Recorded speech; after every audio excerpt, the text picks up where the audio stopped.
long time ago, in a YouTube world full of keyboard warriors, many monsters and trolls lurked in the chat rooms. They thrived on arguments amongst each other until one day, a heroine rose from the ashes. She was made from the tears of beta bitches and the sweat of alpha male gym guys. Throughout the centuries, this keyboard warrior princess showed up in many forms. She slayed many demons along the way. By the light of the moon, she led the simp army into battle. Wielding her sword, she fought through the dark forests.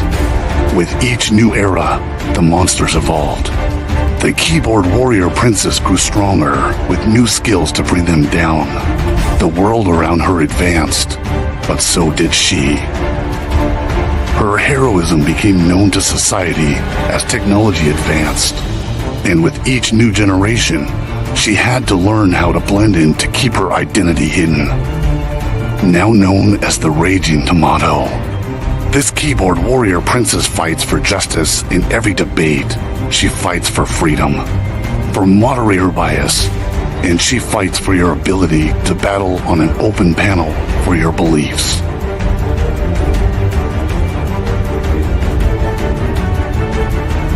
She protects the simp troopers from destruction. She fights to create peace among troll wars. She storms the battle zones without hesitation and leaves the battleground with her pockets full of souls. Are you ready to battle your fellow trolls? Are you ready for a moderator to give you time to talk? Are you ready for justice, peace, and a fair fight? Tune in every Monday night to watch your friends duke out their issues, or join the open panel so that you can fight the good fight and find resolution with your peers.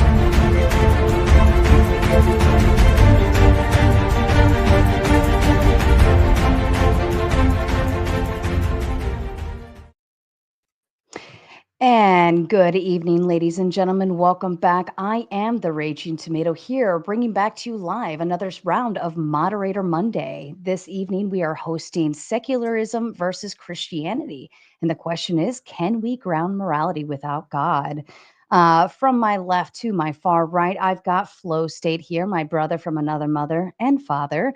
He is a regular panelist here on the show. We love him to pieces. Shout out to Flow State.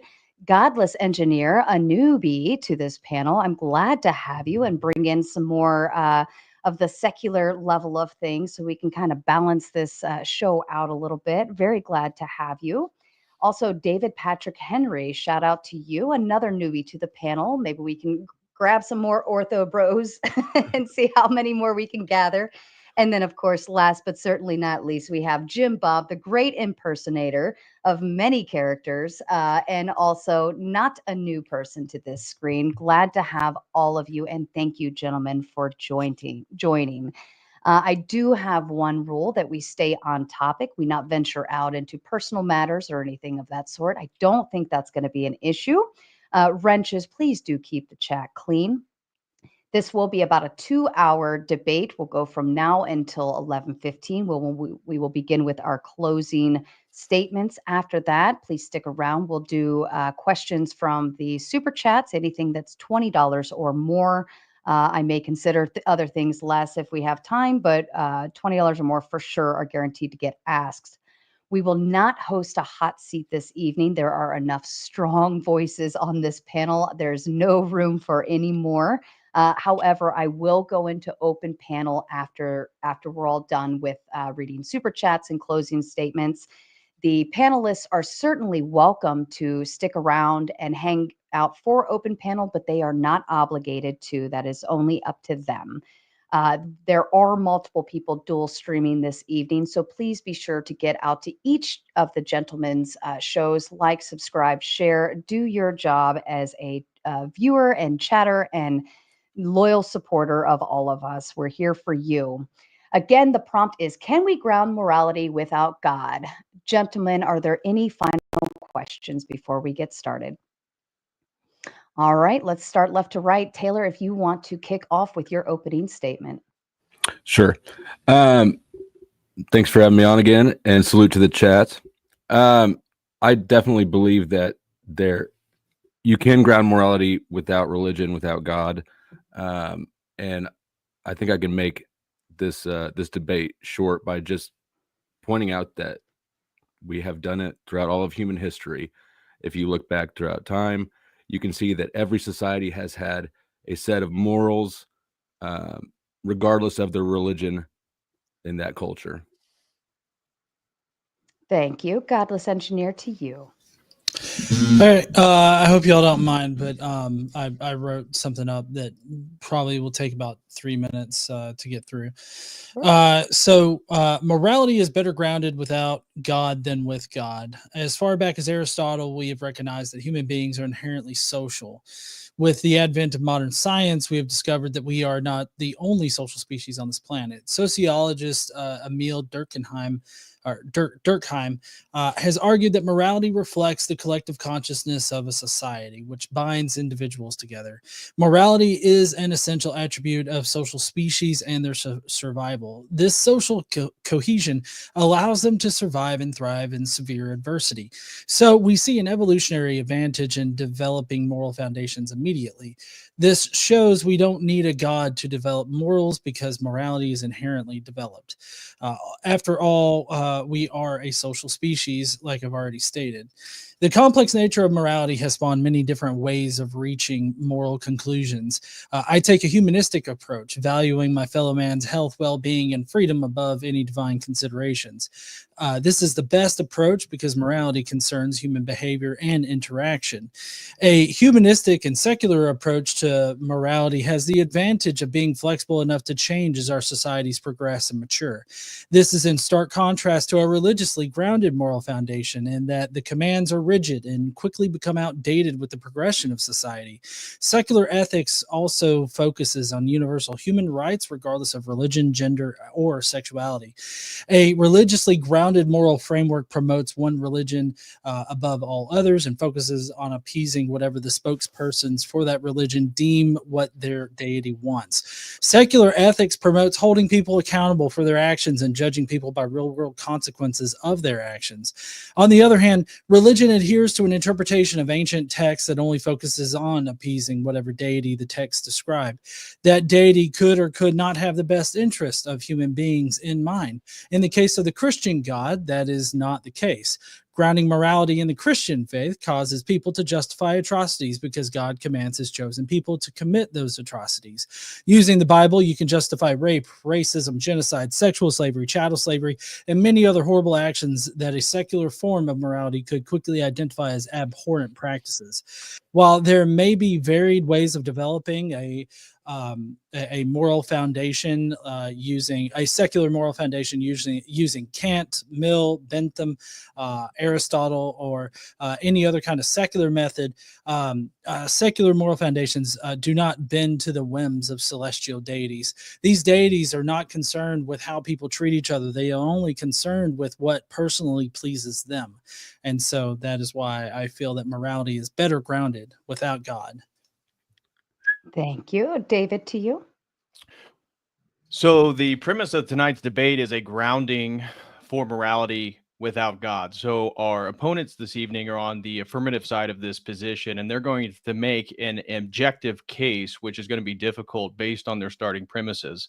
And so what does grounding mean? Grounding means providing universality in regard to the application of whether it be epistemology, knowledge, and truth, in this case, morality, the necessity for it, and the authority of it.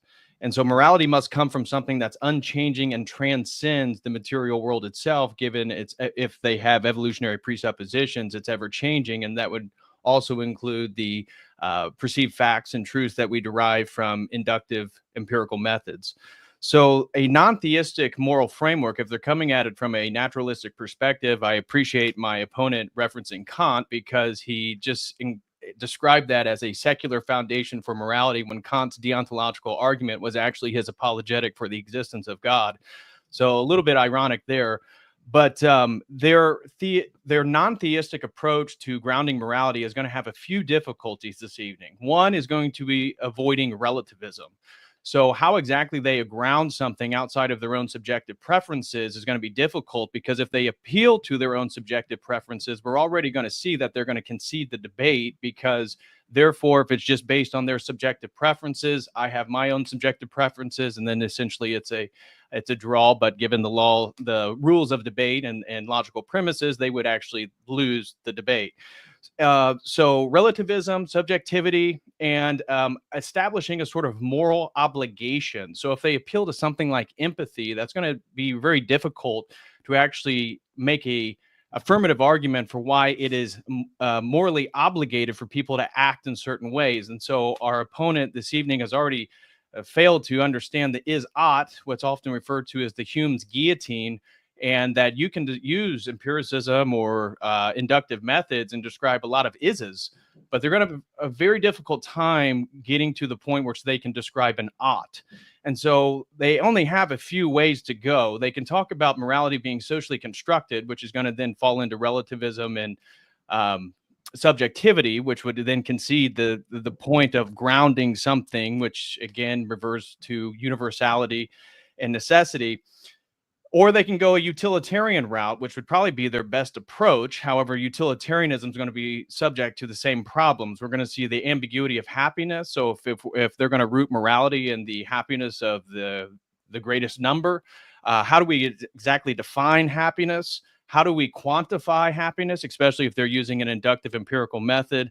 And how are they going to deal with various examples in which a minority group has a particular opinion, and if they were to wipe them out, put them in slavery, or persecute them, that it may benefit the majority? Clearly, that would be an immoral act, even, I assume, based on their own standards. So there's going to be a lot of problems if they go the evolutionary approach, because obviously that is going to be dubious due to the ever-changing nature of material reality. Utilitarian approach is going to be subject to the same relativistic subjective problems, and therefore morality can only be grounded in the existence of God, because one, it has to be transcendent, and a second, it has to be absolute. So God's goodness is rooted in his nature, which we understand. Jim Bob and I are both Orthodox Christians, and so it has to do with an engagement with his energies. And that leads to the establishment of a moral objectivity. So I assume their rhetorical points tonight is going to try to highlight the dubious, what they perceive as the dubious nature between some of the perceived atrocities on their end in the Old Testament versus the New Testament, which we would already say that we believe in a progressive revelation in which the first covenant is superseded by the second covenant of Jesus Christ. And Jim Bob, I'm sure, will talk a little bit more about how God is clarifying a moral law due to the fall. So if we talk about polygamy, for example, Adam and Eve as the ideal standard, creation falls, and we have various saints, even within the church. You could look at David or Solomon having multiple wives. The reason why this isn't problematic at a moral standpoint is because revelation is progressively being revealed. And so God is not dealing with the ideal. He is dealing with a cultural context in which the people found themselves in a fallen world. And so with God, we have an unchanging standard. We have a divine judgment. And if they appeal to sort of empathy or the heart, obviously we would agree with the idea of the human conscience. God has actually written the moral law on the human heart, reference Romans 2:14-15. And human dignity is going to be a real problem if they approach it from a naturalistic perspective on how exactly they're going to empirically ground the dignity of humanity. Now, from us as Orthodox Christians, we believe in theosis, and the whole purpose of salvation is to become more like Christ, which is fulfilling the telos of human creation itself. So the eternal, unchanging nature of morality in God, the transcendence of culture and subjectivity, if morality is rooted in God, and the authoritative and inherently goodness of God is going to be one of the reasons why morality actually cannot be grounded in a philosophical perspective without God. Thank you. Can you breathe now? That was a lot. That was a lot. No shame there. Jim Bob, the floor is yours. All right, thank you. Okay, so morality refers to how we categorize human action, maybe thought, as either good or evil. Morality doesn't refer to how useful an action or a thought is. Notice that. Now, tonight we'll probably get a lot of usefulness, a lot of pragmatism, a lot of utilitarianism from our opponents, but that doesn't tell us what direction we should take this, right? What is the goal ultimately? Because morality refers to the prescribed behavior of beings, it's logical to assume the standard for a moral behavior is also a being. We do not model our behaviors after inanimate objects, and most of us, at least for now, don't model our behavior after animals in nature. The question tonight is whether or not the secular view, our opponents, can ground morality. The question is not whether or not the atheist is disgusted by certain things biblically or extra biblically. What you will likely hear from our opponents tonight is a list of complaints regarding human behavior, both past and present, including biblical events or current policies. In the same breath, we'll likely hear that morality is completely subjective. And as my opponent said tonight in his opener, the secular view, their moral standard isn't at the whims of a deity, but rather the whims of the trends of the times, which means any given time, any given era, any given behavior going to point to, it was the trend of the times. How could it possibly be immoral from that system? It can't be. You can't use the present day cultural narrative of what's good, what's bad, based on arbitrary cultural references and let's say conventions, and use that standard to go back into time. They probably will do this biblically and judge the past, because by their own standards, they're equal. They're on par. They're the same thing. Now, the question is, why is X immoral? So notice tonight, whatever they say is immoral, no matter how aggressive, how emotional it is, how graphic it is. Notice that the question isn't whether or not they think it's gross or think it's bad. The question is, why ultimately is it wrong? Not, I don't like it, like I don't like black licorice. Why is it actually wrong regardless of your preferences? Now, keep in mind, it's actually likely today that my opponents don't even agree on their moral standards, right? One might take a different approach on the current social issues, for instance, than the other. Well, who gets to win in that argument? Secularism versus secularism. I suppose we'll probably hear some secularism versus secularism tonight. With that said, the important issue here is grounding morality. What is it ultimately grounded in? If it's completely subjective and completely made up based on the whims of the times, the trends, what's popular demand, majority rules, etc., the moral statement, the moral position could change. Something could be immoral last year and be completely moral this year based on that standard. So with that, I would love to hear from my opponents presenting an objective standard for morality tonight. Thank you, gentlemen. And before I open the floor, I just want to send a quick shout out and an update for everybody. Everybody is plugged in and dual streaming off of here, so I will see your super chats and so on and so forth. I will display them below the screen as they are debating. And again, anything 20 and up, we will refer to as questions later going forward. The floor is open, gentlemen. Any takers? I could prompt it. Well, I think they have an affirmative stance, so I think they should lay out their argument first. Okay. Have something to debate. Well, my argument would be that using Jim Bob's definition of morals or morality, which is basically the dictionary one, grounding moral systems did exist before Orthodox Christianity. Correct? Do you agree with that? What's that? Did morals exist before Orthodox Christianity? Our paradigm doesn't have a before Orthodox Christianity, so I'm not sure. Your position right now is to lay out. Let's say Orthodox Christianity just never existed. It never came up in the human chronology. You have to present your argument for what is morality and how is it grounded. I'm using your definition of morality, which was, if I recall, relating to principles of right and wrong behavior. So I think that we can look at, say, ancient Japan, and they had a system of morality. We can look all over the world, and there were ancient systems of morality before and around any Judeo-Christian influence. Well, even if Japan had a moral system, how is that the objective standard? Because we can all agree that all the different cultural context of history had different moral standards, but the point is, can it ultimately be grounded, which is calling into universality? So what is the universal moral standard? No, I don't know about flow state, but I'm definitely not saying that we have to have an absolute objective like moral foundation in order to ground morality. Well, that's not grounding then, philosophically speaking. Grounding, I mean, it's still grounding, about your even if personal you don't preference. want to admit that it's grounding. Yeah. It's still grounding it. So What is it No, it's ground? not. Wait, what if What's it it's grounded grounded, in? but the ground can change, right? yeah. So what? I mean, so it's y'all's not ground grounded. changed. So that's relativism. Y'all Yeah, aren't that's grounding. I have my own Under that personal definition, preferences. you're not grounding your morality either. Christianity's Do you morality has concede then? changed. You concede the You debate, just then it's not conceded the grounded. debate? No. Either- I'm saying either that by means your also, right? definition. No, by your definition, you're not grounding it. I'm saying that I'm grounding it. I'm just saying that by the definition that you're laying out, you're not even grounding it either. So it kind of makes How? it pointless. Your How are entire we not grounding it by appealing to a well, transcendent okay. So authoritative you're power saying that's that outside cultural because context?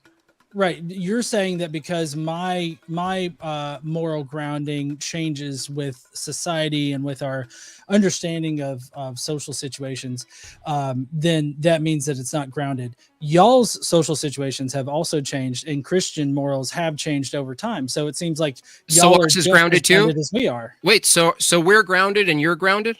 So we're equally grounded. I'm then, saying based on your own that y'all's argumentation. distinction between the grounding You just here is justified not- us as being on equal footing as you. We're both Yeah. ungrounded by your standard. That's what I'm Absolutely. saying. Yes.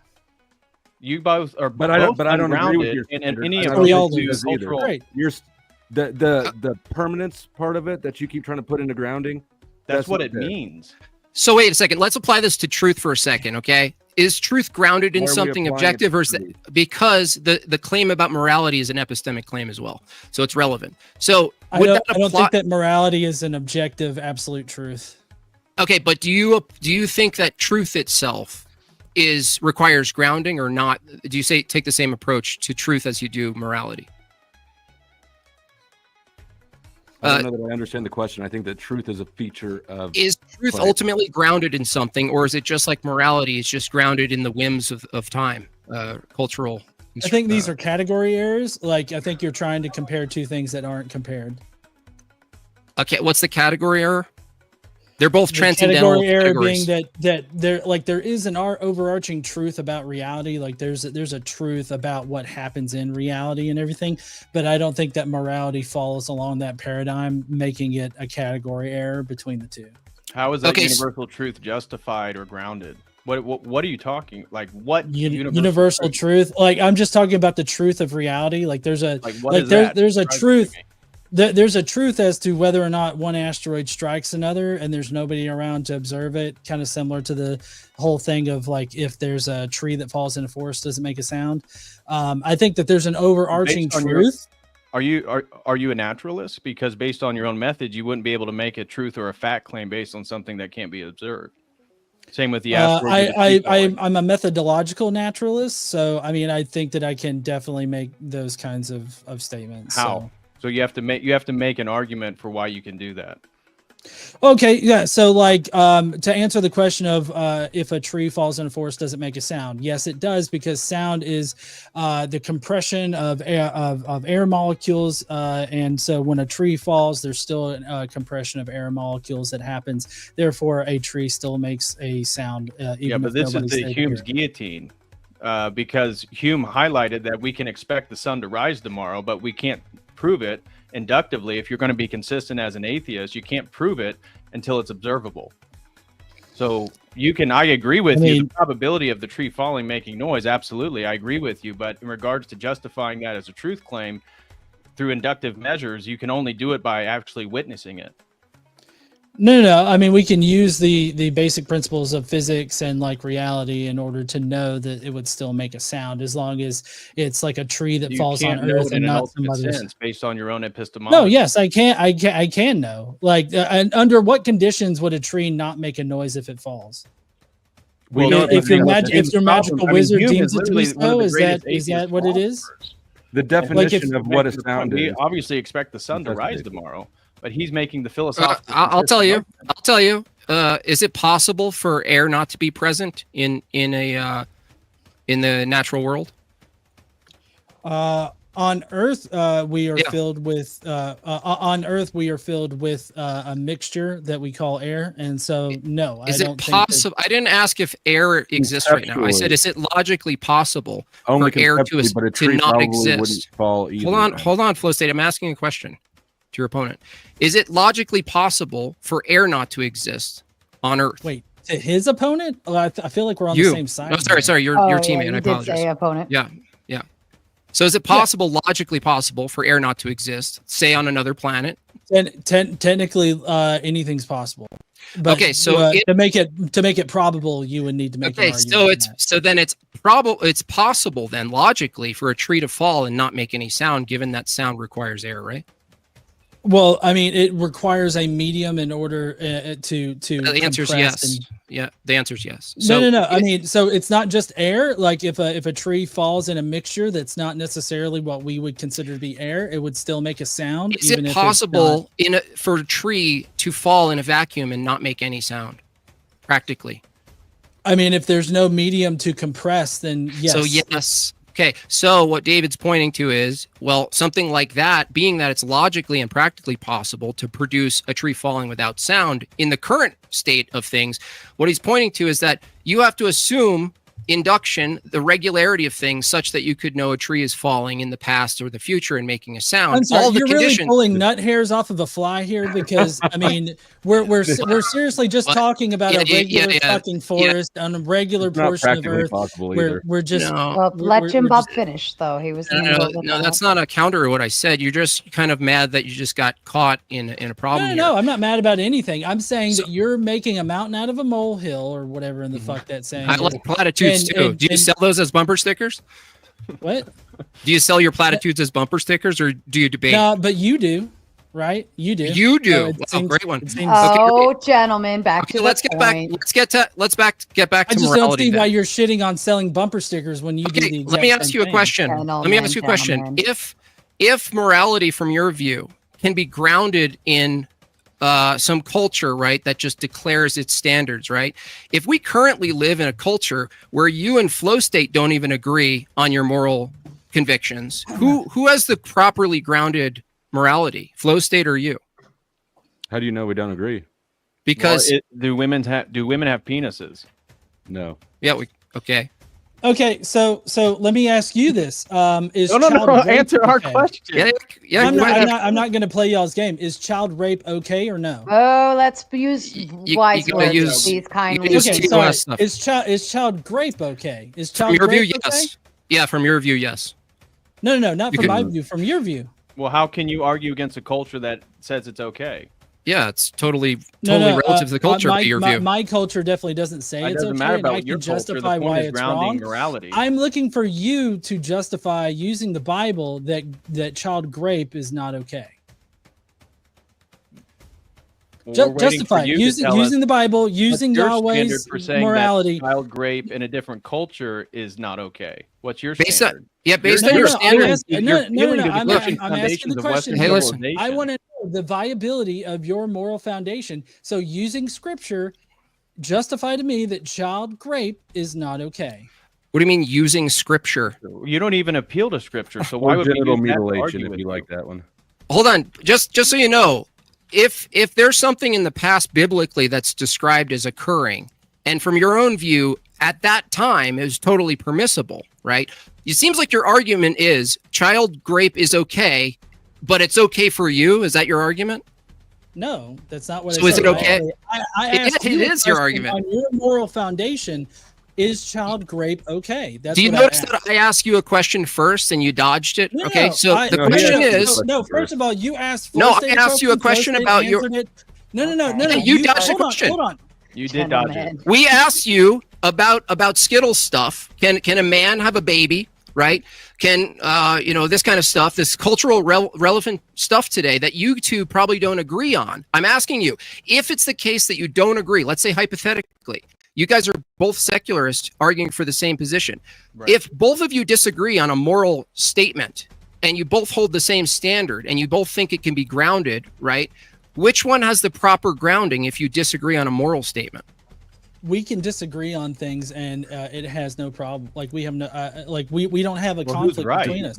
I We said just disagree with You each have other. two That's church it. leaders who And disagree. that Who's shows right? that there's the relativism, and that's literally There's differing opinions don't a logical debate. One at a don't time. One at negate a the time. system. So the answer is no. Neither of you have the proper grounding. You just have different grounding, right? We have different grounding, and also religious people have different grounding.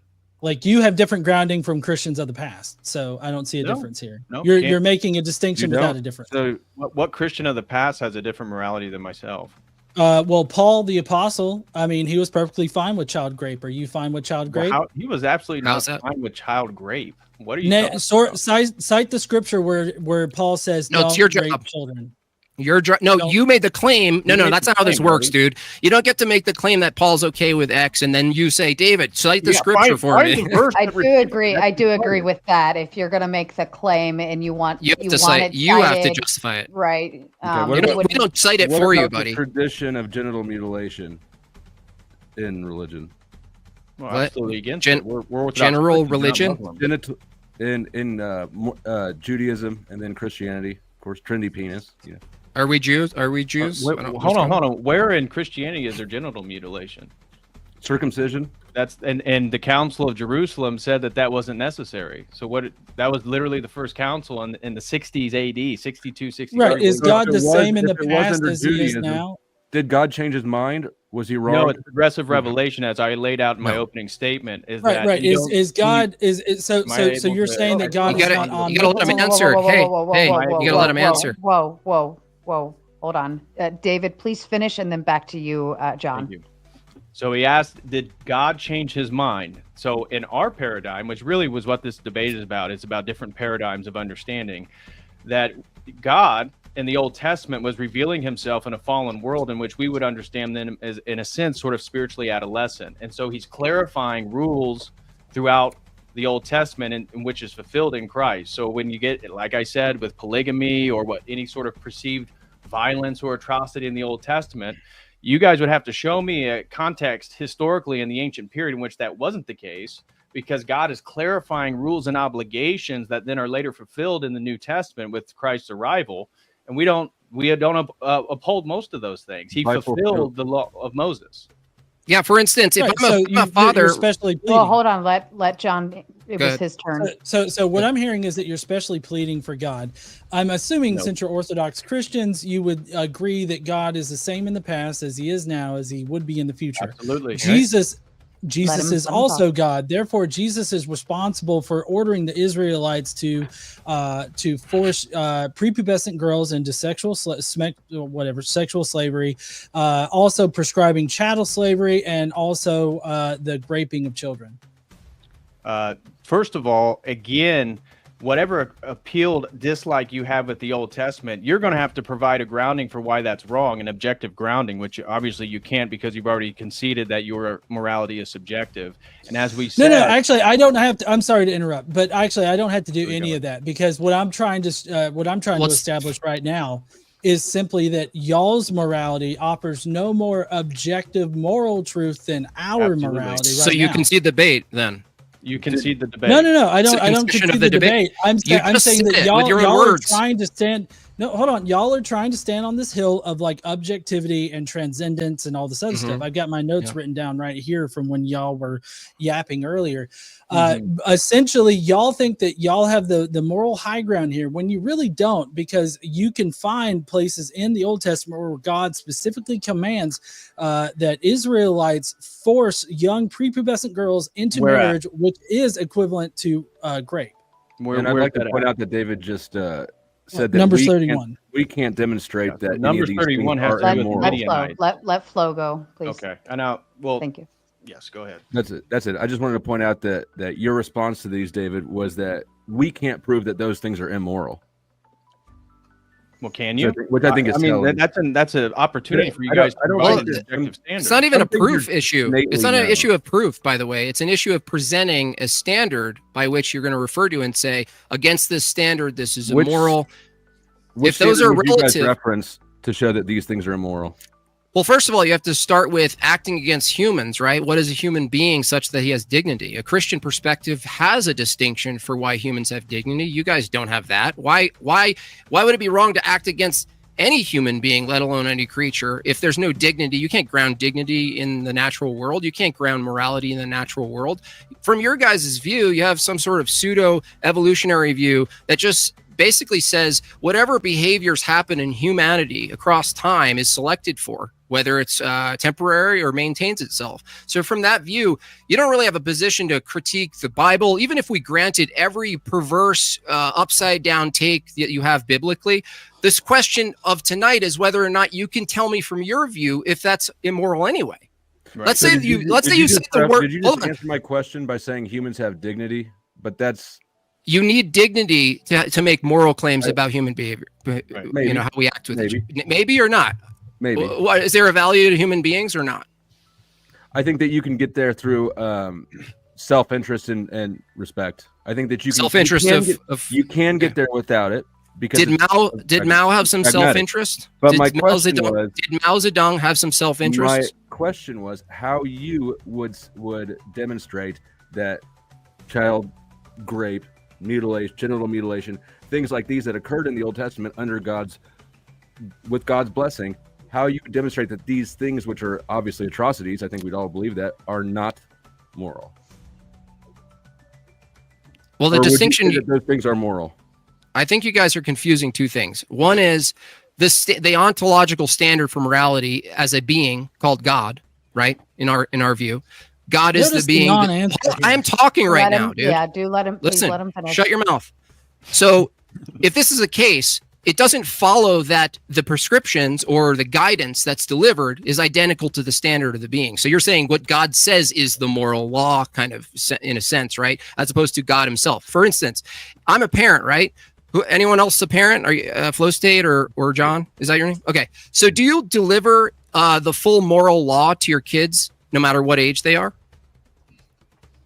Your moral law. I'm definitely sure to teach my kid not to grape children. That's not the question. The question is, do you deliver the fullness of your moral prescriptions, or do you spread it out across age based on their age and development?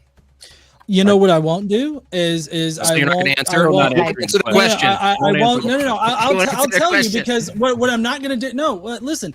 What I'm not going to do is I'm not going to Just tell answer the my question. son to grape children and then not. I didn't not ask what what we you're asked. going to do. Not what we asked. That's totally a dodge, dude. I asked you a simple question. Can you even give me back my question? I wonder because if you're listening. it's a shitty malformed question. Obviously, I'm How not is it going to go through malformed? the handbook of my morality to my son when he's 5 years old. But what I'm not going to do, Oh, what I'm not okay. going to So do, it's progressive. are you going to allow me to fucking answer, Jim Bob? You won't answer though.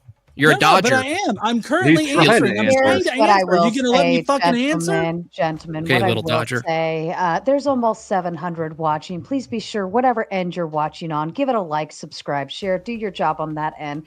What I will say, John, is it would be, because it's a debate, it would be respectful to answer the question as it is in context of the argument. If it was outside of it, I would say it's a wash.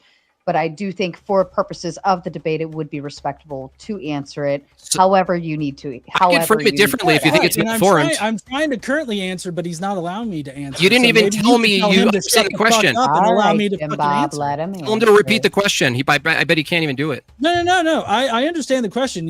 What is it? Were asking What is the a question? leading question to ask. You were asking me if I would reveal my entire moral handbook to my 5-year-old, 10-year-old, whatever year old son.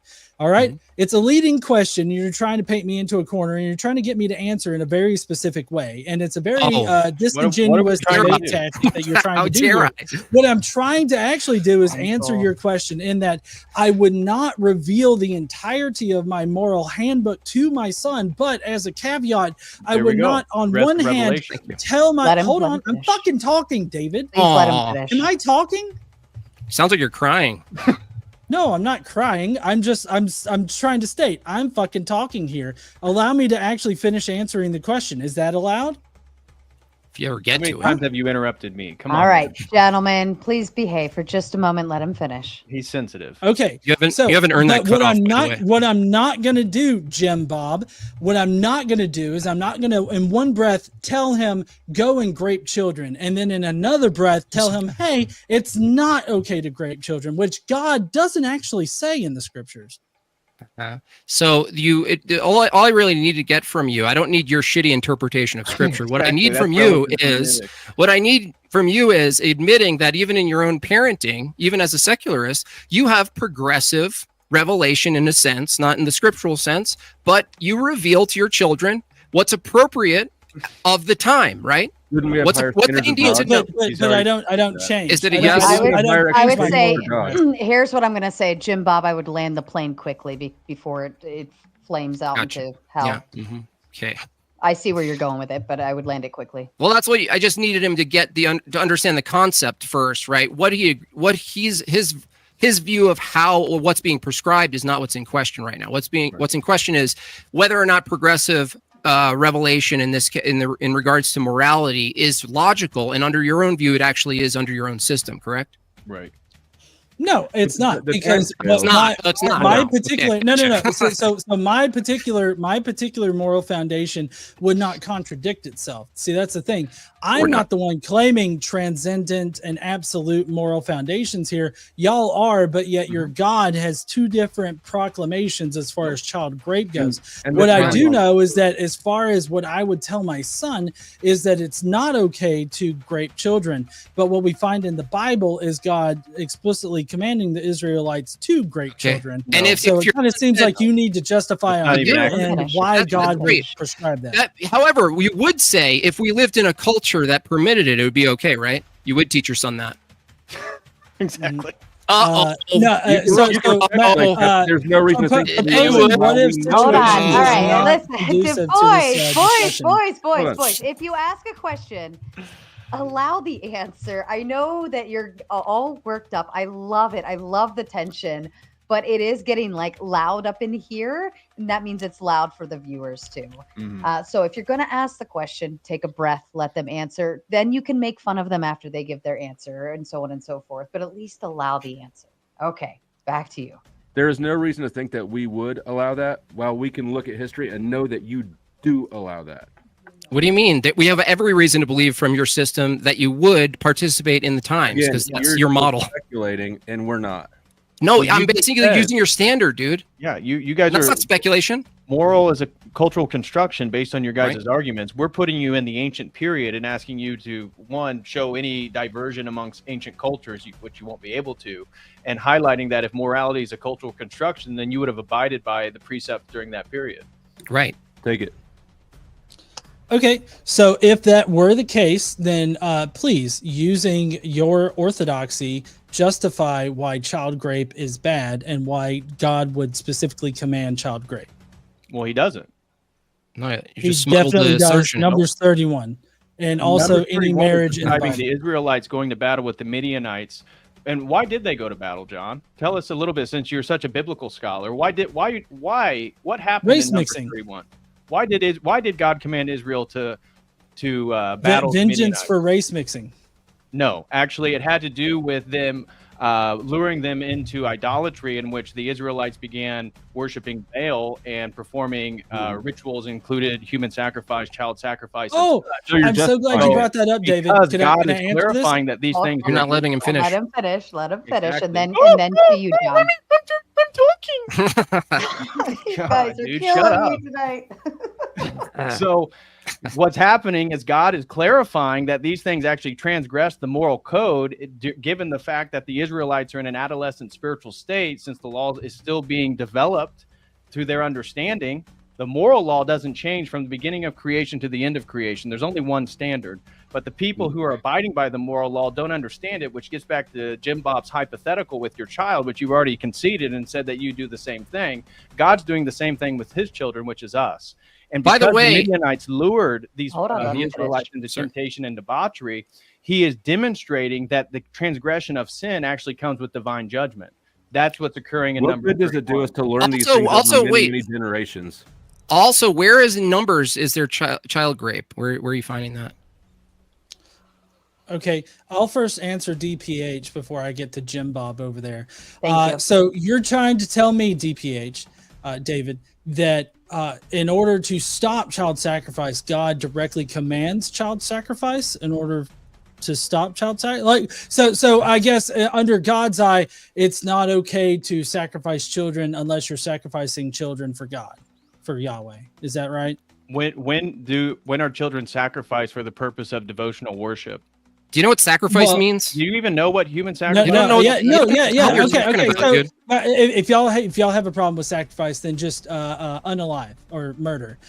So you're saying that it's okay to murder the children before their sacrifices for Baal. The reason that had to do was God revealing the transgression of his moral commandments, in which the Midianites were Right. debaucherous, performed again, sexual immorality was rampant, all these different things leading into Baal worship, child sacrifice, and God is demonstrating that this is transgressing the sinful law. Is part of child sacrifice murdering the child? No, it's not the same thing. No, sacrifice is a Okay, specific okay, ritual. killing the child. Sacrifice Is it killing the child? That's still not sacrifice. Murder is not the same thing as sacrifice. Oh, what, And killing- okay. So and what killing is not the same as sacrifice to murder. y'all? If killing's not the same thing as sacrifice murder. isn't killing the child, what is sacrifice to you? Sacrifice it in bad. this. Are you Well, familiar listen. with like Moloch worship and Baal worship? That's what child sacrifice. No, is. I understand like what apologists say about that, but it usually involves the killing of a child, and so I'm just trying to get to see if y'all think that children were killed by Sacrifice the doesn't Midianites. require a death necessarily. So if you're going to be Okay, using so terms, then if a child isn't killed, then Hold on, let him clarify. where's the bad? I'm asking you. Hold on. Okay, you look, did there's ask the question. Let there's Jim a Bob answer. distinction between sacrifice, human sacrifice like death, a distinction between murder and killing, and you're kind of putting them all into one basket and using it as some sort of flimsy attack. By the way, I'm still waiting on where in Numbers it condones or even mentions child rape. Numbers gotcha. 31:18. Yeah, and they would still be subject to You want me Hebrew to read it? marriage laws, so that they would still have to be post-pubescent. Now kill So all the thank you- boys and thank you kill for every proving our woman who point has that that's slept not with a man, present. but save for yourselves every girl who has never slept with a man. Yeah, that's a where does that virgin. say? Where does that say grape? Virgin. Where does it mention and grape? then dude? if you skip to Numbers 25, it talks about how if you read through Numbers 25 to like 31, God specifically deems how you're supposed to divvy up all of the children. Still waiting on the grape term though. Just Yeah, didn't where- get it. where's the One grape? of the one out of every 500 girls is to be sacrificed to God. Right, marriage is grape at this particular time. There is no word for marriage in the No, Hebrew it's not. language. The way that Israelites married No. women were. You're just to a grape. liar. Dumb argument. You're just a liar. Marriage is No. great. You can That's dumb read Speak up Dr. shit. Jennifer Bird's Marriage in the Oh, Bible. I can't wait to talk to Jennifer. Is she debating tonight, or do you need her to call in and do a helpline? No, but I'm just I'm Okay, using I'll talk to scholarship Jennifer. in order to educate you guys. So The Jennifer half said- of those who fought the battle was 16,000 people, of whom the tribute for the Lord was 32. Cool. Why is child sacrifice wrong under your view? Yeah. I don't have to justify why it's wrong. What I have do. to That's- do is show Okay. that y'all's That's the just entire debate. debate. y'all In a can't justify debate. it as wrong. In a debate called "Can Secularism Ground Morality?" you don't have to tell me whether or not child sacrifice is wrong. No, in- because again, no, that's why not? that's not that, no, because that's not the question of the debate. The question of It's the not? debate. No. The question of the debate is whether or not we can ground our morality. We've already grounded our Yeah, so- morality. No, you in have not. subjective. I'm We trying can to prove ground that it in negative y'all's rights. morality We can is also basically ground it in subjective. actually just about anything, and it would still be Really? better than what you've got yours Do it. grounded in. Do we it. could Ground it in ground it one in thing. applesauce, Do and it it would be then. better. Do than it. what yours grounded in. Do it. Do it. Do it. Negative rights, applesauce. You give it a shot, right? Because obviously, you guys, philosophically speaking, you have no idea what grounded actually means. If grounded means to you temporal and changing from Tuesday to Grounding, the Wednesday, act, method, or process of laying a groundwork or foundation. okay, a foundation for morality that says X is wrong at 5 p.m. From your model, can it be not the case at 5:01? Yes or no? My morality is grounded in applesauce, and it is still Let- wrong. Okay, I'll ask John. John, from your system, is it logically and practically possible to ground your morality, say about a certain action, right? You don't have to say the action. Could that action be wrong at 5 p.m. and also right at 5:01? Sure, but I don't see how that means it's Okay. not grounded. Grounded minute to minute. How about seconds? No, it doesn't matter. It's still grounded. doesn't Like, I matter. still It's have a grounded for moral a second. foundation. And yours Okay. is grounded minute to minute, second to second as well, because no matter how much you guys try to act like you have an objective No, standard, we couldn't change it. every can't time change the it. What are you mechanics of talking making about? a moral decision are the same for you and I. Every Mechanics decision- isn't the every standard, dude. decision- No, no, no. Every decision, you make the decision on your own, whether it's to follow a doctrine or not. Would that make math subjective? The mechanics are all the same that we use our faculties to do math. Math Does that isn't a follow? decision. Hold on. Does it follow that the foundation of truth that math is derived from changes merely because we share mechanics?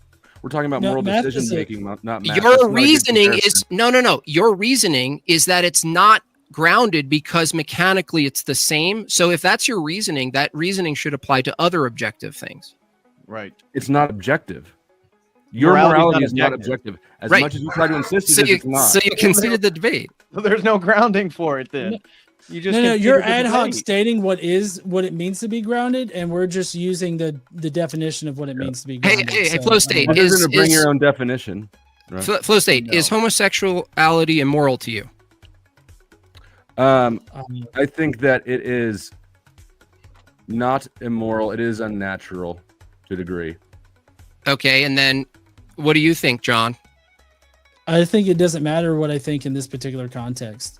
Wow, you're a Dodge queen, huh? You should put a mask on. No. I'm just saying You that this just dodge it like doesn't fucking matter. Matrix, dude. No, it doesn't matter how I ground my morality, and it doesn't matter how Isn't he it grounds a his different morality. debate? And You guys it's completely quit morality. trying to win this debate and just started trying to piss people off. I didn't try. Is that- You guys did it for You us. guys conceded the debate No, already. see, It's this amazing is you a don't debate realize tactic. that. He's trying to pit me against flow state here, and That's that's right, just because not gonna work. demonstrating that you guys don't share the same don't even- standard. You guys haven't even begun to ground your morality. You just insist that it is objective. It is Okay, objective. okay. Let's start in not, baby though. steps with We can crayons. look at- Okay, we can look okay. throughout the More- history of hey, religion, and we can see that it's subjective. Flow I state. don't have experience with crayons. They're Jim All Bob. right, Flow state. reset, gentlemen. Flow state. Jim Bob, ask your question. This is for both of you. Does morality refer to how we ought to behave as beings? Yes. Okay. There we go. Now, given that morality refers to how we ought to operate in beings, could you derive how we ought to operate as beings from inanimate objects?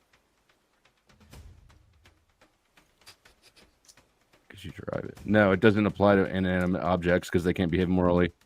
Okay, so it necessitates a being, right? It necessitates more than one person. Yes. Hold on. If it's two people that disagree, I'm just starting with being. Let's forget the plurality. Let's just say being. It necessitates a being with a mind and a Two of them. standard. No, As the standard. it necessitates two of them because two. because you can't steal something if you're the only person on the island. For instance. Well, stealing is a legal term. So let's just stick to an immoral. Okay, An let's- immoral let's say- action requires another person to be the victim of it. to act against. Okay, so from your view, you can't act against yourself. So the standard doesn't apply to yourself. It's impossible to act immorally to yourself. If I'm the only person on Earth, then yes, no, then I can do whatever I want to myself. So and nobody can self-deletion is totally fine, right? say it. If I'm the only person on Earth, yes, it's totally fine. No. Self-deletion totally, like with more people. No. Why is No, it that immoral? That doesn't follow because I'm Why? not the only one impacted by that. No. Am I? So consequentialist view. This is good. So from your view, it's immoral to off yourself because of the impact it has on others, right? That would be correct. Okay. And so is it immoral for them to use force to stop you because it violates your will and your negative rights? It depends on the circumstances. That is the circumstances. You're about to off yourself. From your view, You're it's not talking immoral about- to off yourself because you're harming them, but it's also immoral from your own position for them to use force to stop you. You're in a conundrum. Not Which as is big a immoral? conundrum as you are in with your No, that's a child dodge. raping. Let's notice the dodge here. Which Yeah. should we do? Which is Notice the the moral dodge. thing? You haven't established one thing all night. Establish look, something. the- Show me how your morality establishing- is permanent. Well, and first of objective. all, I'm establishing that morality in regards to being the standard that gives us our oughts is necessarily a being. You said it's two beings. Two beings are required for an action to be immoral. Yes. Okay, and which of the two beings are the absolute? Like, if they disagree, It doesn't matter. This is Accept irrelevant. it. This is minutia. Oh, it's irrelevant. It's irrelevant. I'm asking for the grounding standard, and you admit that it's being it necessitates a being. Standard? Hold on, Jim If Bob. you Give two him an disagree- opportunity. If you two disagree, how are you guys gonna resolve this issue? We don't disagree. We don't disagree because we use a normative authority. Surely We there's something use you a disagree on. transcendent authority. Exactly. Yeah. Okay, so the authority, you default to authority, right? So you go to a priest or whatever. Yeah. Well, No, it not has just to do the with God's priests. authority. Yeah, They're the priest they're subject to represents. the same moral Yeah. law. But I mean, how does Yeah. the information get to you? It would get to you through a priest. No, well, it's been revealed, which is, Right. again, getting back to the ultimate argument here, which is a transcendental argument demonstrating paradigms. As Jim Bob highlighted, you can't get a moral ought out of inanimate objects, which the only way you can do that is through inductive methods. So what we're doing here is highlighting the coherency of our argument versus the incoherency of your argument. There's only two ways to prove something to be true. Let me finish. Correspondence theory of truth, coherency theory of truth. We're dealing with transcendentals tonight, fellas. We're dealing with non-physical things. So when we're talking about the objectivity of like numbers, the laws of language, the laws of logic, these things are called philosophical transcendentals, and you have to create metaphysical justification for these things existing. If you're purely naturalist and you believe in evolution, you believe in a physically ever-changing universe, how could you even appeal to non-physical things being permanent and objective? You can't. In the same category, it's something you can't taste or touch. We embody morality as a transcendent value, and so you don't have to be a Christian for us to use our argument. We're using a transcendental argument, which is appealing to a transcendent source. Now, you guys don't have a transcendent source, so you guys are kind of screwed. But obviously, we are Orthodox Christians, so we're appealing to the Holy Trinity. Our argument then is demonstrating that the objective reality of morality is most coherently accounted for, both grounding and justification, through philosophical methods. So these are secular methods here. We're not even using theology to justify this. Well, I wasn't really asking about the the coherent philosophical argument that we're presenting method. actually provides an absolute, universal, necessary authority for moral law, and this was related to the apologetic argument for morality. My question was literally, how do you get your information? How do you? That's been revealed. To who? God revealed it to humanity. Okay, so how do you learn about it? Is it from a priest? Is it from It's a written book? on your heart. Is it- Do you agree with that? Okay, it's written on your heart. So you're Do you saying agree with that that? religion Do you agree is with not that? necessary. No. You need a religious paradigm to know what heart means in this case. Now, do you accept that the phrase flow state that morality is written on your heart? I understand what the phrase means, and I would agree with it. I think that it is biological. Notice how your opponent doesn't agree with. Now, John, is that your name, There's a John? biological foundation to morality. I agree. Okay, John, do you think that morality is biological? So there's two different questions being asked here. So is morality biological? Yes, I believe it is. But when you quote scripture saying that morality is written on our heart, or the law of God is written on our heart, that's a kind of a different thing. Yeah, I agree. If that's the case, then as a Christian, you should be fine with forcing women into marriages and therefore graping them. Are you fine with graping women? No, that doesn't follow. That's a massive jump, by the way. Let's stick with your first thing, what I agree with. No, it's not a massive jump. Let me explain. It is. So in the scriptures, both the Newer Testament and the Hebrew Bible, all marriages are forced marriages. You purchase women with dowries, and women's consent are not considered when they enter into marriages. And by scholarly definitions of what grape is and what sexual slavery is, those forced marriages would fall under that. So it kind of seems like God is perfectly fine condoning and commanding the forceful marriage of women, which amounts to grape. No, So actually, do we you can grade point to women? we can point to an easy verse, Genesis 24:57 through 58. This is Rebekah's consent to marry Isaac. So this whole idea that all marriage in the Bible is non-consensual is absolutely ridiculous, because the verse literally says, after Abraham brings his son to the family of Rebekah, and they agree that Isaac would be a good candidate to be her husband, they say, well, let us call the young woman and ask her. So they called Rebekah and said to her, will you go with this man? And she said, I will go. That is a consensual relationship, which debunks, again, the entire premise of what you just said. So thank No, you. it doesn't, because that is a group outside of the Israelite people. That is Isaac being given or choosing a wife, and a group outside of the Israelite population Is it choosing consent? somebody. Is it consent? Is Genesis 24 describing consent? I'm saying that it doesn't Is it apply because describing they're not consent? part of the Yes or the no? chosen Is it people. describing consent? It may be describing consent, Uh-huh. but it's because they're a group outside of the Israelite people. All marriages within No. the Israelite people are forced marriages. No. Okay, so do you think that forced marriages are wrong? I'm trying to understand from your view. Is that the claim, or? On my subjective moral Yeah. foundation, yes, forced marriages are wrong. But what about tomorrow? If that changed Yeah. for you, they wouldn't be wrong. It wouldn't be wrong if you changed tomorrow. Do you- I feel like I'm pretty set in my ways as far as my moral I foundation said- goes. I didn't ask if you ate breakfast this morning, and you said, well, how would you feel if you ate breakfast? And you say, well, I did eat breakfast. I asked, is it possible under your system that forced marriage and grape is not wrong tomorrow? Is it logically possible under your system that it's no longer wrong tomorrow? Yes or no? For me and my moral foundation, no, it is not. It's not possible. So now is you have a fixed moral standard, whereas before I just asked you, could the moral? No. I'm claim- not saying Hold that on. I have a fixed moral standard. Just because this is a You just composite interrupted me. fallacy. Look, no, listen. I asked you before. You just And immoral- misrepresenting me. No, I didn't. I asked you directly I at will 5. allow him to clarify, Jim Bob. After you're done, you'll be Okay, you'll be at given 5 p.m. I said X is immoral. I said, is it possible under your paradigm that at 5:01 the thing you said is immoral is no longer immoral? You said yes, and now you're saying that's not possible. That's a contradiction. No, it's not a contradiction, because I'm Yes, it is. specifically talking about one particular, like, actual concrete example, whereas you were arbitrarily talking about things. So, like, Oh. arbitrarily speaking, can it change? Sure. On this one particular thing, no. So you're making a on this one composite thing? fallacy. But yours Okay, does great. change. You're Hold on. Let David you're fin- making Gentlemen, you're ma- let David finish. Or I'm sorry, John. So you're making a composite fallacy by saying that because this one particular thing, on my opinion, cannot change, therefore my entire moral foundation cannot change. This is a fallacy.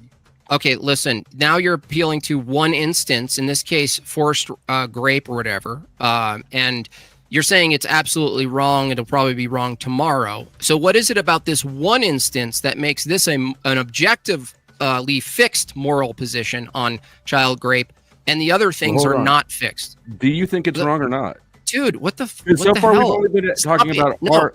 he just mentioned I it, know you dude. don't want to answer Stop. questions. but Stop. No, we have it's still opposite. not heard Oh, you guys' it- position on any we of just these moral spent things. we just spent a bunch of time refuting his poor scriptural analysis. By the way, Rebecca was in the tribe. Okay, What so you're wrong on do that. you believe about these things? Is what I think. Their we need to acts know now. against their acts against fellow man, right? And man is made in God's image, and we have, from our paradigm, an actual metaphysical status that is coherent. You don't have to accept it, but we do provide an account for what it is a human being is, such that we have value. So You forced marriage cannot.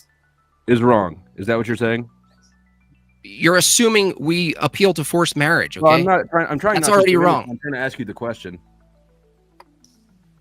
Is forced marriage It's wrong? immoral. Yeah. Okay. What's your scriptural basis for that? I'm not going into my hermeneutics because I don't. Tonight isn't the defensive feel view. like Hold on. that- Let So, me hold answer. on, wait a second. Your Let me entire moral answer the question. foundation is derived No. off of your hermeneutics of your scripture, No. but you're not going to Actually, address it's not, because we're Orthodox No. Christians. So you must have only debated Protestants. We're not sola Yeah, scriptura we don't do Christians, sola and we believe scriptura. in an oral tradition as well. And so the tradition of Christians passed down through Christ Church, the Orthodox Church, does not prescribe forced marriage or Well, that child sounds pretty rape. subjective to me. How do you know that If the I- oral tradition hasn't changed over time? How The do we oral know tradition, the moral the practices. tradition hasn't changed over time. Didn't you say an oral tradition passed down through by Christians? How do you know that that has been unchanging over 2,000 years? Apostolic succession, the practices, the actual practices we participate in are long standing and they're passed down, right? The same way a lot of other traditions, even non-Christian traditions, are passed down. You would ask grandma, how do you know this hasn't changed? She would say, some sort of succession. But in this case, it would be Everything has changed over time. culinary succession, right? If I ask grandma about her recipe, about even my grandma remembers hearing the Bohemian prayers at family dinners, right? Like, so things do change over time. Orally and written. Both. Just to clarify, David is having some connectivity issues on his end. He will be back shortly, but you guys can press on. I'm sure Jim Bob's okay. Okay, so I wanted to get to the topic of the debate is whether we can ground morality without God. Now you're saying yes. So even if God didn't exist, even if all of orthodoxy was false, right? If it was a total fiction, right? You still have the burden of saying, yes, we can ground morality without God, and we still haven't heard how it is the case that you can. Right. Because grounding doesn't have to be permanent. The requirements that you're trying to drag in for grounding is unnecessary and not per definition. Philosophically, definitely. So we don't need to ground anything. And also, you're even more ungrounded than it seems that we are. How's that? Make the argument. Because, well, let's just take the example of forced marriage. You say that it's wrong now because it devalues human life, but it wasn't wrong in the Bible. What was it wrong? That is a change. That is a change in the morals.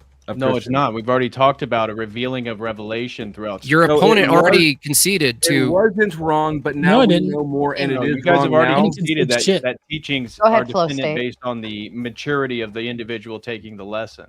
Right, Can we- but that paradigm doesn't apply when we're talking about generations of people over thousands of years. So what you're saying is what was Talking about right for people, spirituality. what was right for generations of people 1,000, 2,000 years ago is now wrong because we teach our kids things incrementally, and that's just false. That's a false comparison. That's what you took from our argument. That's what I took from your argument. Can you make it better? Yes, just as the example with the child that you would tell them, hey, you don't do X, Y, Z. You don't explain to them the intricacies of the morality or the reasons for something until they're mature enough to understand it. This is the reason for Christ fulfilling the law and creating a second covenant, which is the one that we abide by, passed down through apostolic succession in the Orthodox Church. So Now, we're we don't have mature to today, agree but with our adults grounding. That's thousands not of the years point. ago were not mature. Is that what you're saying? Mature how? humanity- Spiritually mature? Spiritually mature? Is that you're talking about spiritual maturity? However, you're using the word. I don't That's know. what we're talking about. Spiritual maturity. maturity. We are a unique ontological state post the incarnation of God. Okay, so what was right for them back then is now wrong for us because we're different now. That is a change. That is absolutely a change in morals. It's not that we changed. The laws never changed. The laws did change. No, it didn't. No. You understand that just same way your opponent agreed that what's expected of you, right, deontologically, duty-wise of your kids at certain ages, you don't press that on them, all at the same time. So if you both admit that even in your own standard that you progressively They don't teach change. and deliver, They don't change. no, They the don't law. revert. What? Hold on, Flo. They don't revert. Go tag in. If I can ask this question real quick, and this is directly correlates to the Bible. For either of the debate opponents here, DPH or Jim Bob over there, would you ever tell your child that it's okay to grape a woman? I wouldn't teach my child about grape. At any point in their life, would you tell them that it's okay to grape a woman? No. No. What about you, David? Same. And thankfully for us, that's never been explicitly something that God has advocated for in Scripture, as we've already highlighted with your faulty hermeneutics and exegesis of Numbers 31.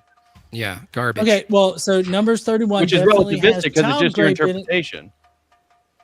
Go ahead, John. Go ahead. Numbers 31 definitely has child grape in it, but if Where? we We wanna go to a asked you different- where, if we- dude. If we want Stop to, lying. if we want, Where is if it? we If we want wanna to lie go and to a not actually different scripture, we justify it. can. Hold Now on, kill David, all finish. the boys Let and Tom kill finish. every woman who has slept with a man, but save for yourself every girl which has never slept with a man. Yeah, first, where's You the don't, grape part? you don't see Where's the any grape? grape in the subtext there. What? Oh, so you're reading into it? Is it okay to kill children? Okay, so then you explain what do you think that they were doing with the virgin girls? saving those that were still pure. For marriage, make them good mothers, married mothers, Why would that be inconsistent with Christianity? Wouldn't it be Jim more Bob, consistent? Right, if I can ask you this, why Jim did they Bob. murder all the boys then? Listen, why isn't it my interpretation right? Is all you're asking, right? So Jim Bob, Why can't would I you read ever, into at it any myself? point at any point in your child's life, would you ever tell them, hey, it's okay to go over there and kill small children? No, because that's not the context we're living in as far as moral law. Right? Okay, that's fine. That's fine. That's probably, I'm Why would glad. I'm context totally. matter I just on the give you moral props law? for that. Right. I give you props Context for didn't that. matter, should it? Why would that be a God's law is consistency, unchanging. though? Why would context matter? What? God's law is unchanging. You just said that's not The the law context doesn't- we're It living is in, not. but why would We've context already matter highlighted that. to We've an unchanging established God? that. How? Listen. No, listen again. If God is the source and the standard for morality, right? A God could be unchanging, and the prescriptions across time can be delivered in progression. Correct? Exactly. That's true for your fatherhood, right? You've already admitted this, and yet you're now going, no, that's true for me, but it can't be true for God. Why not? Because we're not claiming to be transcendent and absolutely moral. You are claiming like, throughout transcendental time. things. Morality You're is a claiming- transcendental feature. Yeah, it is. Where's morality disagree. found? So do you teach your kids that morality exists? Because we don't- do. You do? We don't treat. Okay. We don't teach our kids. Dude, the you can't answer inverse. questions. We wouldn't treat. None of us would teach our kids it's okay to kick that other kid. Look, and I asked you a then question. and then pivot on a dime 180 degrees and say now it's not okay. Will you This teach is your not a kids? progression. This is a reversal we're speaking. Do of. you teach your kids that morality exists, has an ontological status? Yes. I teach my son morals. Yes. Okay, and he says, "Where do morals exist, Dad? You're an empiricist." Where do morals Yeah, exist? where, Daddy? Daddy, That's where? a You're dumb the fucking question. It's a dumb question. That's your answer? Wow. If a kid asks, where do morals exist, Because it's Daddy, you're an not a tangible empiricist. thing. I can't touch it, Daddy. A kid Where is is it? not going to ask that question. What are you talking about? A kid's not going to ask that question. If you say No, morals a exist, kid would ask, where do morals come from? Or why is this wrong? And I can explain why something is wrong to that child. Or I can explain how we develop morality, okay. Over time. Like I can explain those things to them, but they're not going to ask the things that you're trying to make a child ask. I didn't ask whether you think a kid would ask it. You know what a hypothetical is? It tests your consistency. No, I know what a hypothetical is. Okay, great. So engage with the hypothetical. If a kid asks you, do morals exist, right? If you said you teach your kids morals, right? If they ask you, where do they exist? What are you going to say to them? I'm going to say that moral foundations are an emergent property of social species. Well, now you're screwed. Yeah, now you're it's done. screwed How am because I if it's an screwed? emergent property through evolution, it's only pragmatic. And so behaviors that shaped evolution are contingent on survival, are they not? So therefore, that's not an objective moral truth, as certain people could do immoral things for the person, for the survivability of themselves, or their group of people. So an emergent property Right. based on If evolution you don't doesn't actually understand what ground evolution anything. is, It's sure. a pragmatic definition of morality, which By the fails way, because that means it's relativistic and subjectivistic. Yeah, and that and you y'all lose. are operating off the same kind of relativistic and when did subjective. it emerge? When did it emerge? It emerged when Homo sapiens emerged out of proto-ape ancestry. And okay, so how did you know the emergent property called morality emerged from Homo sapiens? Did you empirically test that? Yeah. It's an inherent property of Did you social empirically species. test God? No, God's not an empirical claim, but you guys are fucked because you're empiricists. So look, Right. if you say morality is an emergent property, not only are you counter to emergentism as a philosophy, did you know that? Emergentism debunks I'm that fine with that. morality. I don't even know what that morality. philosophy is. Okay, well, it's referring to. You don't even need to know novel- any of it. This is not that deep a conversation. Morality is Okay. simple, and grounding good is save. simple, and we Good can save, establish buddy. that it's been done. That it's easy to do. Okay, do you think it's an emergent property, flow state? That what is morality? Morality. Emergence I would say biologically, John, is what you're referring to. The evolutionary process is underway. Homo sapiens stood up, and then emergent property morality came up from what, their brain? Is that brain Homo activity? sapiens were already walking, so I don't know what the fuck you're talking about. I It think just that you seems can- like you don't understand what You can evolution see is. the basis of moral behavior irrelevant to the all point throughout being made, Johnny. nature. So what's the what's the indicator that morality emerged as an emergent property? What would the indicator be empirically? The fact that we are social species and that the Homo genus is a social species by nature. Wait, social species. So as soon as social behaviors emerged, morality emerged as an emergent property. Moral behaviors would be a beneficial factor of a social species. It's a requirement. Are bees a social species? Yeah, and bees do have rudimentary forms of morality. Like Oh, moral really? Do foundation. they? And so then How did how do you- you make an argument against, for example, Aztec human sacrifice? We see the continuity of social groups, a unity amongst people that have a shared identity, a sacrificing of humans. Well, I how don't do know if you you find make this it? wrong. Hold on, How do you make- argue against cannibalism? How would and you make popping an argument penny? against human How do you sacrifice? argue against diddling a corpse? It's all emergent Oh. property. Human sacrifice would be an emergent property. So would All child those grave. things can be found today. It's also something that's been commanded by God, right? You keep reasserting this again, and you don't justify the assertion. Abraham and Isaac. Saying two names is your justification. Wow, You don't know the Tim, story? Tim, You're Timmy confused. and You don't Carla. know what I'm Timmy and referencing. Carla. Let him, Sacrifice? let's Or did the vote angel on of the it. Lord stop it?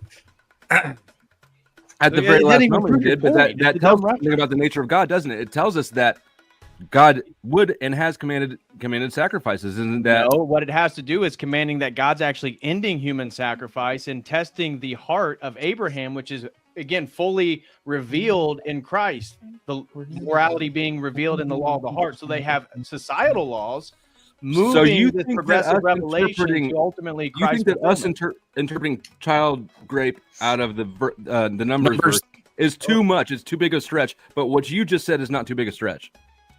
No. How is it? Tell us. What do you mean? You have to tell us how it's a stretch. Make We the know how it's a argument. stretch for you to interpret numbers and make the a stretch. Okay, But so how did you come to the conclusion that God is revealing all those things through this story? Does it say that in there? That is the historical teaching. So no, it doesn't say that in the Christ book. is telling. How is that the historical teaching? Mm-hmm. So Christ didn't come to fulfill the law, to perfect the law. We're not Christians. Oh, he We're did- asking you. are you guys Well, doing God an knows- internal? God knows what I'm external? talking about. So he Are you knows guys- that Christ literally says this in Matthew, Luke, and John.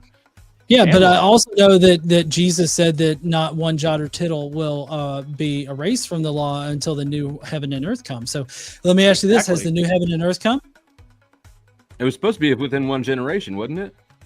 Yeah, actually. It's already been perfected. It's revealing the perfection of Christ. It is not about. Oh, so the new earth and the new heaven have come.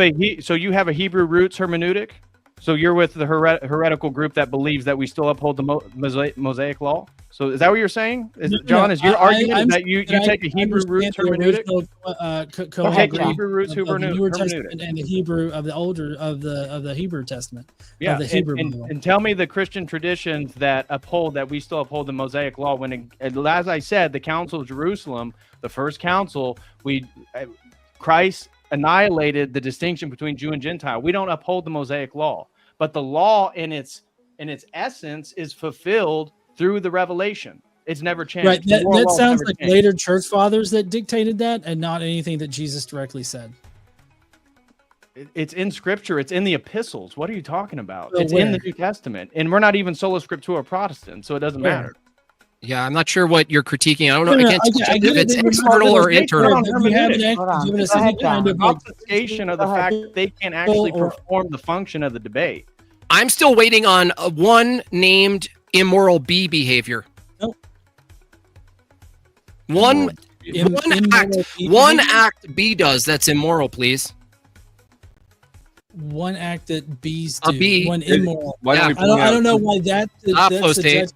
So like bees have been known to attack intruders as a social unit, and so like they recognize immoral actions that are committed against the hive.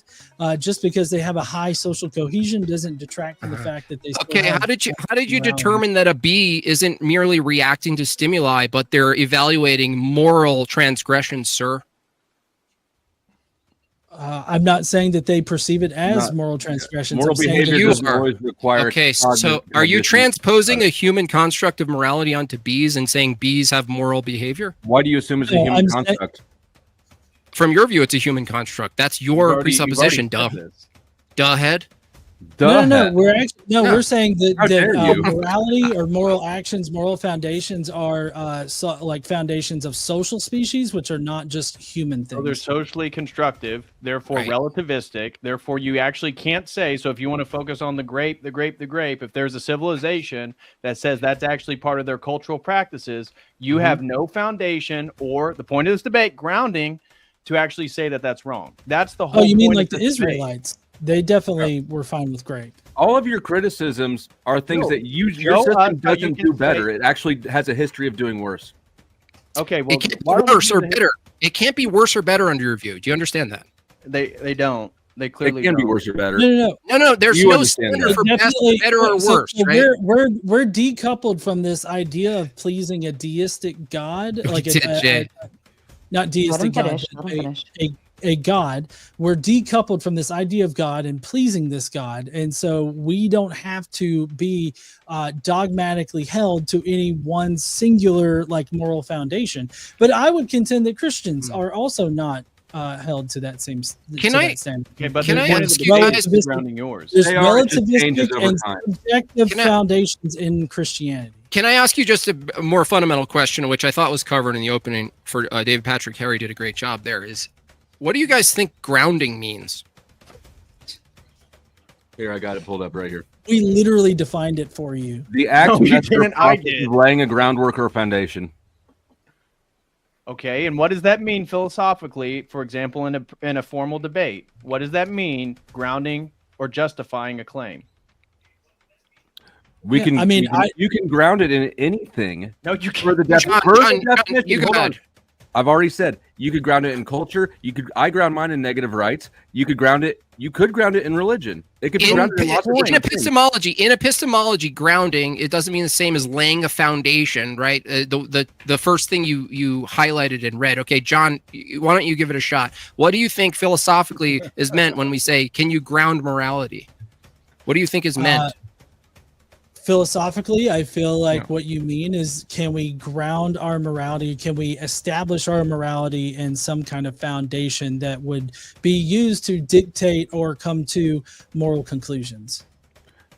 That's pretty close. Okay, that's I way mean, better. how does You've how got does the that- how does that universality get- aspect of that, because the whole point of this No, debate. because and I if don't you think guys- that hold on, morality is let me universal. finish. Let me finish. Um, The whole point of a formal debate is objective truth claims that can be defended through the laws of logic.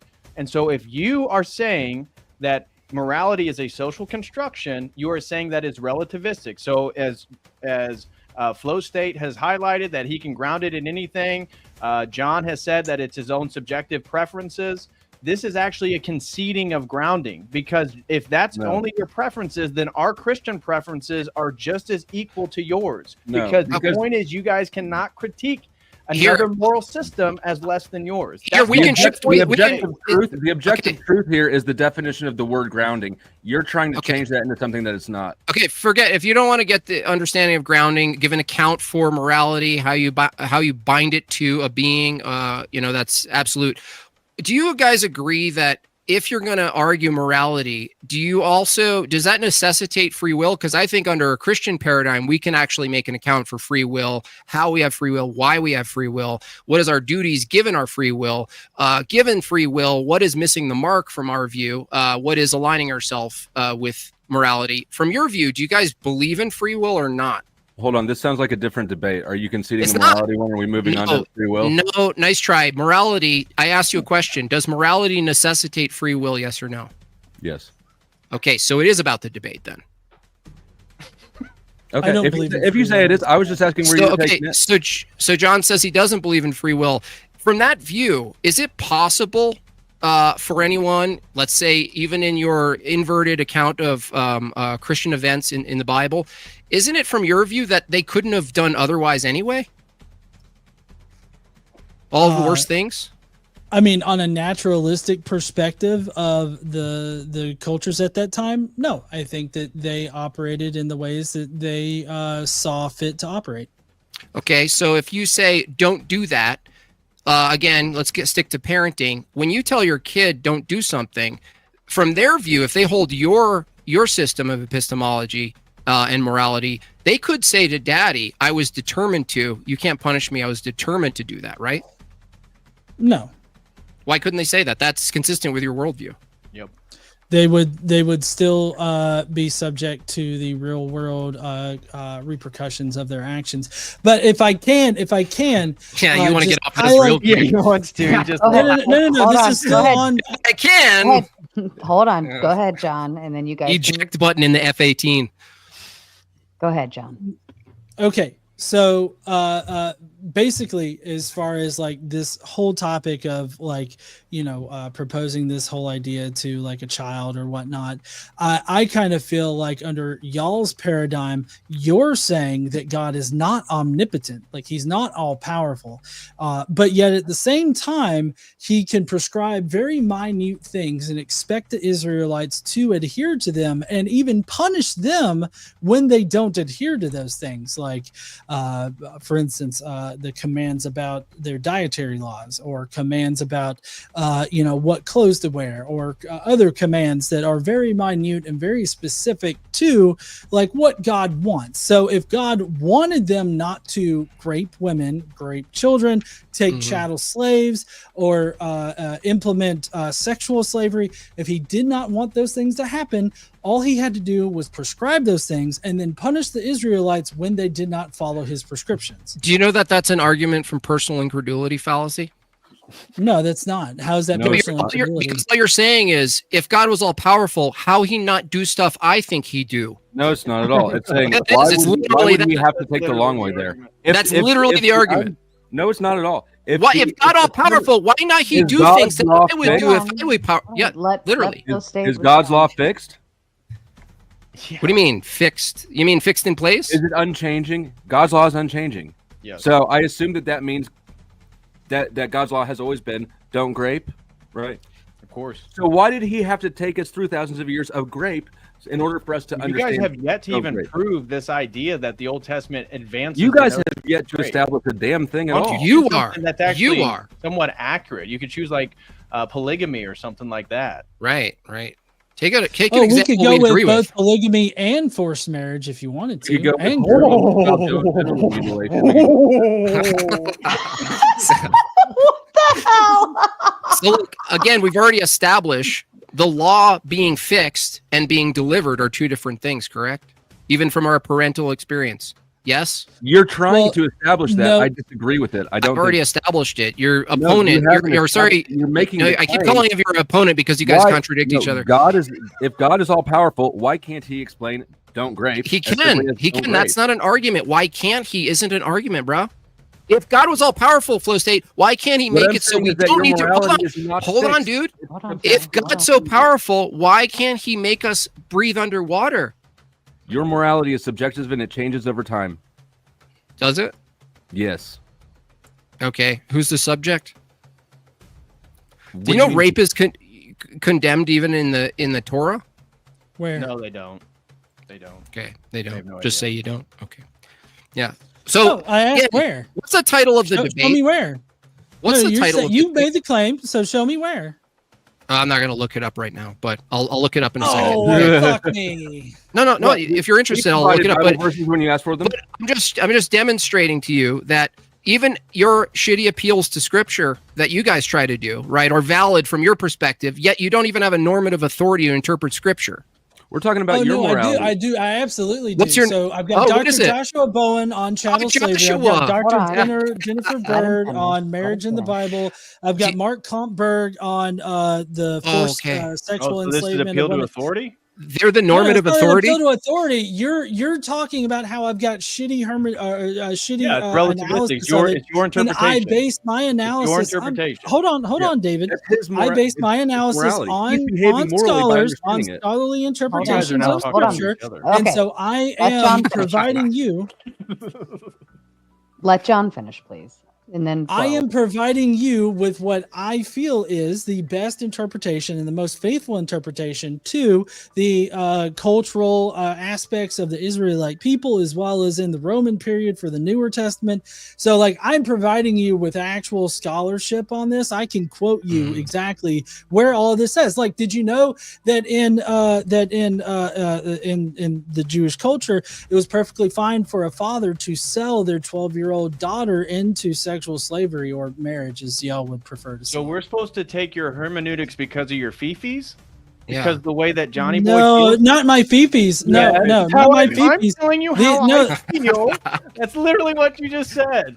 Let No, John right. find. This is my estimation of the scholarship, what I've read about the scholarship, what has personally convinced me. So it's not about my feelings about it. It's not because convinced. it's not like I convinced want you. these things to be true because I feel I'm- like they are okay, true. great. So It's I because could they say- make solid arguments. It's because they make solid arguments using scripture, using the original Hebrew languages, using the original Greek languages that They know they that. are They're written just trying to bait you into getting pissed Okay, off. so let me hear. I'm going to give you. Let me go ahead and reset the panel. Everybody take a deep breath, please. There's about 1,400 of you watching between the channels. Super excited for everybody. Please do your job on your end. Like, subscribe, share. You know you like your people up here. You're excited for it. Let's give everybody a shout out. Jim Bob, please continue. I was going to say, it sounds like you said you appealed to Joshua and Sally and Barbara and all those guys, right, who studied, and that you're convinced, right? And I could just as well say, well, I'm actually convinced by the church fathers and the oral and practical liturgical practice of the Orthodox Church, as well as the authority in the matter, pre-canon, post-canon. I actually appeal to 2,000 years plus. You appeal to what? This generation of little Joshua Bowen studying his little heart out? What if your I'm priest told you to do unconvinced. something? What if your priest told you to do something that you considered immoral? Would you follow their orders, or would you make your own decision? Considered I would immoral? follow God and tradition. Yeah, if he Well, I contradicted if he contradicted the faith, you would be able to see it. But the faith includes the hierarchy of No. leadership, right? No, it's not like that. We You don't don't. believe priests are infallible. No, you don't say just do whatever the priest says, right? And that's what's What do you good. reference it against? What do you check the priest against? The tradition The itself. tradition itself. It's older than the priest. Yeah. The priest. By the Very way, do you know obvious. that a So it's priest? your own personal interpretation of what they say. No, it's actually You have based on the multiple passing options down to of choose from. knowledge. It's from like, church do I like fathers mom? and Do I like tradition. dad? Who will give me what I want? I Well- got the well, Bible. look. I got tradition. I got this priest. Look, do you understand that when someone goes to like seminary and becomes a priest, they don't go in with this like, I can't wait to interpret scripture. I can't wait to see what I come up with, right? I wrote a new essay on the scripture. That's not actually what the faith is teaching. So even your hypothetical is mostly inconsistent. Now, if it's something superficial, like and trend based, I don't know, like, wearing a mask or something, there's actually room to push back on what we call authority at that level, right? But as far as doctrine, dogma, sacraments, the practice itself that supersedes and goes beyond and transcends all temporal activities, that is unchanging. So even your hypothetical assumes that like we're a part of some authority where we just look up to the guy in the hat and he goes, "You do this now." That's not actually the practice. I know in your head it is because you're so anti-authoritative.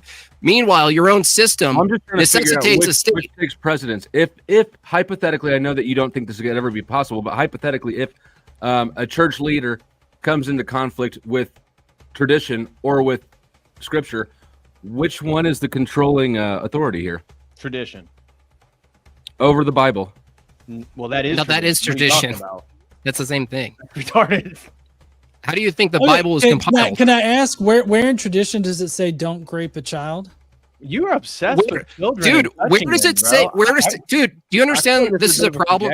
Do you know that? I'm just going to show you the error in your reasoning. If something's not said, don't do this in the Bible, it doesn't follow that it condones it. Do you understand that basic There's a lot level of distinction? prohibitive laws in the Bible. You'd think that some of these things could have been included. You didn't get an Okay, answer. so- Do you so, like, understand the I distinction? didn't hear any kind of like actual justification. I just heard you dodging.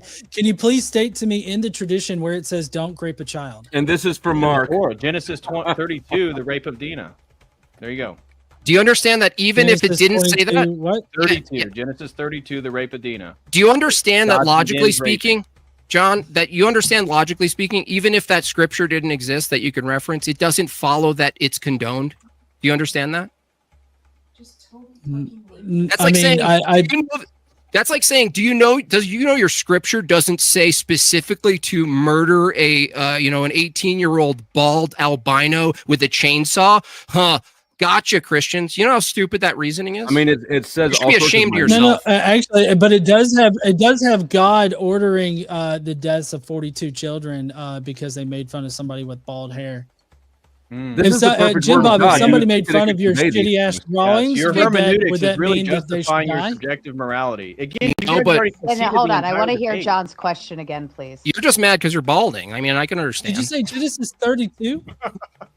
Personal attack. He I'm not feels personally balding. attacked by scripture. Did you say Genesis 32? 32 I through don't. 34. The rape Did of you say Dinah Genesis 32 is through 34. what? pretty Oh, sweet. okay, so it's 32 all the way through 34. It's a 34. Yeah, I know it takes reading. I know that's not your strong suit. But citing scripture that are pre-compiled, right, and misquoting them. Yeah, No, I have- I have mean, I you have. read- I've named rather than off not citing several scripture, don't different you agree, scholars Jim that Bob? I've extensively read tonight. So it's You're a not that I'm afraid TikToker, of right? reading. You got I'm TikTok just trying all to over find you. where it says "Don't rape a child." I'm just finding where it says don't do a number of things that are possible and how that follows that we condone it if it doesn't say it. Can This I is ask the the perfect work of question? God. You think that you Right. can Actually, get more out of it. can I ask the question? And this one is actually because I'm curious now. If it doesn't say not to do it, is there a way that it has a positive, maybe not necessarily to not do it, but like maybe how you would treat how you would treat somebody or something on the positive end? Jim Bob and David, that's where my question comes in. If you have a thought on that. She feels like she needs to help you guys. Can you reframe the question? I don't understand the question. Instead of in the Bible, do not do something, is there something that would provoke, like, do something instead that would kind of categorize and knock those out? Love your neighbor as yourself. Does that work? Yeah, I mean, the Right. general basis for Along those morality lines. is that the others are made in your image of in their image of God, and so are you. And these acts against others are an act against yourself. So a grape, right? If John's upset that very specific kind of activities that have recently been on his mind aren't in the Bible, and he's saying Christianity condones it, it's still not logically a follow. If something's not explicitly in the Bible to not do, it doesn't follow that doing that thing is condoned. Do you understand that? It's I not just forbidden. wanted that question What I'm answered so we can move on from it. Sure, that's not fine. what I'm saying. What I'm saying is that God directly condones and commands the graping of women, and Then keep how, saying would- that. we how would do you need. explain Genesis 34, verse 2? That's clearly condemned. I mean, I'm reading it right now, and this really just comes across as like It comes across as your that's your hermeneutical system. It comes across. No. I'm just saying, just reading it. Oh, even- Let me make sure I Can you got read it out loud? Yeah. Well, 1 second. Hold on. I'm making sure I have I'm excited for the this. best some public version of the reading. Bible. Because even if it does say not to grape other spots in the Bible, It doesn't Numbers, say that. For instance, It's clearly Numbers, you condemning- still haven't justified that's grape. What are you talking about, dude? I'm you're, sorry. you're like, playing dumb. You and I, we all know what the point We of all know teaching what? female virgins is. We all know What? it. It's not. What we all You know don't it is need your the word it's your grape. let epistemic Let standards. Flo, hold on. Let Flo finish. What? Let Look, Flo let me finish. try. We all know that you're wrong. See, You don't need the word literally spelled out for you in order to understand what the message is. Do you? okay, no, but you would need some sort of I know authority that and Numbers- interpretation. You extrapolated so many things out of the sacrifice story with. Okay, so, Isaac. cool. Is that admissible in court? Let's say is Numbers Is this 30. court? Hold on. We're not in court. Hold on. Is Numbers 31 admissible in court to Are we say in that court? someone? I'm asking you, based on your standard, if you think it's worthy of an interpretation, you would be confident to placing it in court and saying, "This guy did it. Look what he wrote." Would you use No, that in because court?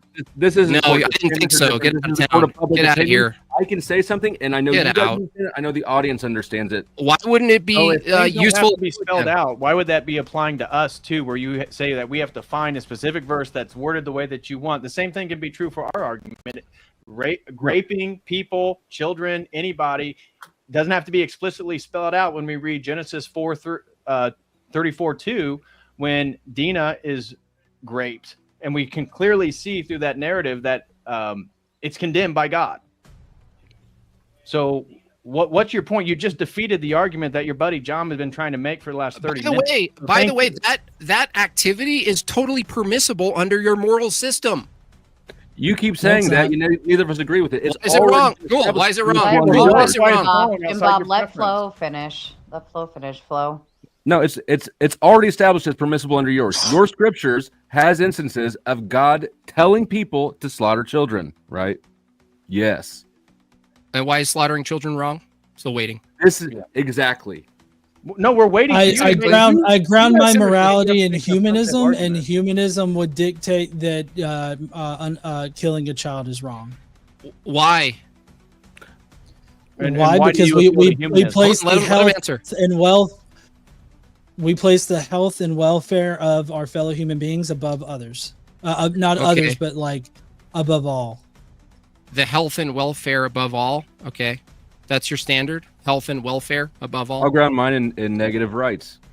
Regardless, like I said, I could ground it in applesauce and it would still be solider than you. Hey, John. Yeah, and John, we don't have to. Flow State and I do not have to agree on the foundation of morality in order for us to be able to ground morality without. No, that demonstrates that there's no objective. There's no grounding. It's like literally. You don't have an objective grounding. You don't meet your own requirements. Hey, John, I had a question for John because he said health and well-being. Is it possible to obtain a high, let's say a optimized well-being by way of doing horrific things to certain people? Is it possible under humanism? No, it's not possible. Let's say like Malthusianism. Is it possible under your view, if it was empirically convincing to you that annihilating 4 billion people, right, would actually serve for the best possible well-being, the peak of well-being at a sustainable level for the remaining humans? Wouldn't that be a moral thing to do? I would disagree with that. No, but you don't disagree because it's an entailment of your view because you. No, I'm sitting here literally telling you, Jim Bob, that I do not agree with that, and that violates my moral foundation. That is your morals foundation, dude. That is your moral foundation. No, I'm telling you, like you're trying to box me. Hold on. You're trying to box me into this whole like absolute moral foundation. My moral foundation is subjective, so it can change. But I'm telling you right now, that particular hypothetical. So how can you say my moral foundation would brand that as abhorrent? How can you say somebody's wrong if your foundation is constantly changing? Because just because my moral foundation changes doesn't mean that I can't come to moral conclusions. So it's all based on your fifis and your preferences at whatever given point. By the way, it kind of seems like y'all's moral conclusions are based on your fifis about scripture. No. What if you were determined to someone else's fifis about what scripture? If you were, but godless, under your view, I thought everybody's behavior is determined anyway. So what if tomorrow you woke up and you were just determined to think depopulation was the right answer? I mean, I don't see how that applies to grounding my morality. They really rather catch us in a the point is, if determinism is true and you take a physicalist approach that everything's a natural mechanism unfolding, anybody's account for morality, including their actions, would just be determined by biologically and chemically, right? They would just be unfolding. From that view, you couldn't say an event that unfolded that was completely caused by the laws of physics and nature could be immoral. It's just an event in the world, no different than a waterfall. How would you distinguish? You have the same issue if God created everything and knew everything before it happened. No, they don't. I would say natural events are amoral, and they do not have, because nature is amoral, then it has no consideration for the interactions between humans. Okay, let me give it back to you. You think that natural events are amoral. Are thoughts, propositions, and moral evaluations biological in nature? I think that they're emergent from our biology. Are they events in nature? Are they events in nature? Not in the same way that we're talking about natural events. Special pleading. Cool. So what is it No, I'm not specially pleading because special pleading as well. Look. I'll ask you a question, Godless. If natural, you just said premise one, natural events, right, are amoral. Evaluations and moral judgments are biologically natural events, but they're not the same kind. Now, under your view, you're right. Can I clarify something here? No, let me ask you a question. You can clarify after. Bob finish and then clarify. How do you make a meaningful distinction categorically between natural events in the world that all operate according to the same laws of physics and chemistry and et cetera, and your moral evaluations, which are under the same law? What's distinct about a moral evaluation that makes it not in the same exact arena as every other effective physics in the world? Well, they're different because we have a consciousness that's an emergent property of a complex central nervous system. So you have another natural event that I'm going to ask the same question, right? So saying what it is again doesn't make a meaningful distinction. Now I ask you, a natural occurring event called emergent property, called consciousness, which is some sort of vapor on top of the brain. What is it about that event in nature that makes it morally apt and truth apt, and the other events in nature are not? Please. Well, so it's not a vapor. For one, that's what you believe as far as the soul goes. Number two, I would say that there's no mind controlling the natural events that occur like in reality. I would say that a consciousness is a product of a complex central nervous system, and therefore we are in control of our experiences and everything like that. Our consciousness is how we perceive and interact with reality. I can't make a natural disaster occur, and I don't think that there's any kind of consciousness behind it. Sounds like your own thinking is a natural disaster, and I agree. The point is, you haven't answered the question. What is it categorically different? You said, well, these things are different because I have a mind. A mind, under your view, is caused by physics and chemistry, the same way other things like natural disasters are caused by similar laws. Now, the question, categorically speaking, is you grant yourself that the only effective physics and event in natural reality that is moral or immoral, is true or not true, is a proposition. It's literally the only thing in nature that you appeal to that doesn't follow the same exact rules and fall in the same categories of the rest of the natural world. You grant yourself supernaturalism. It's called the mind and evaluation.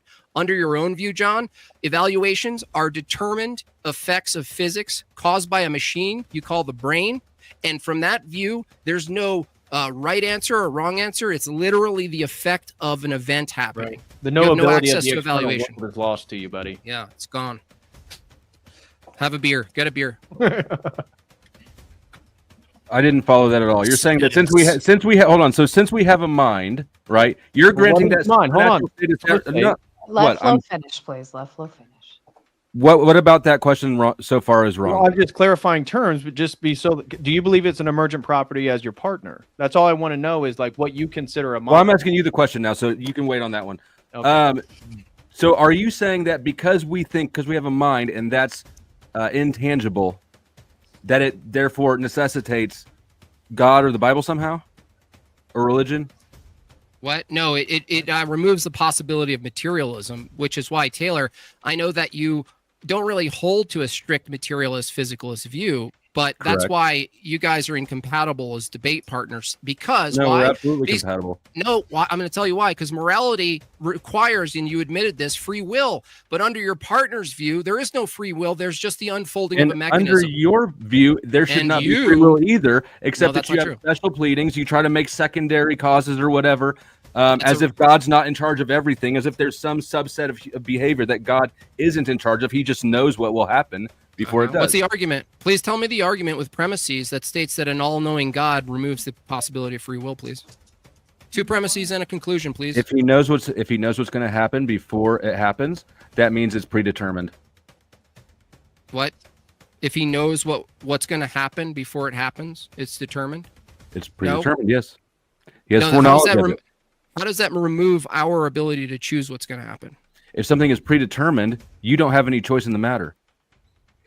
So, okay, so you're saying God can't removes our ability to choose in the temporal. If he knows everything before it happens, then yes, he has removed your ability to make it something other than what he knows will happen. And so you're making an argument against the entirety of Christian theology of being made in the image of God and having free will. God has. Well, I don't know if you want to interpret it that way. I guess that you can, but that's not what I was doing. Let me ask you guys having free will. Right. Let me ask this: if God knows the future, right? Like God is omniscient; He knows everything. Correct? Of course, by definition. Okay. Does God know what choice you're going to make?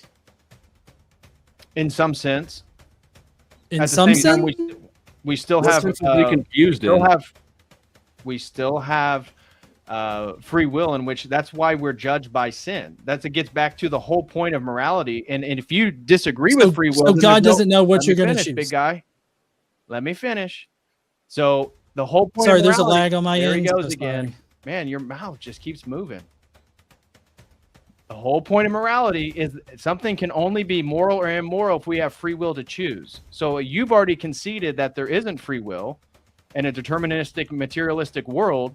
Therefore, you really can't even make a moral argument because you don't have free will to choose. Flow state trying to argue that God's omniscience is somehow limiting our free will is totally ridiculous and violates the limit your free entire will. history of Christian theology. And also, to claim that you are responsible for your sins, even though you are as God created you to be, is damn near blasphemous. If I were religious. That's a straw man. Hold on. My question hasn't been answered yet at all. So I was just trying to lay the groundwork here. Like, you think that God is omniscient, but at the same time, God doesn't know what you will choose because you have free will? Do what? So I asked, does God know what you're going to choose? So this has to, again, deals with a difficult understanding that God is outside history. He's outside space and time. So he already understands the beginning of the end of entire creation. So every decision that I've already made is already seen. If you're outside time and space, you've already seen the decisions that are made. So he knows what decision you're going to make. My free will but we're inside of it. Exactly, and that's why we have free will. Secondary cause. That's a secondary cause. Right. Okay. So I wasn't helping you. You just did because you're totally ignorant. We're inside space and time. We operate according to space and time. So if he knows what we're going to do within space and time, it's fixed here. No, it's not fixed. We have free will. Sort of like God's law didn't change either, right? Okay, so you guys can't just redefine words. Do you understand that if you're arguing that we don't have free will under Christianity, and you also argue you don't have free will under your view, you don't have access to the knowledge anyway. You do under my view. How is it you have free will under your view? Because I don't think that God has prescripted my life. Do you know that knowing and causing are two different things, though? He doesn't. John? He has no idea. I do understand that knowing and causing are two different things. Secondary causes? If you know the outcome, that means that it's I'm not going to answer a question. What are secondary causes? I asked John, is there a difference between knowledge and cause? and I'm not answering your question. Why? Because y'all still have not answered my question. I asked you a question first. I've tried to do my best to answer your questions when you pose them to me. Dude, I'm answering your question because I'm okay. Forget answering questioning you. Sorry. Yeah, you don't have to answer Jim Bob because you okay, answer ours. right? But not knowing something. No. I'm just trying to get an answer to my question. Yes or no? Does God know your decisions, and is He omniscient? Yes, and knowing isn't causing.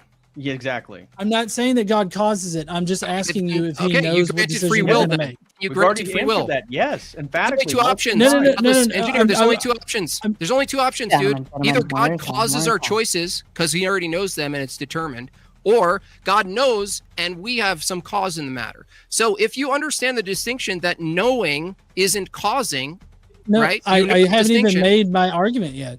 Like you're trying to jump ahead. Argument for the grounding of morality either. No. That's neither here nor there. So my point. If God knows what decision you're going to make, before you make the decision, is there a chance that you can change that and prove God wrong? That's a category error. How is that a category error? Because if you say that you have free will, then you can change. You can change your decision at a whim, right? You're asserting that, but you're assuming God's existence, His knowledge, is somehow inside our temporal space-time stage, right? No, we're just assuming that we are. You're saying God has knowledge, and he's testing us to see if we can go against his knowledge of what's going to happen. The question isn't whether or not he knows. Again, the distinction is whether or not knowledge is equal to cause. Is knowledge equal to cause? It's not equal to cause, but Great. it does rely Discussion on over. Let him knowledge answer. cannot be had if the end is variable. A prerequisite is a fixed outcome.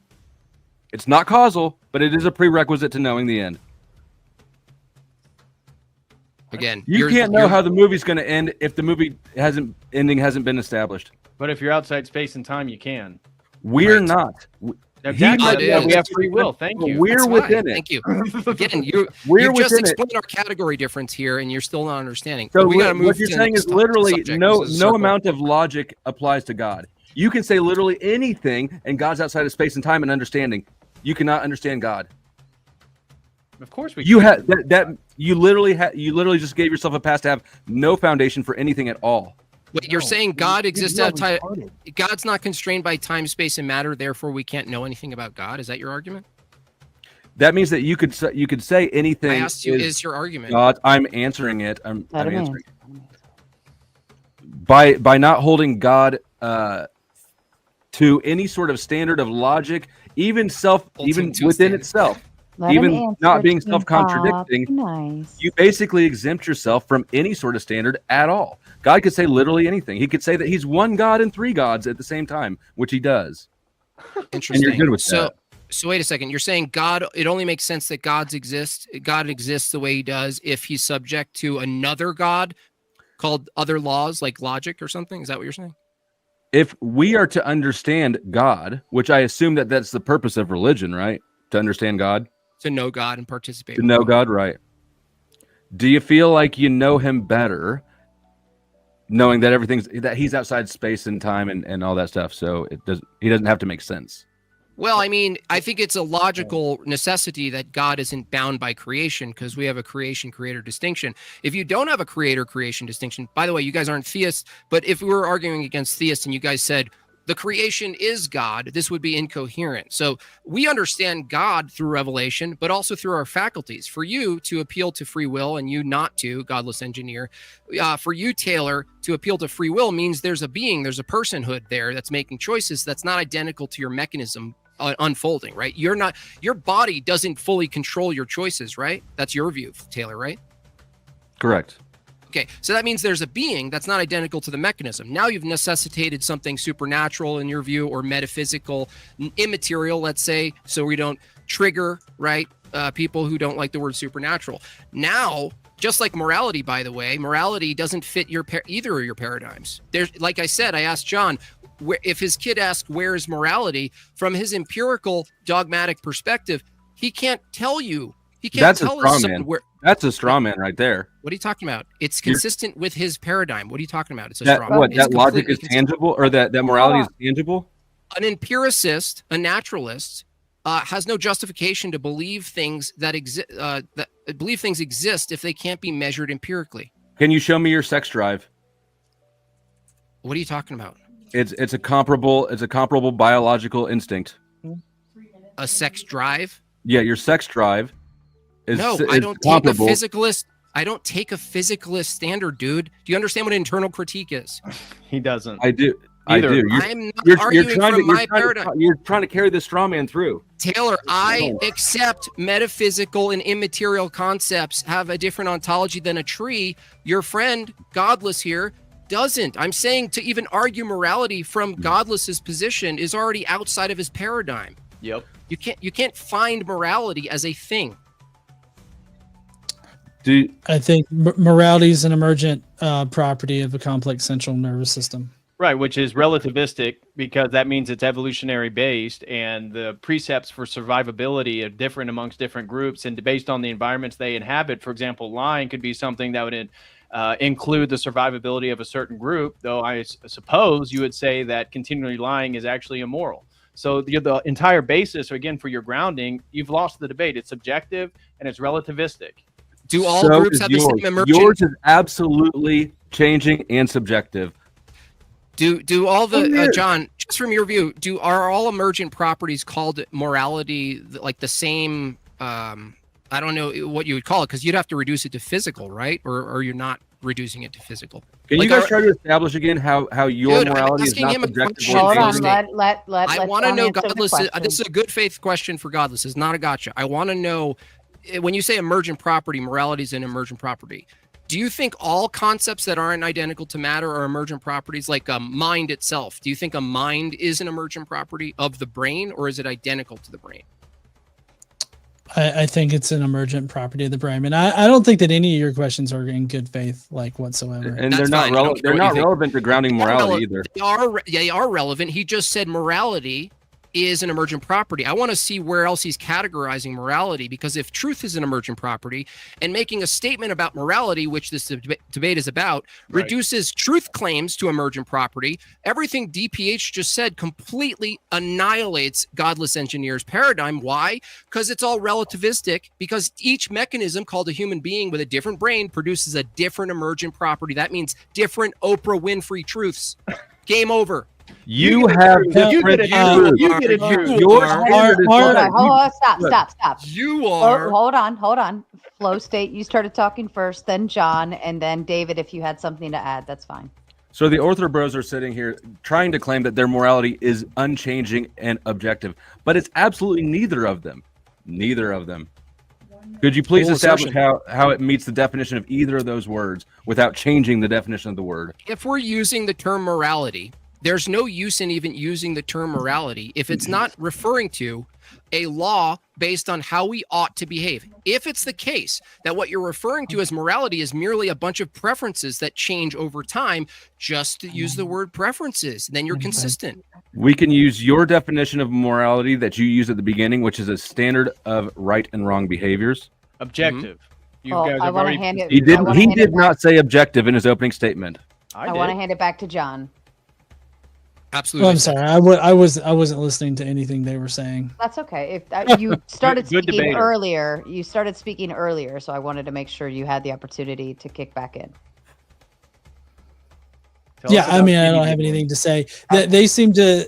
It seems to me like they want to force this whole absolute or objective sort of standpoint onto my subjective moral foundation, but I don't even think they have the objective or absolute moral foundation they claim to have. So They Even- don't. it just They for sure don't. seems like a giant pissing contest at this point. to me. Even look, the title of the debate is "Can we ground morality with God?" Let's say we Without- didn't ground without morality God. without God. Let's say we didn't. The question still stands: can you ground morality without God? Yes, it's grounded Yes, in negative grounded- rights. Negative rights. And Let's get into I that. ground it differently than he does. First Wait, of what's all, the negative hold rate? on. We can go down that route. I can do that. But first, I want to hear you explain again how your morality is unchanging. God is the standard for morality. He's a being, uncreated, unchanging. Why? How do you listen? How do I come into the knowledge of God, the being? I'm going to First of give all, this I already- 5 more minutes, and then we're going to go into I closing already statements. established, and you agreed that if morality exists and it refers to the standard by which we ought and ought not do things, that it necessitates a being. Now, the only question from your view is it an Necessitates two of absolute them. being? Is it an absolute being or just two humans? In your view, it's two humans. If you'd like to take the approach that your grounding for morality is just two humans, please, let's by all means do it. But if God existed and he was the ultimate uncreated source of all morality, all goodness, and all badness and evil was a privation of that, right? Your argument falls apart against God, right? It doesn't work to argue against objective morality Right, if but it's you grounded in can't God. demonstrate that is the case. You can't demonstrate God. Yeah, we actually already did. We We made could. a transcendental You argument. demonstrated It's God. not- it's- They can demonstrate God through a logical argument. You want to hear it? Exactly. We can use logic and demonstrate a logical, coherent argument, as we've already talked about. There's only two theories of truth: coherency, The which fa- is the going to fact- be. Are The you gonna let fact me that know I it'd be can, hard? the fact that Be hard. that there's people, Easy. the fact that we're even having Go this ahead, conversation Go ahead, demonstrates Flo. that you can't deny it. Okay, listen. In this conversation about morality, are you not Mhm. assuming there's a truth to the matter? Sure. Okay. That's Is the a truth of the matter? metaphysical Is the concept. truth of the matter absolute, metaphysical, immaterial? Depends on what matter you're talking about. Truth is the Is- quality of a claim. Okay, the quality of the claim, or qualities of the claim, if you say the quality of the claim is called true as opposed to false, is it absolutely the case that it's true? They're so dumb. They're both. If something is, Shut your wife up. She's not in this debate. Okay, stop it.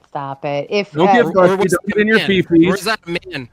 Come on out Go of ahead. your fee-fees. I feel like I've tolerated rude. this long enough. I'm not going to tolerate that. Rage quit.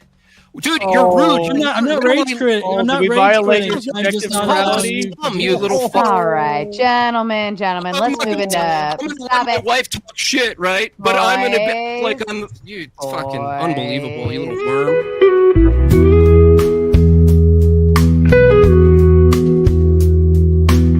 This message is sponsored in part by...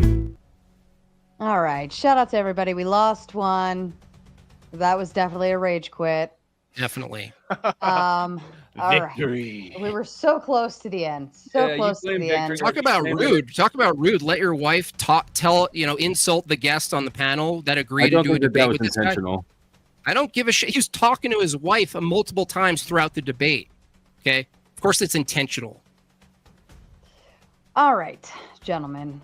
Flow State, since you're uneven now, if you want to go ahead and start with your closing statements. Sure. For my closing statements, I think it's obvious here that I throttled the Ortho Bros. That they couldn't prove any of their claims that their morality is objective, that it's unchanging. In fact, despite insisting it was, the opposite is obvious. And as per the definition of morality and grounding, there's nothing necessitates religion nor God. We can see that through history, as we can see that logically. I yield. Great. I'll go. Damn! Oh, no, sorry. Go ahead. I didn't realize. I was just ready to bite. No, go ahead, Jim Bob. David, if you want to let Jim. Yeah, I that's want fine. Jim Bob to go, and I'll close. Yeah. So what we saw tonight is a demonstration, which DPH and I both knew ahead of time because we talked about it, that these two wouldn't even agree on their moral standards, demonstrating there is no grounding. Second of all, we knew ahead of time they wouldn't understand what grounding is. Grounding isn't just some assertion and latching your morality onto something subjective like an opinion or the trends of the times. Further, he just said morality, is not something that be grounded in God. There's nothing that necessitates God. To say such a claim is to assume absolute truth exists, which necessitates God, by the way. If this argument actually was allowed to spill over into truth, which I believe truth and morality are related, you can't argue morality without arguing truth. Both Slow State and his partner. And his partner's partner, they couldn't tell me what the absolute standard for truth is, let alone morality. Now, if their system, this is my closing statement. Is there any duct tape you have in your room? So if they held their standard against morality, against truth, it would fall apart, and that's the whole point of the debate. Objectively grounding something means you're attaching to something, or you're given an account for the existence of in something that's unchanging. That's always the case, right? That's always true. That's always fixed in that way. Flow State admitted that morality refers to ought claims about us. He admitted you can't get an ought claim from a rock or a tree. He said, well, it does necessitate beings, just two. So that's a majority, right? So any two people who decide something's moral, it's moral. Now, notice how if you use that system and you go back in time in the Bible, anything you think is abhorrent, shut up, dude. It's my closing statement. Flow State, you know better. Come on now. If that's true, there's nothing they can point to in the Bible, even if we granted their grotesque interpretation of things happening in the Bible. There's nothing they could say. Why? All you need is two or more people agreeing that grape is right, and it has to be right. Notice how I asked John, can something be immoral at 5 p.m. and immoral at 5:01? He said yes. That's the end of the debate. That means it's not grounded in anything but your thoughts that can change moment to moment to moment. Now notice when I pushed the time limit further down and said, can it be 5 o'clock p.m. and X is immoral, but at 5 and 5 seconds it's changing? He has to say yes, right, from that standard. The point is, David Patrick, Harry, and I have successfully demonstrated mostly from us not even talking, by them talking, that their own standard falls apart, totally arbitrary, ever-changing, emergent property, changing from one brain to the next, majority rules. It doesn't matter. It's a free-for-all. If you can get people to agree with you that cutting off a head and dumping it down a pyramid is morally good, they have to agree that it is, given the times. Furthermore, and finally, that ultimately, any moral claims you have, including subjective morality, which doesn't make sense, just call it preferences, assumes a truth standard, an epistemic standard. If these guys even went into the pool with us on epistemology, it would have been even more bloody than it was today. So, God bless us for not taking out all the knives. With that, thanks for having me. I appreciate the debate. It's always fun, Flow State. I appreciate you too. David, to you. So the premise of tonight's debate was grounding morality without God. This requires, as we said, universality, necessity, and authority. What we saw tonight was two individuals who didn't even know what was going on in the debate. They had no idea what the premise was all about, and they never even made an absolute objective claim. What they did was refer to their fifis and their preferences. They want to say that, is God subject to logic? We've already made a transcendental argument for categories like logic, the laws of language, number theory, all this different stuff are non-physical, which of course they abide by. And I'd be curious, and we didn't have time because Big Boy already quit. Is 2 + 2 = 4? Is that always and eternally true? Now, from their own worldview of evolutionary naturalism, they would say, well, it is right now, but it could change in the future. We don't believe that. We believe that these metaphysical attributes, these transcendental objects, these are unchanging, and it requires then a transcendent entity to ground these. We did not come here to make an argument just for Christianity, though we are both Orthodox Christians, and that could certainly be a debate of another premise. What we did was make an argument for the existence of a God, a transcendent entity, which can be grounded these things in. So what we saw tonight was relativism, subjectivism, and inability to articulate any sort of objective standard. We saw a difference between the two secular moralities presented by Flow State and Godless Engineer. What we saw was an amateur Reddit tier attempt to talk about, if God real, why bad thing happened? This is embarrassing. We are adults. It should be a little bit more sophisticated than that. I thought at least they would refer to some of the more sophisticated atheistic arguments in the history of philosophy, but of course they're not well read enough to even understand that. This was a trouncing. This was an absolute bloodbath. Anybody that has a IQ above room temperature would be able to visually see that tonight.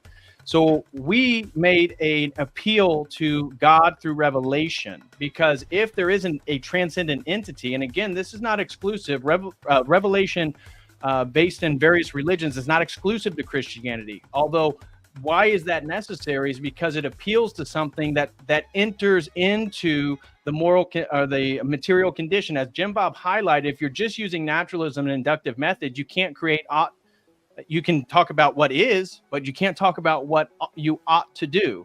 This is the human guillotine, who he himself was an atheist, but at least, unlike our opponents tonight, was philosophically consistent.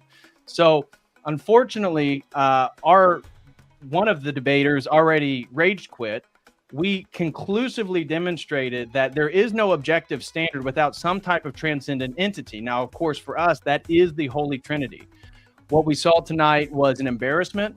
And I wish both Flow State and Godless Engineer the best. I wish them and their families the best, but I hope they do a little bit of soul searching and trying to at least be consistent with their own paradigms. Fair enough. Thank you, gentlemen. And if you can, a question, are any of you choosing to stay on for open panel? I'll stay on. Also, do you have all the super chats? You can read those. I'm going to read them. Okay, Yep, we're going to go great. through. Yeah, but I'll I just stay on. wanted to do a check-in. David, are you hanging around for a little bit as well? Yeah, I can for a little bit. Flow State? Mm-hmm. Okay, so while we're going through the super chats, what I'm going to do is I'm going to go ahead and drop the link. It should shoot out to everybody's, but if I'm not wrenched, it's not going to pull through. So I will also drop it in the private chat if you want to link it to your people. But I will say, if you guys go into dumpster fire mode, I will limit the flow. I will limit the seats to particulars if I need to, or we'll just play the booting game nonetheless. So feel free to start jumping backstage if you so choose. But yeah.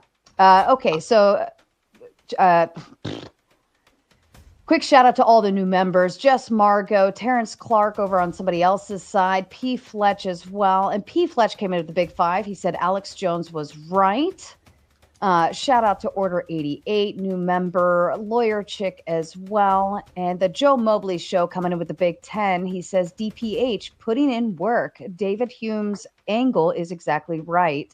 Can't derive an ought from an is. So how do we get it? How do we get from it is to it is good/bad? Good luck, DPH. Hold the line. You're welcome to respond if you so choose. I appreciate you, Joe. God bless you. And unfortunately, our opponents didn't even know the strongest positions that they could have taken. So it is what it is. But thank you very much, Joe. Appreciate the kind words. And Rachel Wilson stopping by with 2 super stickers as well. I believe that was over on Jim Bob's end. Thank you, Rachel. Appreciate you. And Oops, pardon. I didn't know if you want to read all of them. If you prefer to read them, I don't know whose end You're actually a better reader than me. Can you read them?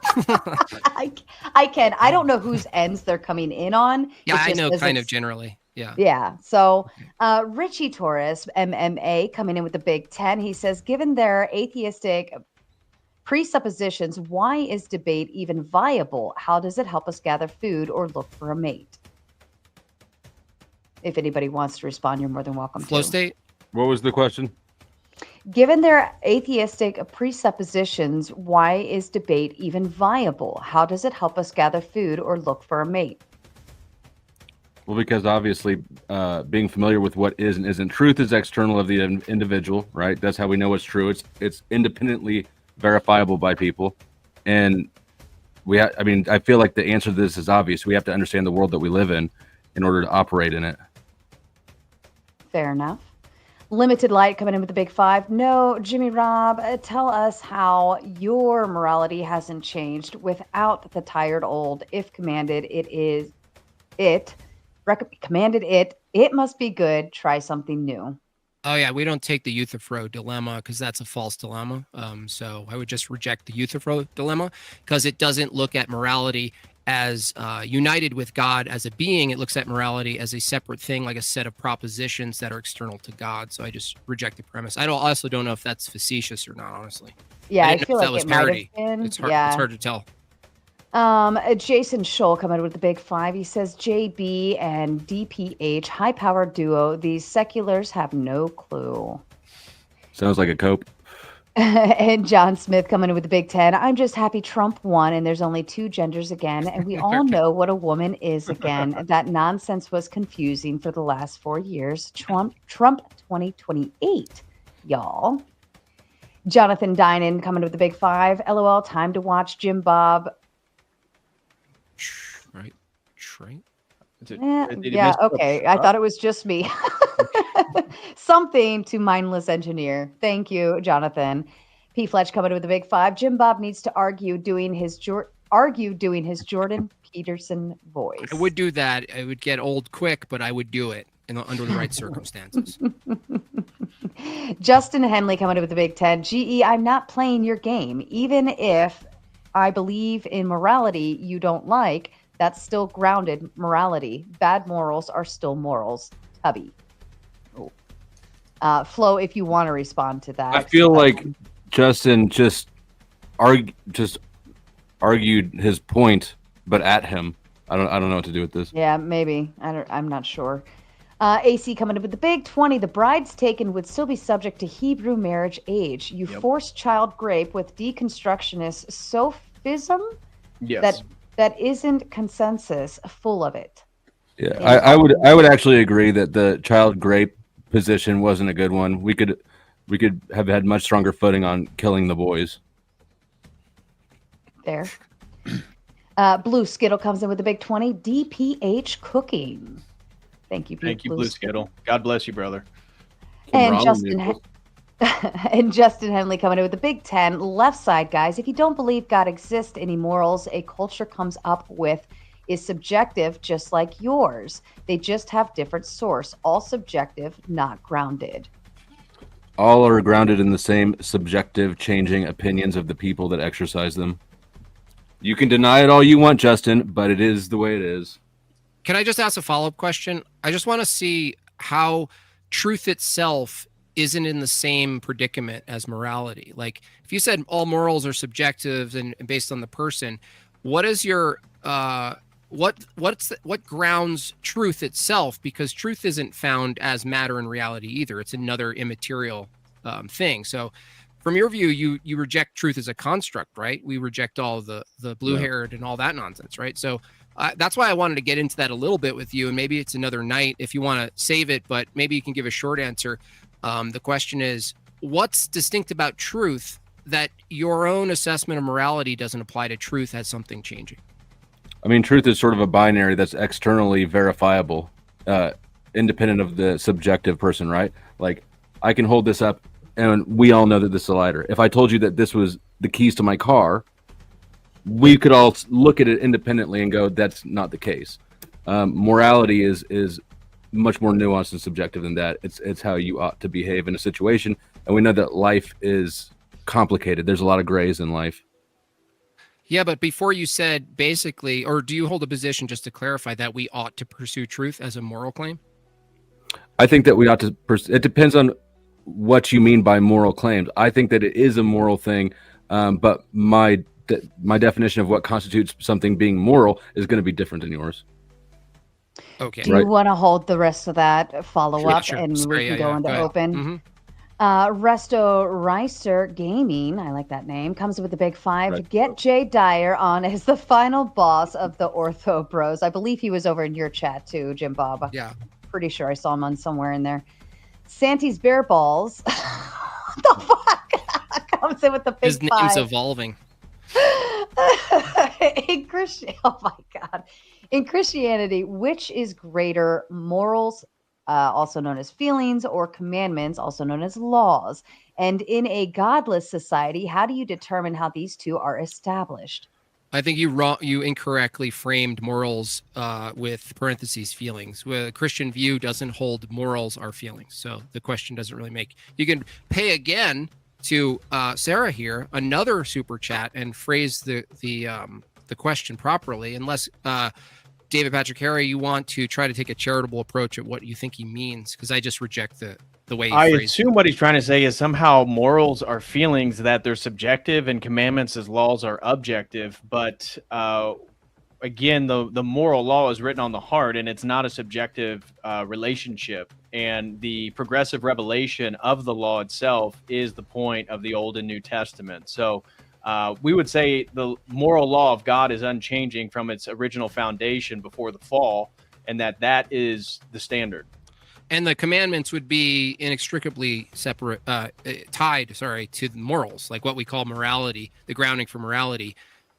This would be derivative, right? The laws would be derivative of God himself as being.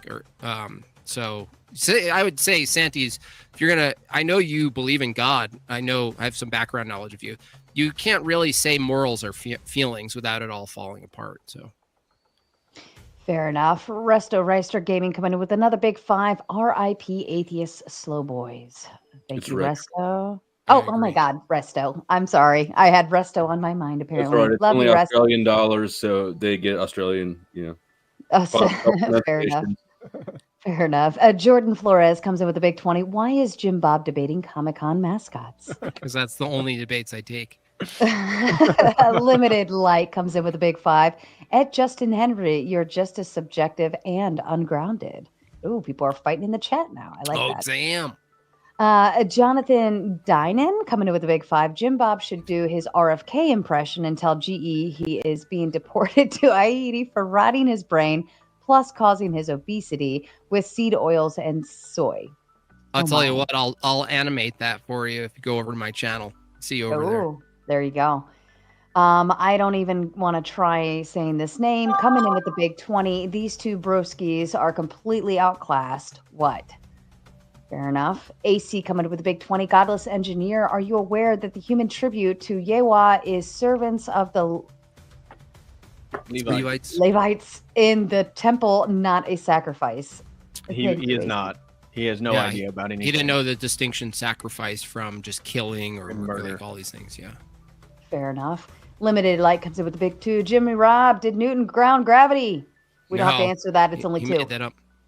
Limited light comes in with another 5. Jimmy Robb, the definition of function. Look up monster bearing in the development of mathematics.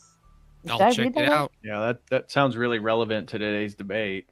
I mean, the only way I could make it relevant is when I attacked Godless Engineer's mechanical system for truth and morality, and he was left completely flabbergasted and silent for about it felt like 3 minutes. It was probably only 5 seconds, but function is relevant in Godless Engineer's system. But I'll look that up. Thanks.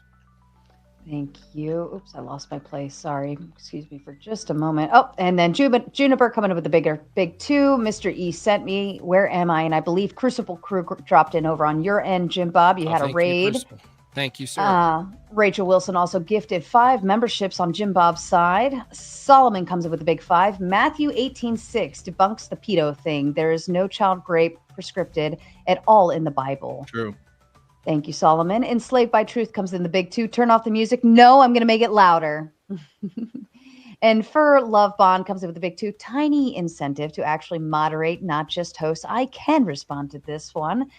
This is my style. I don't construct your arguments for you. I'm not necessarily going to fix it, take your side, or call out fallacies and so on and so forth. I'm just here to be mom the mod. And let the boys know when it's time to settle down and make sure people are, in their place and have their time to talk. That is my style. Solomon coming with the big 5. Limited light. Newton discovered a universal property, grounded it in a Christian worldview. Thank you, Solomon. Mr. E gifted 5 more memberships over on Jim Bob's side. Robbie Heck Music coming in with the big 5. I always love the breakfast question. Well, I feel like everybody knows the breakfast question. It just kind of is, a failure at this point. You can't ask it. Another gifted membership over on Jim Bob's side by Fredo Fonzarelli. I like that name. Marley Anna also gifted a membership as well. Thank you, Marley. AC coming with the big 5. Child grape is wrong until a professor says, actually, minor attraction is okay. And in the UN, lowers age of consent for multiculturalism. For real. I bet he does. For real. Thank you. See, Kelly Silva coming with the big 5. Thanks for the membership. And Filthy Phil coming in with the big 10. We love you, Filthy Phil. Everybody just say a quick prayer for Filthy Phil. He's got some things going on. We love him. We're glad he's here. Hey, Jim Bob, where is the best place to learn about church history? Also, it's good to see you, brother. I'm going to let DPH answer that. Church history. I don't know. One of my books that I usually reference to people is Byzantine Theology by Father John Meyendorff. It's a great overview of the development of the Orthodox theology as it relates to church history and the development of Byzantium. But there's a lot of great resources. If you just start, go ahead. I was going to say, in a simple book I would read for the more simple-minded like myself is The Religion of the Apostles by Stephen DeYoung. Really good chronological account. Second pre-second, post Second Temple. This is a fantastic book to get an account of the continuation of Christianity as opposed to Jewish versus Christianity, because he actually goes over all of that, and it's actually a fairly easy read. So I actually recommend that. That's not going to cover all of church history, obviously, but that's a really good start right there. Thank you, gentlemen. I appreciate that. It's Juniper comes in with the big 5. Like the stream or you're going in the crystal. Thank you, Juniper. Beaten Cheeks coming in with the big 5. I love his name. Love watching Bob Jim clean up. My apologies for not knowing much on DPH, but dang, he is good. Haha, keep it up, fellas. Flo, get good, bro. LOL. Thank you, Beaten Cheeks. We love Cheeks. Christina, I don't know what those are, but she loves this channel either way. What is ICXC and IKA? It's the Greek initials for Christ. Oh, thank you. Naomi coming in with the big 2. Salute to our beautiful host, Sarah. Thank you, Naomi. Love you so much. Blue Skittle coming with a big $10 just to say nothing. I love you too.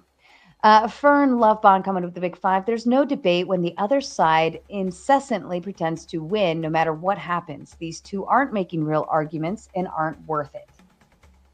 I think that, I'm not sure who that was against or for. Whoever you're rooting for, that makes sense. So Right. just leave it Right. open and then everyone's happy. Everybody's happy. FB coming in with the big 5. Why can't I cherry pick scripture and take it out of context? I'm not a church authority, and I am just trying to make your religion look bad. L. Well, Josh and Sally said so. You saw. And this person who I still can't read all of that comes in again. Shout out with the big 20, or I guess 2 in our world. Mango coming with the big 5. Are these guys participating in some kind of self-humiliation ritual or something? This beating you're giving them is brutal. We Thanks, used our Mango. dull knives too.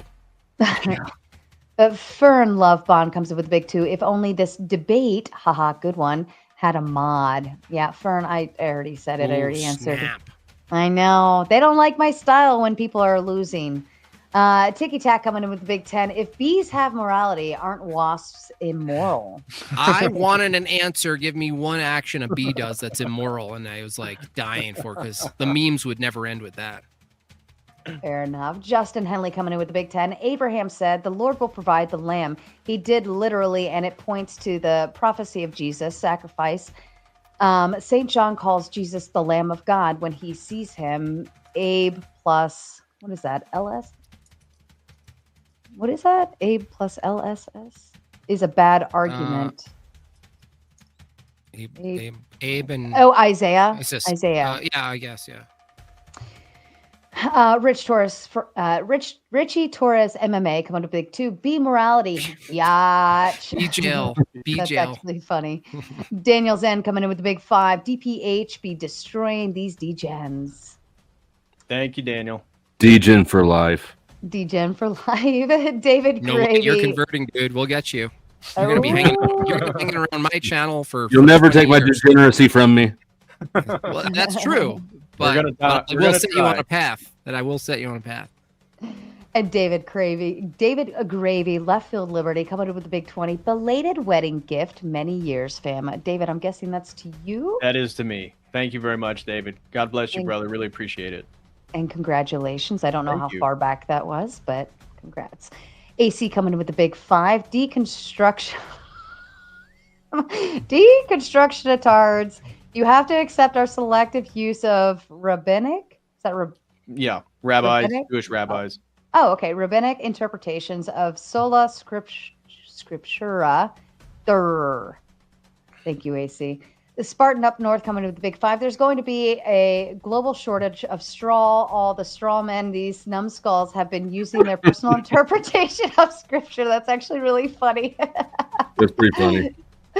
Thank you, Spartan. Mark coming in with the big 20. Flow stay. More like, I'm not going to say the rest, but I'll Oh, just you let can say it. That's funny. Look That's at good for a supposed to- $20 rage cope. Increase the rage cope. More Fair rage enough. cope, Mark. More rage cope. Yeah. Dean Lem, too, coming with the big 5. Put them in bee gel immediately. Thuggish, Bee gel. ruggish bees. Mhm. And Filthy Phil. I got Sarah to admit cats are better than dogs. No, fail. Dogs rule. Cats rule. Thank you. Blue Skittle coming with the big 5. If grounding real, why no copper wire? These are pretty funny. Smoking Auditor, Great gifting electrical another bill. tomato membership. Thank you, Auditor. I see you backstage too. And he comes in also with a super sticker. Shout out to you. Justin Henley coming with the big 2. Is there call-ins later? We've already answered that. Panel link is pinned. Smoking Auditor gifted another tomato membership. Thank you, Auditor. Tenublet coming in with the big 2. Matthew 18:6, condemnation of grape can fit here. Fair enough. If anybody wants to look that up for later. Smoking Auditor, shout out again with another gifted tomato membership. T Nublet with the big 2. Good modding tonight, Madam Tomato. Thank you to you, Nublet. Nublet. Turquoise with his membership. My brain can't process morality, so I'm not subject to it. That's my subjective morality. LOL. Fair enough. Beyond Seraphim Sarah Pim gifted a 5 Church of Eternal Logos membership. Shout out to you. Pope Biscuit coming in with the Big 10. You and DPH annihilating them. Keep up the great work, guys. Exactly. Mark coming in with the Big 10. These guys are shadowboxing with their minds version of Protestants. Literally a broken conversation. These atheists can't even engage with what's in front of them. Well, they didn't really answer a lot of questions. Well, actually, just to say, it's actually a really good advice for people arguing against, quote, Christianity. If you come in with the debate, like on TikTok level stuff, you're going to be mostly arguing against like Protestantism and sola scriptura and all that. But to argue against orthodoxy, you're going to have to come a little more prepared. The same tricks don't work. I'm just, that's actually really good advice. You guys should listen to out there who are atheists. So why wouldn't, and I'm not debating you, I'm just asking, why would the same flaws not hold throughout denominations? Like, what is it significant about orthodoxy that demands a different approach? Well, if there's different methodologies for scripture, for hermeneutics, like if they hold to the solas, 5 solas, they're going to be in trouble in defending the faith, right? As they call it, the faith. And so if they have a different, Christology, eschatology, soteriology, you have to have that all sort of bundled in to the argument and the defense or the affirmative. And if that's not the same, you're going to fall into trouble. For instance, the guy who jumped on yesterday, I peeked in for a second there, Flow State. The guy who said he's a Christian, Joel, he was the worst possible help that could have possibly called in for you. Like that was the worst. He was a nightmare through and through. That was the worst. Him debating, let's say DPH here, that you would actually see in real time the distinction between the two worldviews, orthodoxy and what he holds. You would actually see it in real time. Absolutely agree. Were you still there when he claimed that he worked for Elon Musk at SpaceX? No. I felt like I shouldn't peek in too long because you were prepping. I didn't feel right there. Well, I privated the video after it was done, but I'll unprivate it if anybody wants to watch that. It was great shit. He totally did not work for SpaceX. Yeah. And shout out to Christina becoming a new member over here on I believe it's on my side. I love you, Christina. I love having you aboard.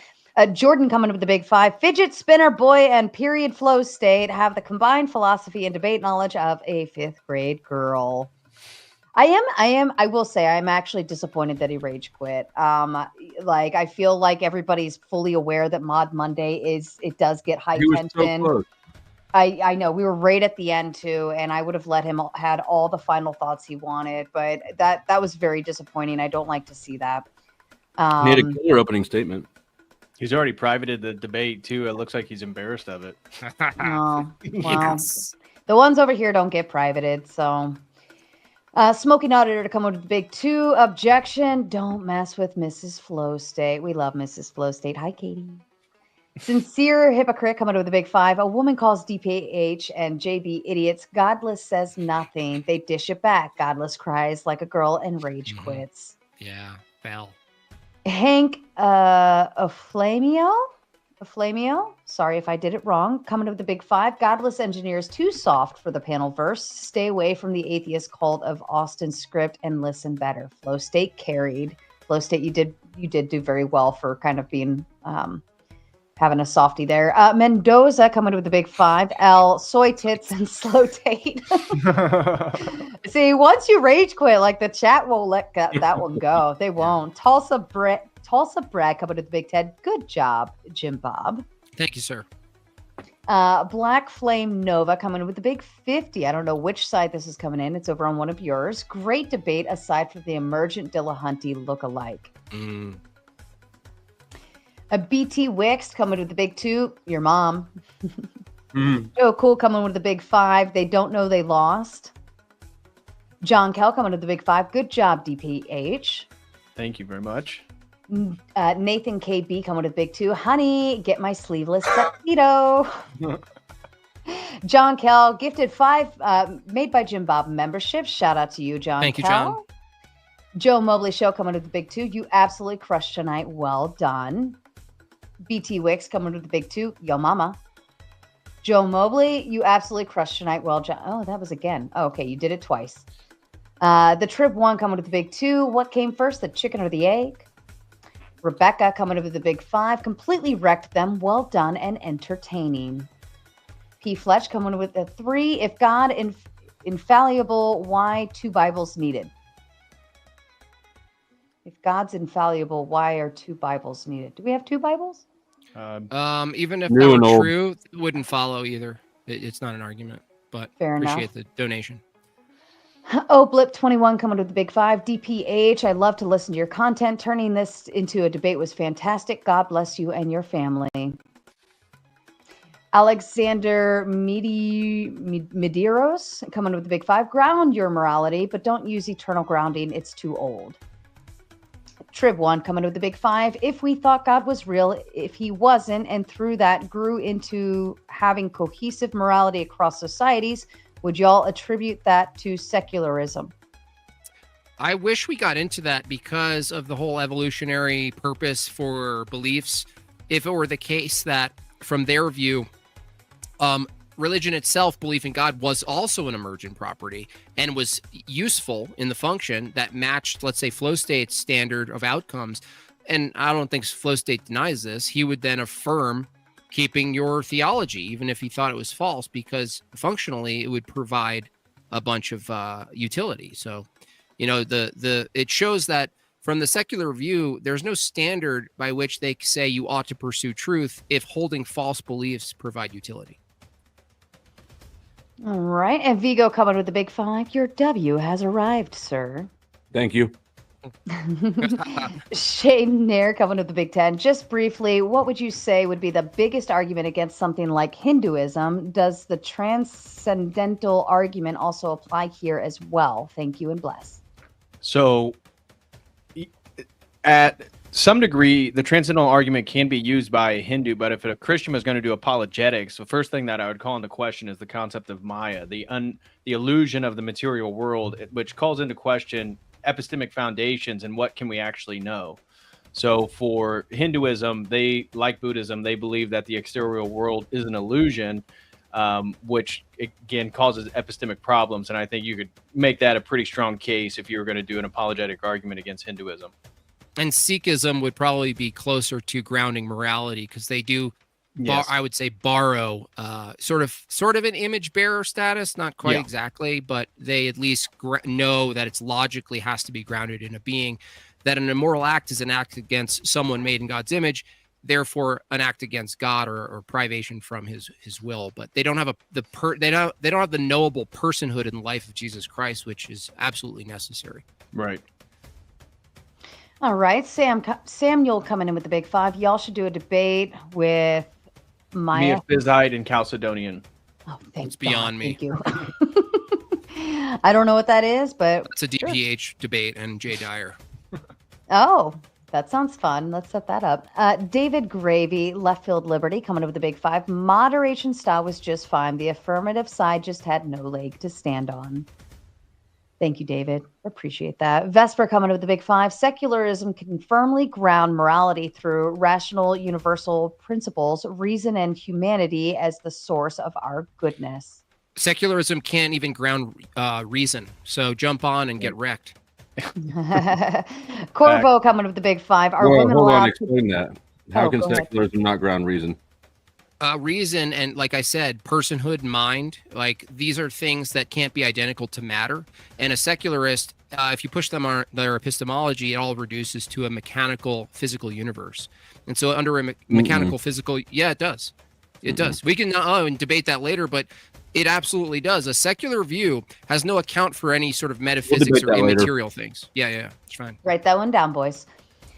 And we're almost done. We're almost through them. Corvo coming with the big 5. Are women allowed to talk in your church? If not, you are grounded and consistent. If not, you are in violation of Corinthians 14:34 objectivity. We're Orthodox Christians, so we believe in a priesthood, which is exclusive for men. I think that answers the question. Yeah. I think he was saying talk in your church. I don't know if think he's getting at preaching because that's what's being referenced in Corinthians. Right. Okay. Golden Renaissance Productions, I like that name, coming with the Big 10. I want you to give this to Jim Bob and Flow State to get me a sweet weekend in Beartaria 2.0, and Truth or Yeah. Cop is the best. Yeah, there you go. Shout Make out. sure it happens. Gourdzilla 37 coming to the Big 5. My Rage Cope only cost me 5 Canadian, and you still stink, Flow. Shoo.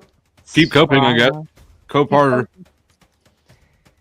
Oh, Walmart Wade 96 coming with the Big 2. Did my fake money ancestors have rights? How so? I don't believe in Blink evolution. Monkey, sorry. You don't Trib One coming with the Big 5. For the Christians, what religion would you say could contend with Christianity, whether it be as strong, as similar to it, as far as objective morals?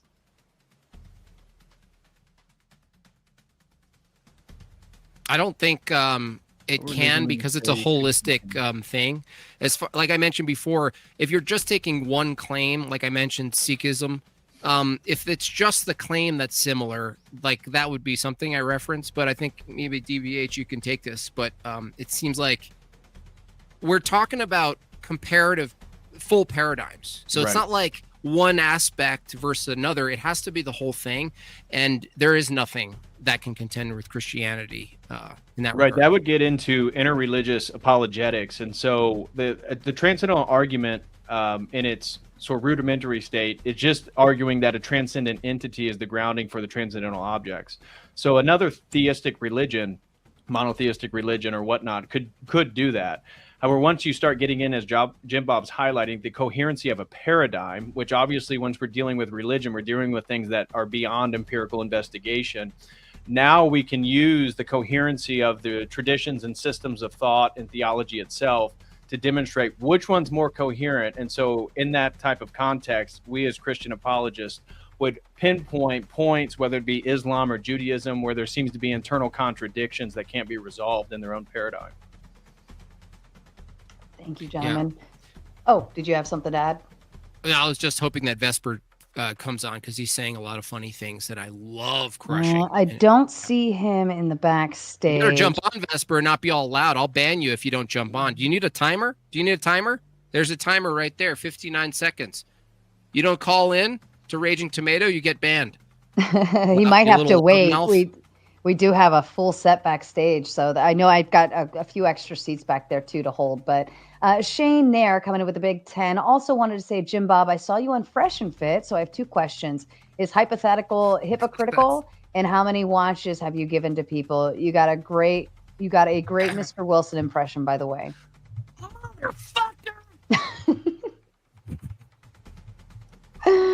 And Pim Oroz coming in with Big 20. Good debate, Jim Bob, with the rapid fire while DPH calm and collective to deliver a death blow. All right.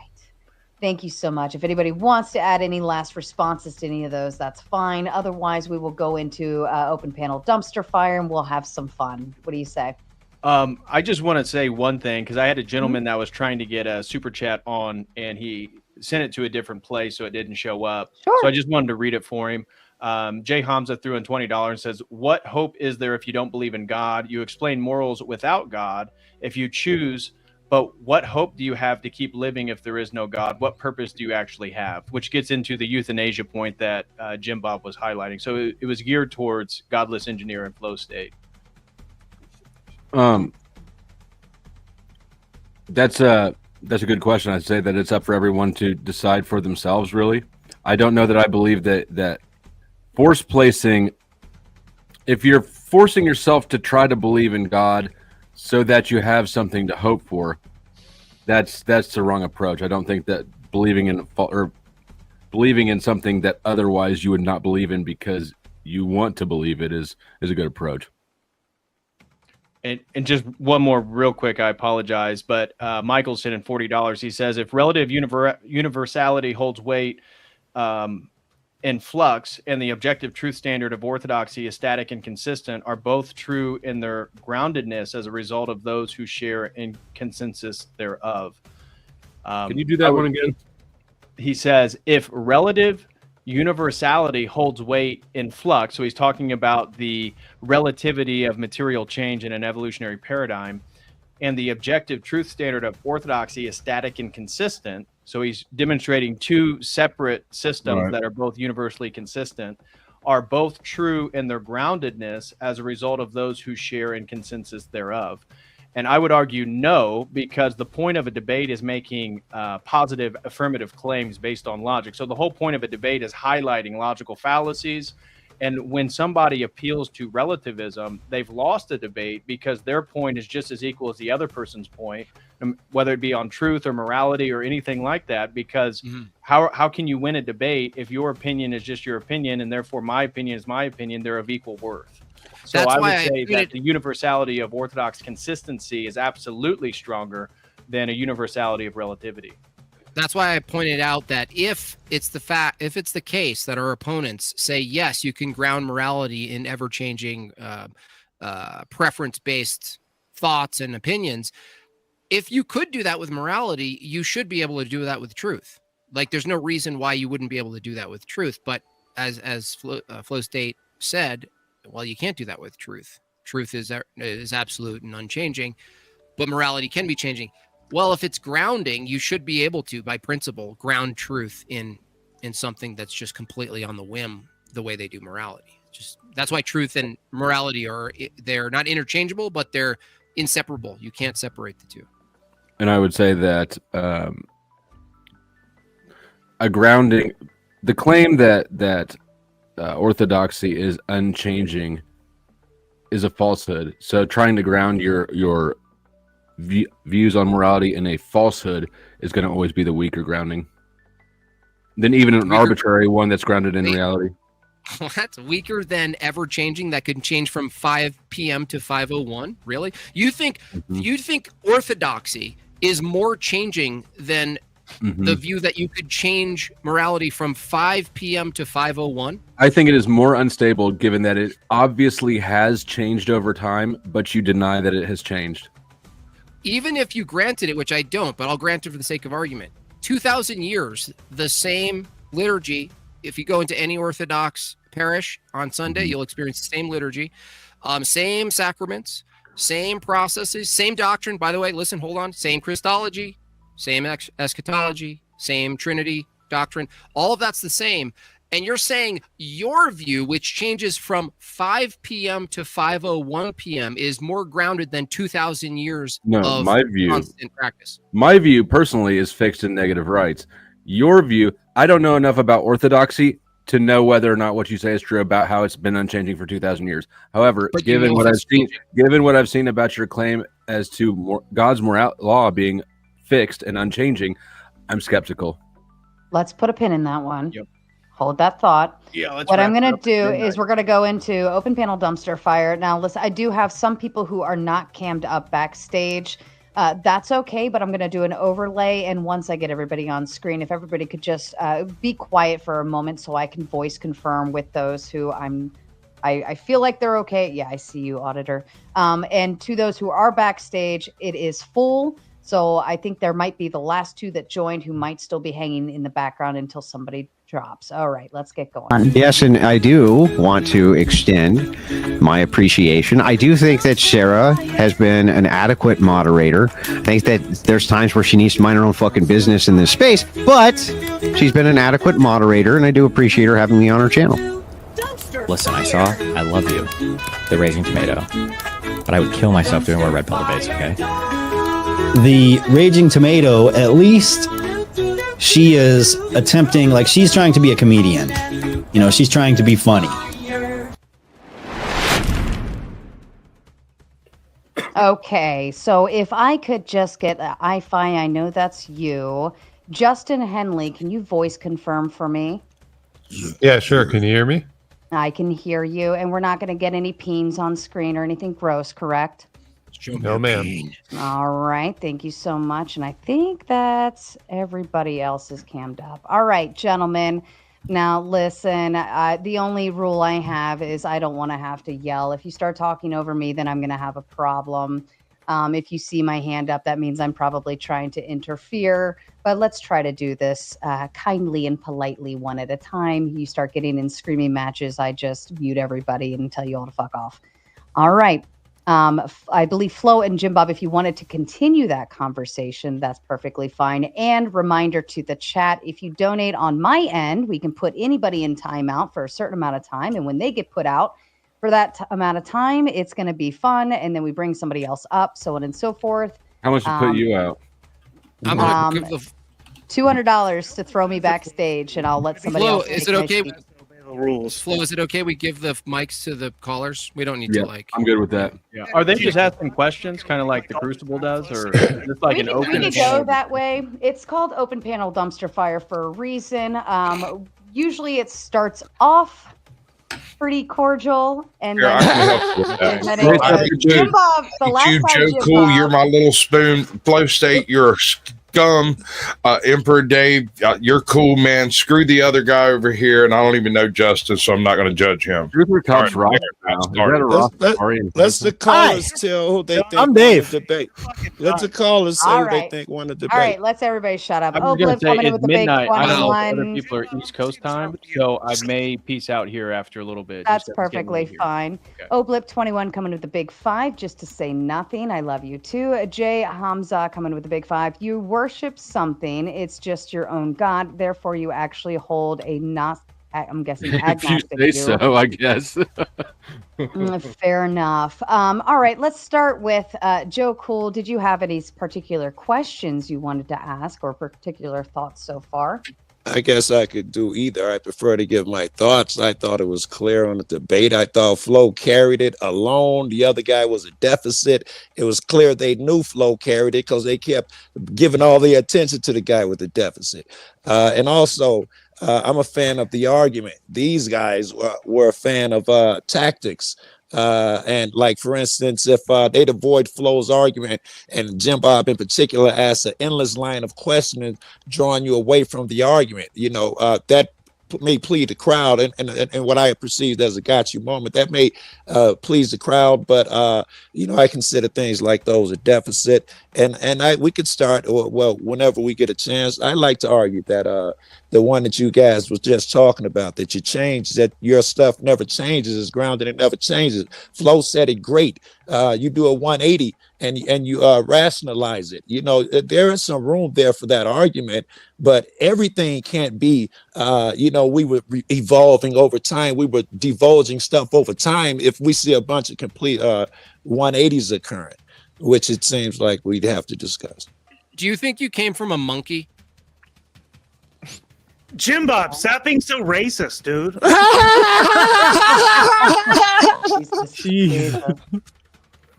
So It seriously, was a pork This monkey. is an example of the endless line of questionings that you go into no, when listen, you're Joe Cool. insecure or Listen, stop the something. But go poetry for a ahead. second. I get it. You should put saxophone music behind your little diatribes. But That the nonsense thing is, too. You Hold told on, a lot of Joe, that hold on, nonsense. Joe. It's a weakness. Joe, All Joe, right, you all asked right. a lot of It's stuff. rhetoric. Let him Sorry.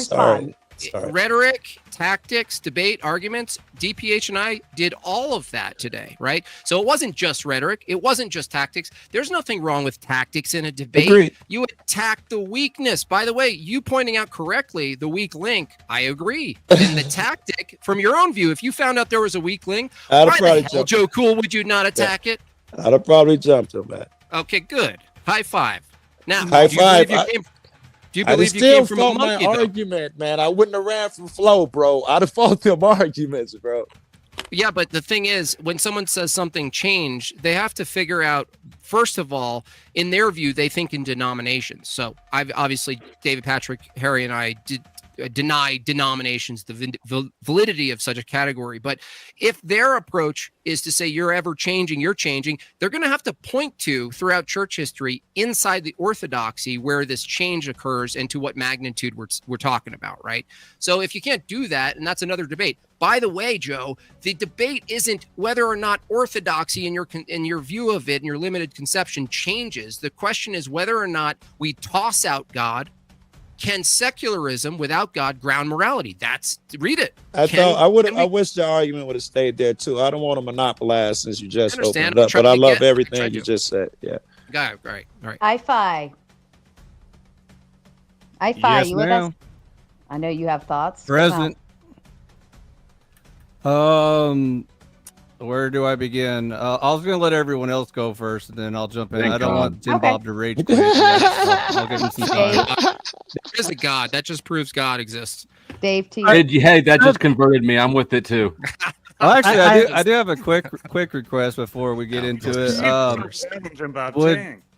Would DPH be able to get Jay Dyer for me and do an Ortho Bro special? Is that something you'd be interested in? Who's an Ortho Bro special? Hi-Fi. He's a. What are you, a solo script? I was on your panel before, DPH. Oh, You remember me. yeah. You know me. So, well, I couldn't see who was. Look at speaking him on to the panel. pretend to remember your It's ass. the seashell talking. Seashell. Next to You're asking if I can get Dyer on with a panel with you and myself? Yeah, to do like an Ortho Bro special. I kind of feel like that would be a productive conversation. God, stop being such a pick me. Ask, but he's pretty busy, so you may want to reach out to him. Would you be interested in that, or I'd be open to it. Yeah. All right, we'll do it. We Please may love do it me. here on Tomato if you're interested in that. Would that sound like fun? Man, will you send a fucking email? What's the prompt of the Seriously, Ortho this Bro could have been special, an though? It's mostly politics, but we can get into religion too if you guys. You want. will get I'm into game religion. for either. You will. All right, Dave, to you. Yeah. Okay.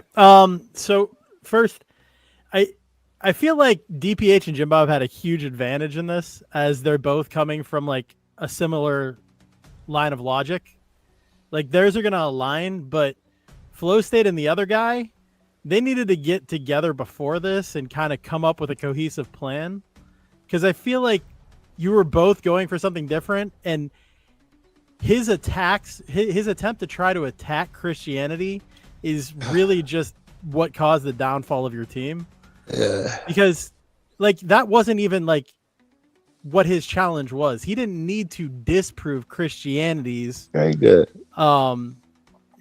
Correct. consistency or moral grounding.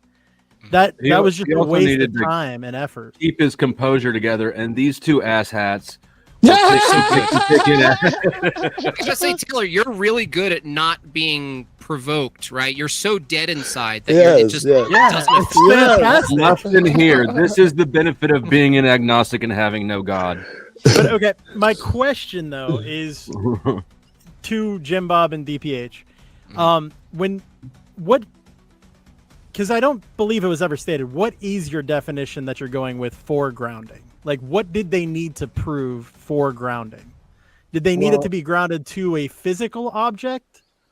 Good question. I hear what you're Could it have saying. been a conceptual?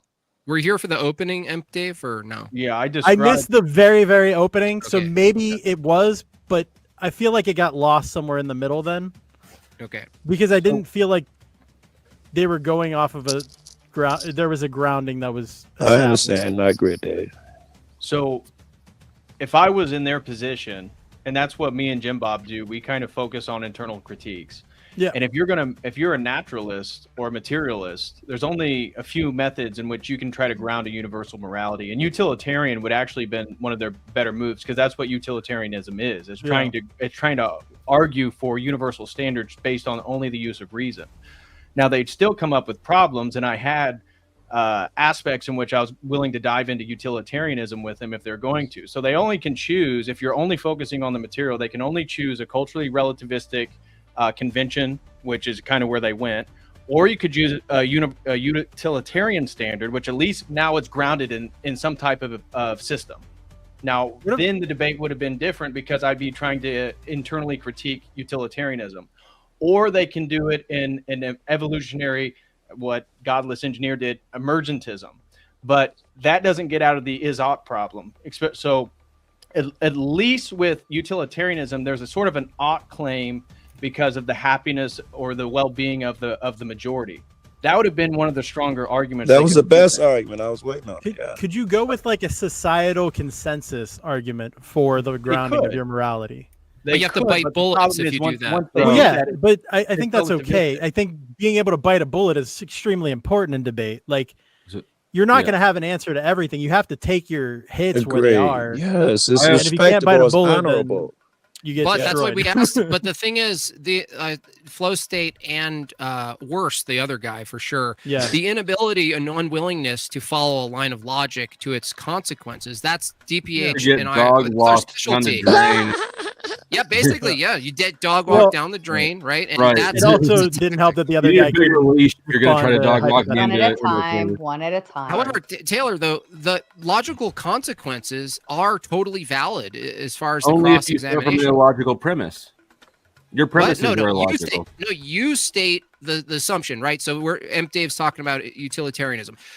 Almost every time, I haven't witnessed a time it's not the case, where if you follow increased well-being, it has to be the case that, let's say, Malthusian Depop, if it were the case that Depop, for certain people, maybe people who look like a godless engineer, unhealthy people, do away with them. If it was demonstrated or it was a reasonable belief that that increased the well-being of all the people who weren't deleted, you really couldn't argue against it being a moral imperative, right? You Correct. just And I have to think bite that the that's bullet. still a higher standard than God told me. So Let me do this since this was Jim Bob's specific request. Vesper is here. Vesper, can you just voice confirm for me? Show your pee-pee. Don't show your pee-pee. Vesper. Vesper, are you with us? Vesper. You have to hit the unmute button. Unmute, dude. Hit it. And put your pants on first. Put your pants on. I'm just taking mine off.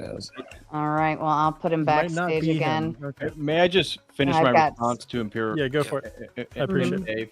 I was getting ready to say empiricism or something, but so even with utilitarianism, at least that would have been more of a logically coherent argument. But my critiques would have still been regards to relativism, because it depends on the problem with utilitarianism is it emerges post-Enlightenment out of a Christian society. So the concept of the good and the concept of happiness were already rooted in a Christian ethos. So I would then challenge the opponent to define what happiness is and why we should choose your definition of happiness, which gets back to the subjective relativistic dimension of their argument.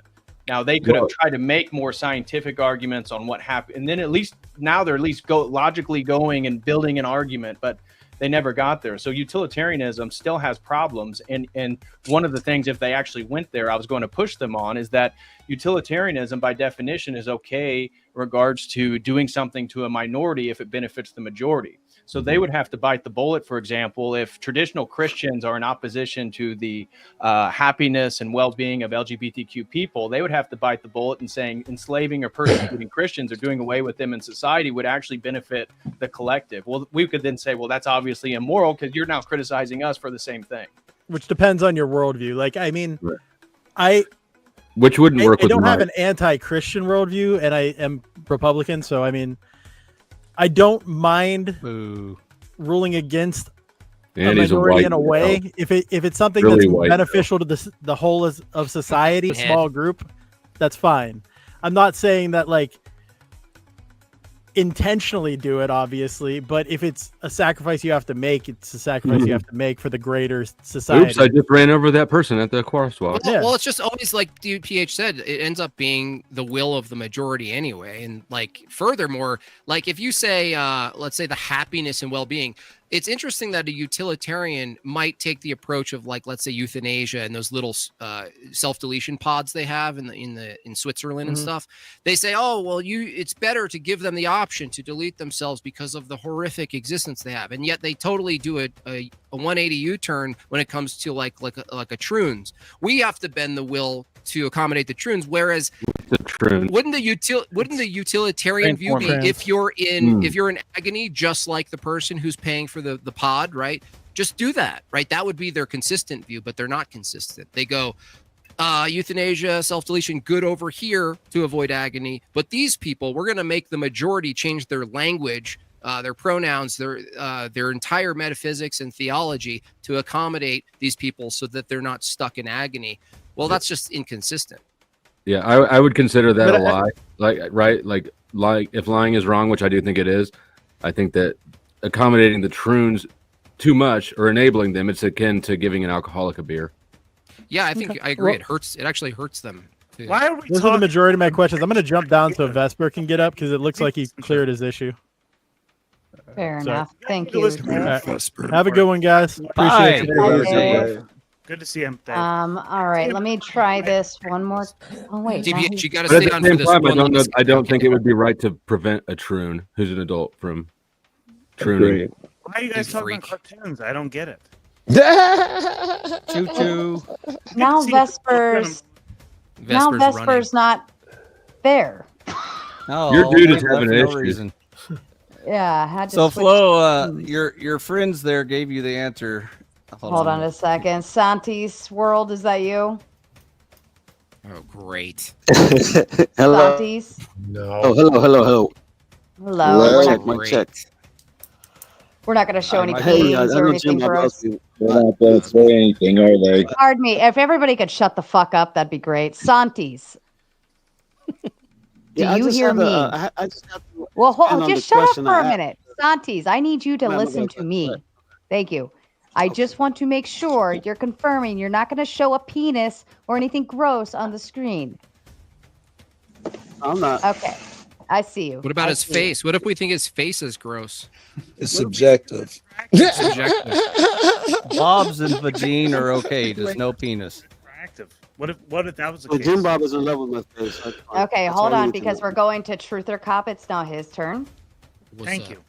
Finally, I cannot believe you had these two fucking clowns up here, Jim Bob and Flow State, arguing and debating some sort of fucking officials on some shit. These guys are fucking YouTube clowns. Okay, they're no different than me. Whatever you think that I am the worst you can do to me right True. now. Are you saying clowns can't argue? It's even worse. Go. Are you saying clowns can't debate? Why is your Are you mic saying popping in saying now? clowns don't service give a service to the world? Do they taste funny? Do you Yeah, see what's the the matter hat? with being a clown? It's weird. I'm still trying to fucking figure it out with you, Jim Bob. You look like a hacky sack that you look like a person that reincarnated as a hacky sack. Truther, it's trolls trolling trolls. Get it straight, dude. Look, we're superior trolls than you. Is Next, he a ginger too? he's ginger. He cannot even So talk. Flow State, they gave you the answer. Utilitarian's a good start. I would even go egalitarian. Also, I don't understand why you don't start hold with up. something concrete. Truth or Cop, are you spazzing out like a tard? Man, What you is need to wrong watch with that you? shit. What is wrong with you? Okay, that was a total tartar moment. Please don't do that. Opportunity, woman. Here I am. Your microphone keeps cutting it out, and it really is starting to bother me. I might boot you if it keeps going. All right, go ahead, iFi. So Flow State, if in the future, if you want to be serious about these things, I would start with like a Confucius type argument where clearly there's grounded morality without religion and or God, and then build your case Nature. from there. Yeah. But you didn't even try, which was kind of disappointing. I appreciate the advice and the intention, but I've stomped you at every debate we've ever had. You He have did beaten kill me that in fight. nothing. Good, Flow State, why good didn't you case go with there. unity? You always went with unity up until this point. What I happened? figured that because I think that my worldview is too novel, or my perspective on morality is too novel for me to start to try to reconstruct from scratch for a whole audience. By the way, Like- I do want to ask Ortho Bros, what is your answer to can we ground morality without God? Was that like a no, hard no with No. an asterisk? Like what? Hard. I would say hard no. Hard no. What about nature? Why is that? What- not? what about- I can have what about morals changing- and it's Hold on, grounded hold on. in nature. What about What's good for the all? Oh, I'm sorry. patriarchs? Yeah. What about Gentiles? What about? That's not a full question. You got to ask a full question. with a Okay, big since boy. I gave Flo the answer, I'll go ahead and hit it with you. What did Confucius teach morality to his people? Why do you think you have the answers, iFi? I'm not talking to you, Flo. I'm talking to them. Well, technically, it's not your turn, iFi. You gave up I your don't know turn anything to ask about an email Confucius. question. Yell at him, tell him to shut the fuck up. Justin I asked Henley, them a question question, to and you. I'm talking I to know, them. but it's not. We're going a roundabout first. Let everybody get a question on. Oh, and then- sorry. then Well, we're you all can taking start. turns. You had your turn. Justin, to you. Yeah, so I wanted to ask Flow State, if I have declared an action moral based on God, somebody else agrees with that, but they don't believe in God, and you disagree with that, how do we determine whose morality is right? So you declare something moral because of God. Somebody who doesn't believe in God agrees with you, and then the third person doesn't agree and doesn't believe in God. Who's right? Yeah. Well, there isn't a way of sussing that out because it's a disagreement, right? Like, there's not anything intrinsic in the paradigm that gives it an out. So your morality is no better than anybody else's because we have no way of measuring the value of the morality. You understand that your morality didn't win in that scenario either. I'm doing an internal critique of you right You're now. trying to, but it didn't work because in the paradigm you set up, It doesn't work because your religious reason also doesn't win the disagreement. So morality is subjective, and we can just all make it up, and it doesn't matter. I mean, in your ending statement, you said you totally flubbed the history, example, but you're going to push forward with your conclusion anyways. You said in your conclusion, all of history shows us that you don't need God for morality. Does that include the people who acted immoral in history? Yes, there's immoral people in every society. No moral code has stopped. Cool. So history doesn't even show your conclusion, is what you're saying. Say again. So history doesn't even show your own conclusion. Are you suggesting that there was no immorality among the Israelites or among the early Christians? From your view, there can't be. I can point to the Bible and show you that they were immoral. Like, okay, that's not a counter to my position. Again, the paradigms you're setting up to try to prove a point have fallen flat again. They would have had morality as well, right? They would have had morality as well, right? So, since he's such a Bible scholar, I heard him sniping during the debate. Did God ever punish the Israelites for breaking his commandments? He did. Oh, okay. So your conclusion falls flat again. What does that demonstrate? You notice how they're nodding? Do you ask me if God punished any other society that acted immorally? He totally did. The Midianites, Numbers 31, who your partner wanted to talk about. Yeah, which was a specific. I don't know enough about the Midianites. But I would say that every society, you can call it karma, you can call it God's punishment, you can call it whatever the fuck you want. Bad behavior begets bad outcomes, and I think that we can see that universally throughout humanity. Yeah, that's great politicking there, but let me just end with this. It's not politicking. The point of the debate was to ground morality. Just saying everybody has morality and has an opinion on it means absolutely nothing. You ground your morality. Go ahead. Okay, God's declarations there. God's declaration. Well, you know what? I read on the back of this Girl Scout cookies box, my morality. How is your book better than mine? So can you erase it and just change it based on your own whims? Oh my gosh. You can erase. You guys want to keep going? Notice how they're laughing because they get it. They're laughing because you're struggling. Do you know how many different versions of the Bible there are? How many? One. The one. Thousands. There's thousands. Yeah, now you're just being ignorant on purpose. Are you appealing to Protestantism now? Yeah, I'm explaining that there are many, many versions of the Bible. If you deny that, I don't know what to do with you. Guys, do you want to save your boy? He's doing Anyone fine. Who attacks you equating reading Girl Scout cookie box. There's only one version of the Bible. It's fallacious to say. Let's say it's fallacious to say there's so many. Hold on. How many versions of the Bible are there? I'm telling you, it's fallacious to say there's so many versions of something. Like, we don't even grant that, but even if we did, it doesn't follow that there's so many versions, therefore none are true. That's not a logical. That wasn't the point I was making, but hold on. So you don't believe that there are multiple versions of the Bible? There's heterodox. There's thousands of them. Yeah.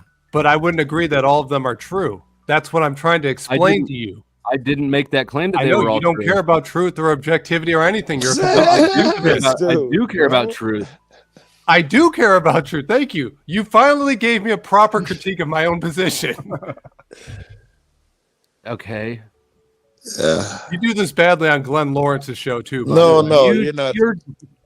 Somebody else want to help him? Flow State? What is your basis? Did of anyone help me? Flow, just because there's revisions and translations doesn't mean there isn't an original source and message. We all I agree never made there's an that original claim. source I and never made message. that claim. Flow State, let me just shift gears for a second. Flow State, I heard you say something. Bad moral actions create bad moral outcomes. Would you do the moral thing if you knew it would probably create a bad outcome for you? Would you still do the moral thing out of principle, or would you only Hold on. do what produces the outcome you prefer? Ask that question again. Would I do the moral? You said before in this little exchange that bad moral actions produce bad outcomes. I asked you, would you hold to a moral decision you found moral to do, even if you knew it produced a bad outcome? Would you still do the moral thing?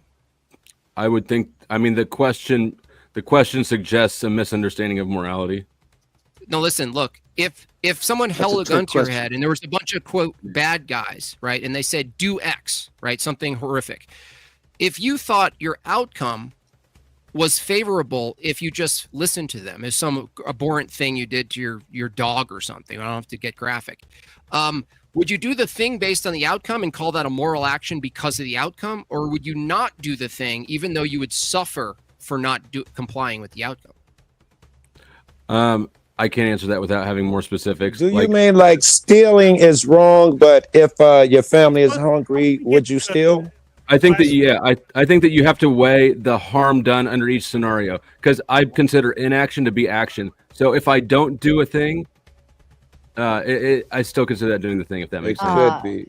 Truth or cop, I'm gonna boot you, not because I don't like you, but your mic is absolutely not coming through. I saw you talking, and I could very faintly hear. Yeah, I it, didn't but know you were talking. Yeah, it's not gonna work on a large panel right now. But fix your stuff and come back later or something. We'll see you around. Thanks for coming on. He can hear you. And then Vesper, if you can unmute yourself, you got this. It'd be funnier, Vesper, if you don't say anything. I know It'd you be can funnier. Everybody shut up, Vesper. Check, Talk check, to 1, me. 2. Oh All my right. God, it's him. And Vesper, we're not going to show anything we shouldn't be showing, correct? Oh my gosh, put that away. Vesper. There's no rules against showing your Shut taint. up, Vesper. What are we showing? No, you're not showing anything, correct? No. Doesn't hurt anyone. Doesn't hurt Okay. anyone. Just making sure. Thank you. All right, here's what we've been waiting for. So, you said atheists can't ground reason. Do you really talk like that? Yeah, I do. Oh boy. Well, while he's ahead. talking all wispy and whimsical, Blip 21 comes in. He says, "Oh wait, sorry, I missed one here. No, I didn't. Blip 21 coming with the 5. Tiring stream, but worth it. Everyone have a good night." I'm just getting then- warmed up. David Gravy coming with a big 5 goal. And Turquoise gifted 10 Church of Eternal Logos memberships. Congratulations to the lucky winners. And Justin Henley coming with the big 5. He sucks. I got to go to bed. Have a great night, Justin. champs. Listen, Good night. before David Patrick Harry, he's getting tired. He's got to go. Vesper, go ahead and produce your statement you did in the chat there about grounding morality in nature. Is that what you said? Universal, rational universal principles, reason, and humanity as the source of our goodness. What? So reasoning itself is good. Your own source of, That's how goodness you, is that's your how you own reasoning. ground morality from a secular. Wait. Okay. So can you tell me something that's wrong, that's objectively grounded in just your own reasoning? So rational, universal moral principles, right? They're established through reason, logic. I understand your assertion. I'm asking for an example. Name something that's So immoral. like harm principle, for example. Harm things principle. Things that are harmful are generally bad, right? Yeah. Are they always bad or just generally bad? Generally. Are you whispering or talking? I'm talking. Goodness gracious. Look. Don't answer the questions, bro. Don't answer. Name one, Vesper. Name one I think thing. he's correct so far. Vesper, name one thing is objectively immoral and how you grounded that claim. X is immoral from reasoning, rationality, whatever else you're going to add in there, please. Unjust things are immoral due to the universal principle of justice. Name one instance or example that's immoral. Saying immoral things are immoral doesn't answer the question. I'm asking for a specific thing that you find immoral, that we all know what it means, the thing you're referencing. X You don't know what injustice means? No, you're question begging. You're just assuming justice is unjust. Give him an example. Give me an example, dude. You're not going to act like you don't know what an example is. X is So like an immoral innocent because person going to prison is the unjust, innocent right? person going to prison is unjust and is immoral because of what? Due to the principle of justice. Moral principle. That doesn't ground the concept. That's a universal moral principle. Yeah, great. So it's unjust because it's unjust, but you can't tell me why, but Right. it is. Right, okay. Good job. The only immoral person know about why a person going to jail is the one who Innocent took person him going to there. jail is unjust. What's that? What's that, Wispy? What do you got there? You don't understand why an innocent person going to prison is unjust. Why does your voice sound like a butterfly escaping? I think he's laying in bed talking like this. Look, He's too lazy to fucking sit up and have a conversation. Are we debating morality or how people sound? Well, it's rhetoric. Okay? Ooh, Like, totally, dude. Yeah. So look, I'm asking an action, right, that occurs, right? Tell me why it's immoral from just pure reasoning, other than just saying it's unjust because it's unjust. That doesn't tell us. That's just a tautology. It's wrong because it's wrong. Because it hurts someone, I think, is the answer. Better Is that answer. it? I would love it. I would love an answer from Yeah, this. It's a moral principle. Justice is a universal moral principle. Can't keep using moral. You Therefore, can't keep things that using are the same unjust word. are immoral. You're not saying anything. You Circular deserve reasoning, that man. voice. You deserve I that want to know what voice. the definition of a moral is. That's what I want to know. Yeah, right. That's what we want to know. Does anybody have any questions Things for me? I'm people gonna ought hop to do is DPH, morality. I actually saved this guy for you, DPH. I'm sorry Quite about simple. the I don't letdown. understand why you don't get it. It's simple that A equals A because it does, and you just don't have to say anything else. So, like, you don't understand what morality is to begin with. Oh wow, that's another great Nobody argument. does. So Morality is based upon principles. DPH, whenever we get a chance, I got a question for you. Are there such a thing as Principles moral make the facts, distinction between Vesper? good and bad or right or wrong behavior. Justice being a principle, unjust things are immoral. who determines what's just and unjust, please, sir? Logic, reason. No, who? Judges. Logic is a tool. No, tool. Logic is a tool. Okay, which judges decide what's just and unjust? Like, why are you shifting the goalpost? What do you mean? You just said unjust, right, is unfair and immoral. I just ask you, how do you determine what's unjust? You said logic and judges. Wouldn't it be everybody's moral responsibility to figure that out for themselves? Right. It's an individual thing. All judges or just two judges or one judge? I will point out that if you have to use logic and reason, this would be the individual who's up to using that. As a tool, right? I will point out that I'm the judge, and there's almost 900 of you watching. And if you haven't hit the like, subscribe, and share button, you are wrong. What was DPH, you want to ask him one more question before you go to bed? This guy, just to really. What was our peak number? Set in his 1,500. His Well, somebody already highlighted him. Keep saying morality and justice without defining and grounding it in something universal is just circular reasoning. Saying the same word over and over doesn't justify it. Saying universal over and over again doesn't make it true. DPH,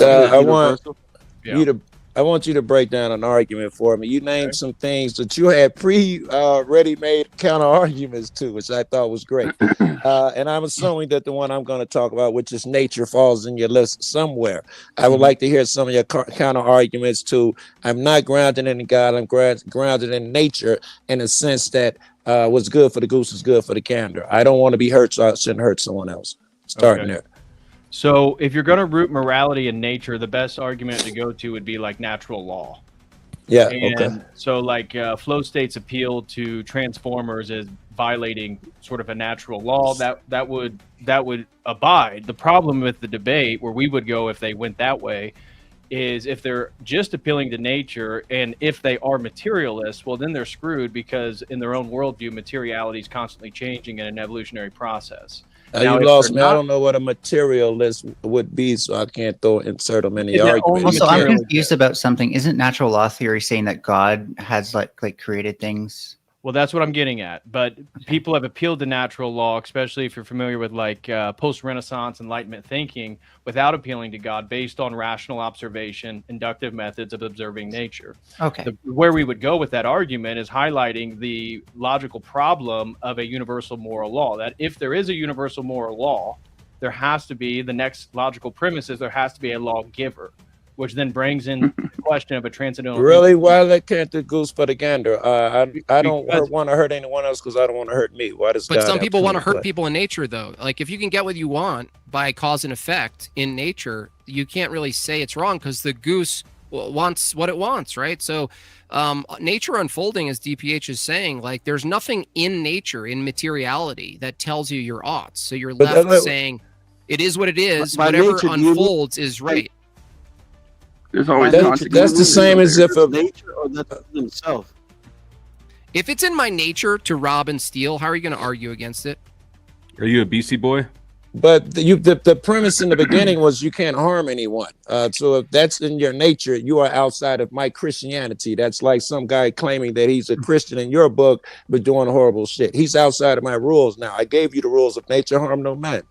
Well, if you subscribe to a position of pacifism, we as Orthodox Christians aren't pacifists. So we believe that, especially if you're a married man, for example, if somebody breaks into your home, that you have an obligation to defend your children and wife from any potential threat. I think that falls under nature the same way it would fall under Christianity. In nature, you don't want to hurt no one without cause, and that might right, be but that doesn't mean subjective, but violence in and of itself is sinful or wrong. agree. Yeah. Right.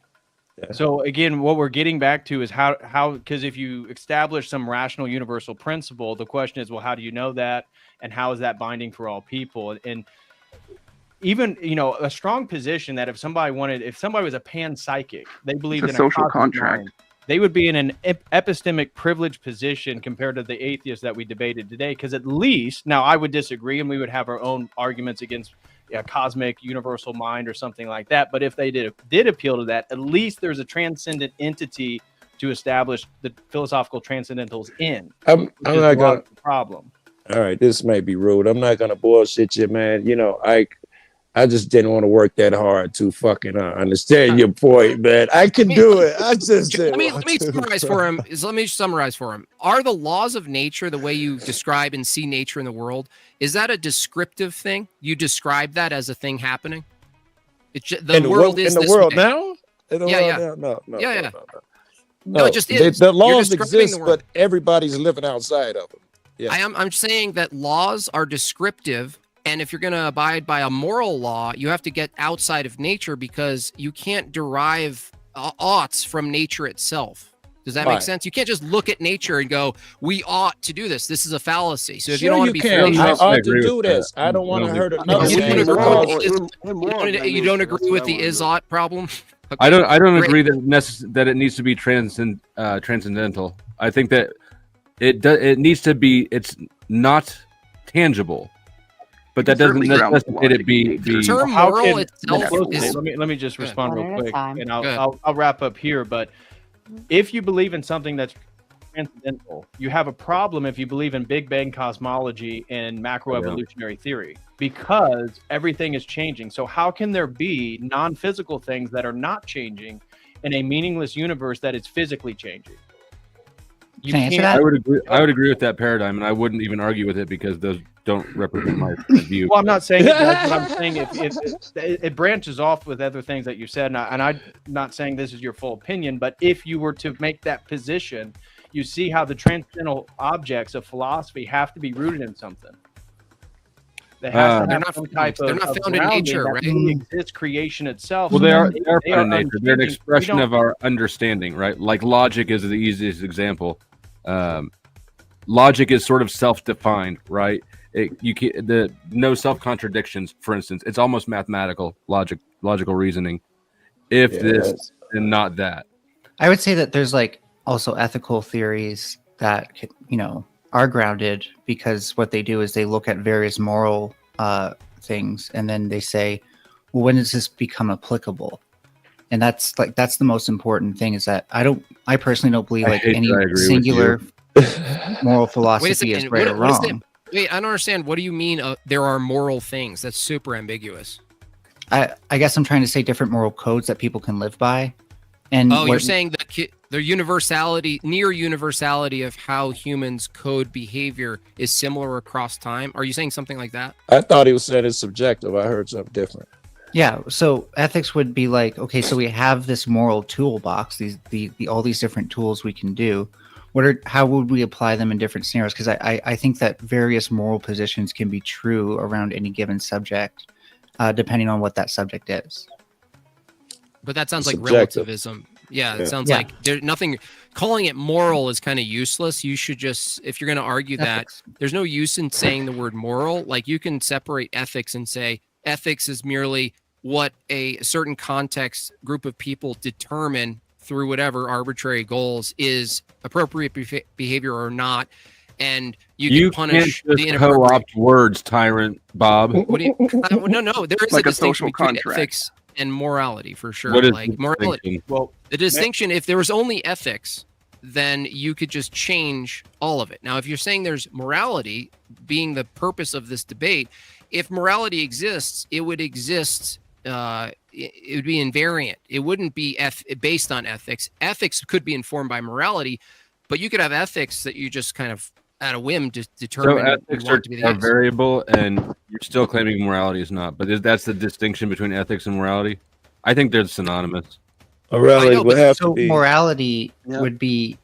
So this comes into the idea of metacognition. Are you where trying to exit, David?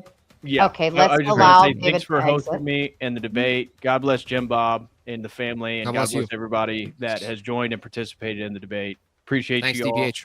Nice It job. was nice want me meeting you. to- Bert. Hey, you want me How DPH. come Jim Bob gets a special for a guy second. named If God you're bless? seriously interested, tell Sarah where and when. I'll be happy to meet up with you. All right. Listen, We know you want me- I. Would you shut up? David, would you like me to disconnect your channel on my end? I can Yeah. leave it up. It's Are up you to concerned No, about go ahead I-5 and following you disconnect home? All right. Thank you, guys. God bless. See you, man. Thank Bye. you. Oh, before he left, I wanted to tell him one more thing. Jim, No, next you time be you Any more creepy? Bye. can I talk for 2 seconds? Yes. Jim, next time you talk to DPH, remind him that y'all need to properly define nature when you're having these discussions.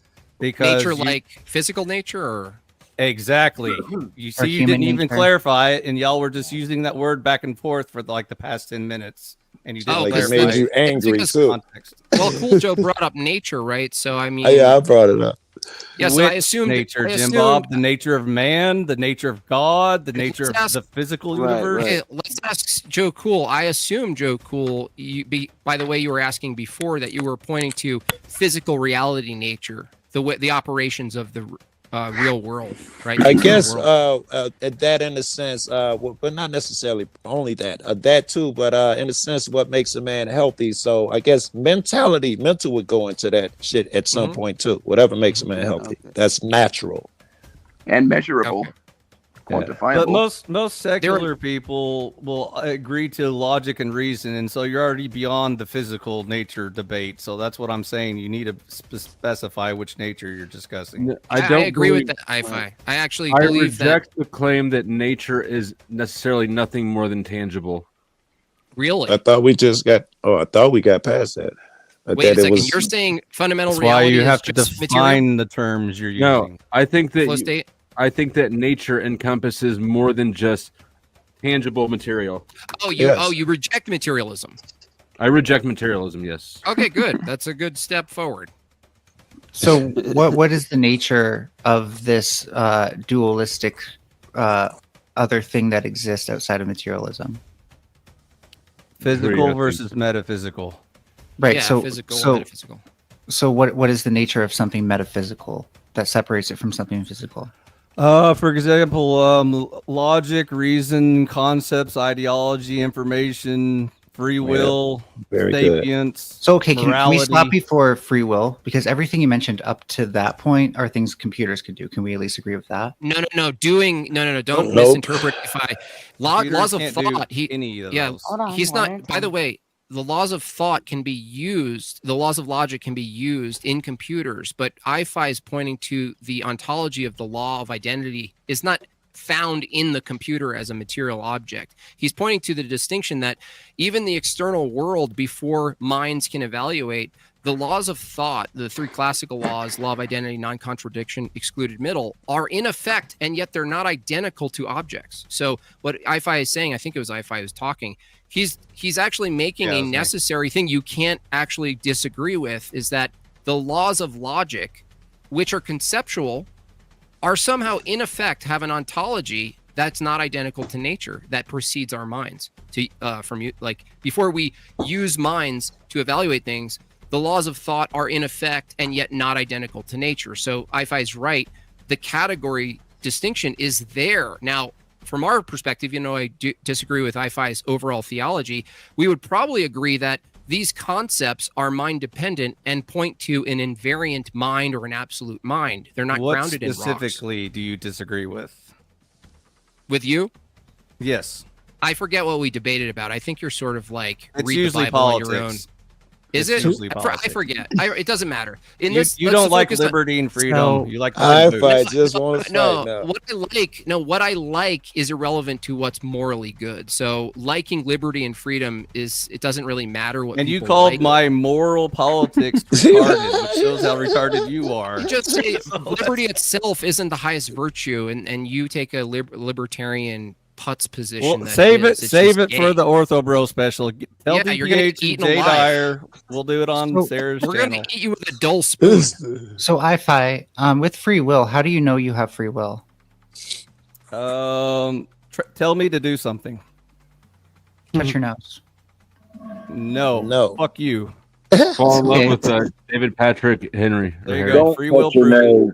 So you've proven that you're free from determinism of externalities, but you haven't proven that there isn't determinism in your own mind. You could even try and argue Right, that there's a right. bunch of chemicals in my brain that's going to force me to touch my nose, and I'd still say fuck you, no. And No, I'm saying the again. chemicals in your brain forced you to not touch your nose there and made the decision well before Okay, you thought. then I just touched my nose, so now it's proved you wrong again. How about this now one? what? In both cases, you're following a Don't think Furby, about your it. question is let's not be kids, guys. Furby, your Whatever you question do, is don't think of a pink self-refuting. elephant.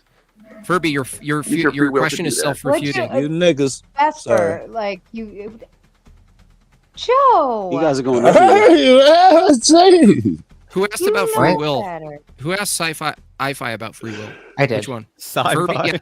Yeah, I would just say violated his Furby. so-called free I would will. say the question itself assumes truth and knowledge, which is impossible if there's no free will. So by asking IFI, how do you prove there's free will?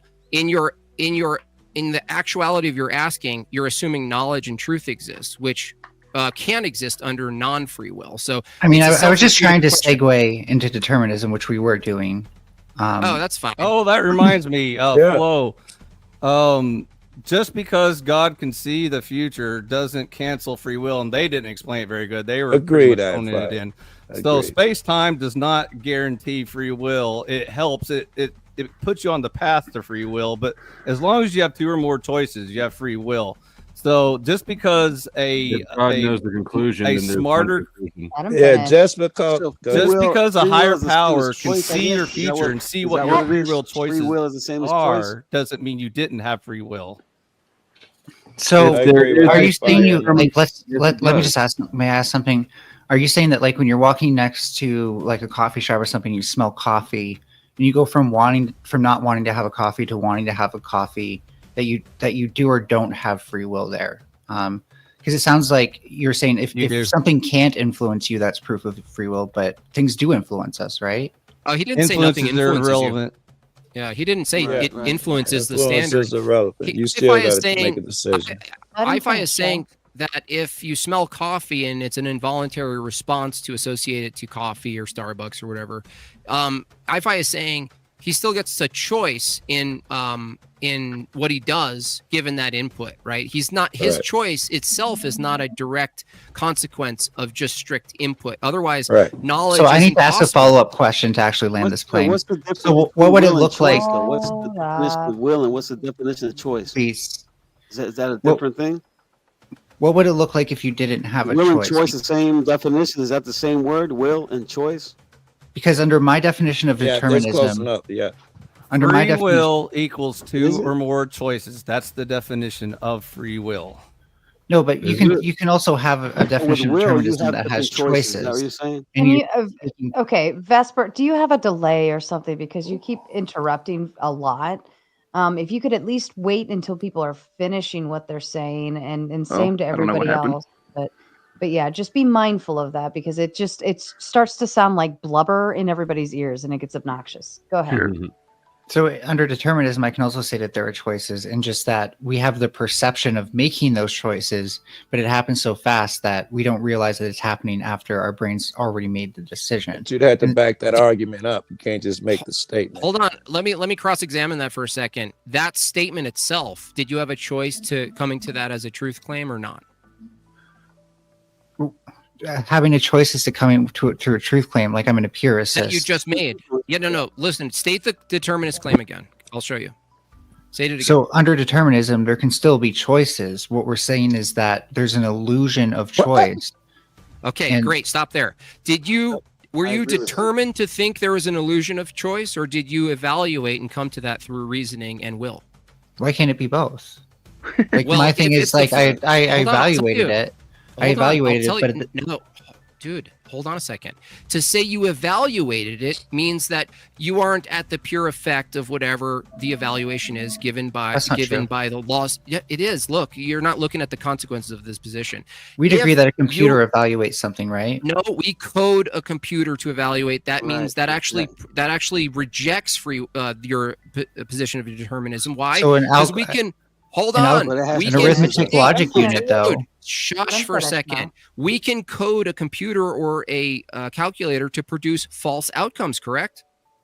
No, the arithmetic logic unit in a computer is something called a sequential What's the will? logic. What was the will for And the so computer, though? when What you was the put- will of it? Insane. You let me can't explain. produce- Let me explain, please. So the arithmetic logic unit in a computer does not require coding. You put two numbers in it, and it evaluates the product of those two numbers It doesn't automatically. evaluate. No, it doesn't evaluate. It Oh. completes. It executes commands. That's why I asked you. No, it's can not you code executing a commands. Dude, commands, listen. right. Can I code a calculator to spit out boobs as the answer to every single input? Yes or no? God, Can I code hope it to so. Would Can it I be do it? Would it be taking those inputs and deterministically creating answer outputs? is- based on- answer is yes, Dude, motherfucker. the answer is yes. Thank you, Cool Joe. Oh my and that God. would be a Sophists. deterministic process. That's a Why are deterministic process that determinists you just always did. sophists? Always. Look, no, listen, it's not determined. Why? Because if someone produces a calculator that only spits out boobs as the answer to every single input, every single one, and you look at that, you can determine whether or not that's accurate or not because we have a mind that can freely investigate and evaluate. Now, if you're turning us into the calculator doesn't know if it's spitting boobs is correct or not. The human does. Now, if we're the calculator under your view, you don't know whether your outputs are correct or not because whatever you output is determined physically by the laws of physics, neurology, and etc. You have no access to truth under determinism. That's not necessarily true. So there is It something. is true. There is something called feedback control in systems where you correct your inputs based on the error from Systems the built output. by men, dude.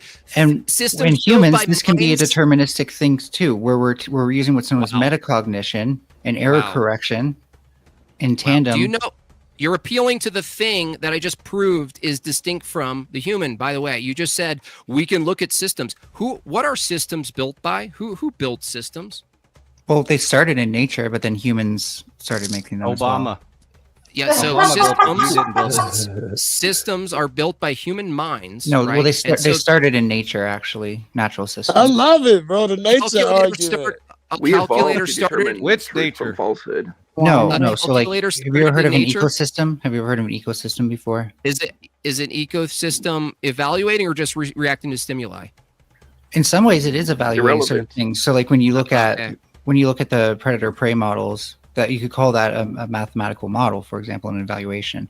It like Oh, really? you said that arithmetic couldn't be evaluation, but when we say on a test like evaluate 3 + 4, we're saying find us the answer I to that. didn't say that. That's a lie, right? Okay. I said calculator follows commands and executes commands because it's programmed to. I didn't say the arithmetic I logic didn't unit does not receive commands. It literally just takes 2 inputs and Really? procedurally. I could breaks program it a out. calculator to say 2 + 2 = 5. I give him right. that calculator, and now That's right. it's functioning its duties, and we know it's That's right. incorrect. That's right. Yeah, There's Joe more Cool inputs knows. than just human. And so how we would do keyboards. this in computer systems is we would have like 4 different computers, right? We'd all have them run the same code, and if any of them gives an error, Kirby, I think you're missing the point, though. time. Big You're going like way beyond the scope of what he's trying to say. He's giving you a basic concept of I can program this computer to do X, Y, and Z. Whether it's do right or false wrong things. doesn't matter, right?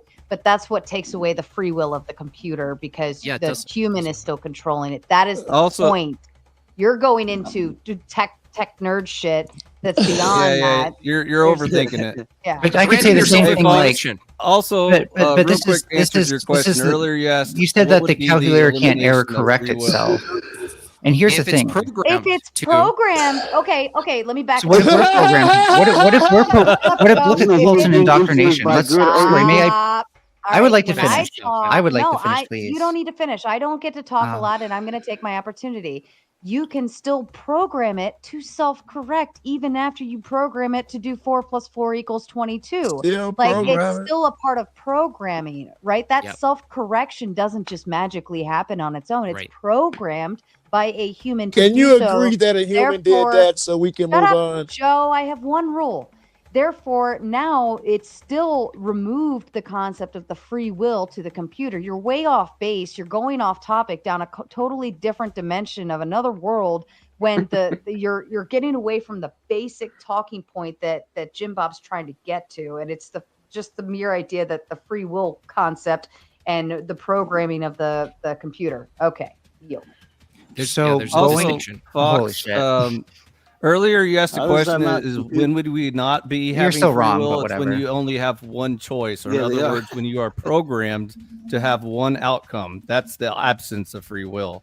Also, concerning your computer nerd stuff, Respond the to the- illusion of free before we will do this. includes random numbers. So telling a computer to pick a random number is not free will. That's the illusion of free will. It's not for even dumb random, humans. right? Never even brought Joe, that up. it's not even random, right? It really, it's not. Do you actually pick a random number? right? Yeah, I don't know. It's if they actually can not do random. It's a It's very not random. complicated math equation. It's really boring, but it's not random and Sure. it's not free will. No, Furby, you said you're just wrong, right? You said that just like 20 seconds ago, right? Well, because you haven't done anything to refute the fact. Asking That, you a question. Did you say you're so wrong, right? Yes or no? so you're wrong on the fact that just I because asked you a yes or we no question. perceive Dude, choice, you're almost proving determinism because your output is automatic. I asked you a simple yes or no question. You said you're just wrong, right? Okay, I'm asking you a question. If you said you're just wrong, right? I'm asking you under your view that you're defending. Were you determined to think I was just wrong, or do you know I'm actually wrong because you evaluated it? can you say all of that again, please? If you said you're just wrong, and under your view, you were completely determined to think and say that, do you know that I'm just wrong, or are you just determined to think that because your computing system is predetermined? Yeah, no, I'd say determined. Okay, so you don't know if I'm just wrong. You're just determined to think that, right? And no, I don't know anything any more than you know anything. But here's the So thing: you're I do determined- believe that metacognition. I do believe Okay, that hold on, metacognition. hold on. May Stay I focused. please? May I please? No, stay focused. No, you you're trying are to control the determined. conversation. I do am have things controlling. I'd like No, to I'm say not as well. trying. please. I am controlling the conversation because the consequences of your view is absurdity because nothing can be known, including your statements right now. You're just determined a mechanism unfolding, saying things that you have no Okay. control over, right? That's all that's happening from your view. You How can't does have truth under determinism that view. I'm actually a knowledge. soft determinist, So- just to be clear, not a hard determinist. So some of that doesn't actually apply to me, but I'll go with it as Okay. if it does. Well, And I'm here's- determined to read this super chat. The Trib one comes with a big 2. We will never know if it's predetermined or not. Thank you, Trib. We appreciate you. Back to you. So if I Why can't it be a mixture of both? what, What also would be a mixture of both, though? What I would think that you be? can What have happens if we're quote free unquote- will and the game be fixed. Everything is going to happen. It doesn't remove your free will. It's a How do you contradiction. have predetermined free will? I'm not Explain necessarily that sure one. it is. How does Maybe I don't there's even certain determinism preclude things the you ability get to to have choose. One at a time, please. I miss the days when we would start a question with someone's name, so we were actually directing the question at somebody instead of just That like would be shouting into helpful. the void. That would be helpful. Welcome to Open Panel Dumpster Fire. Saw a break in the conversation, so I jumped in. With angry mommy that doesn't like other people talking over her. It's one rule. It's one rule. One rule. Jimbo, can I ask One you rule. real quick? Can I ask- Don't make can I me ask bitch Jimbo a slap you. question, please, please? What's up, Joe? Cool. Also, before y'all go down the rabbit hole, let me go ahead and kill it. Adding constraints to free will does not negate free will, so don't start that Agreed. bullshit either. Agreed. Okay, I have a question. So, but you agree that we can constrain free will. If you, as long as you have 2 or more choices, you have free will. Period. The definition. Does making someone brain dead constrain their free will? No, their capability. Well, does it seem like Capability and they're free making will choices? aren't the They same. have limited free will. They can in their mind do all the free will they want, but they can't act it out in the physical world. So It's a it's capability. irrelevant. Yeah, exactly. So what about? Please don't lobotomize anyone. So this reminds me a lot of the Plato's theater thing, where on one hand, like we get our limited perspective of our own inner workings, and we're seeing everything from like we're seeing the puppet show that we're meant to see. Have you considered working for NPR? And then there's really what's going on behind the Are you curtain, Ira Glass? Are you actually Ira Glass? which is that it's beneficial for us to perceive ourselves as having free will, because then we act as moral agents, and by acting as moral agents, we can build hierarchies. I'm more righteous than you, therefore you should listen to me. We could give you that it's that's beneficial. Yeah, we could give you that it's beneficial. Doesn't change the fact that it's free will. Well, no, I'm saying the illusion of free will is what would be beneficial. Why is the illusion of free will possible, but you coming to conclusion isn't also an illusion? Please tell me. Sorry, can you ask that again? How is it that you're placing free will is in a potential illusory state, but your own evaluations about truth claims are not illusory? But no, that's my problem, is that we You have have a a very hard time outside of empiricism from evaluating our sensory information and making truth claims out of it. And empiricism isn't enough to actually test for free will. That's correct. So you have to reject empiricism as the ultimate foundation. No, I don't. Yeah, no, he's right. I You don't. do have to reject No, I don't. You just give me the reason why you I'm should not reject taking it. free and will you're- for granted. I'm just a soft determinist. I'll give you a It reason just- why you should reject it, because Enslaved by Truth sends in the boobs with the big Nice. 2. Boobs. And sincere hypocrite comes with a big 5. Here's some money for tard wrangling and managing this conversation. It does get hard sometimes. OPC Don with the kind reminder. Thank you for the 2. Everyone, please support the Bratty Tomato Fund. Thank you. And Enslaved by Truth, if he didn't say it once, he said it twice. Boobs.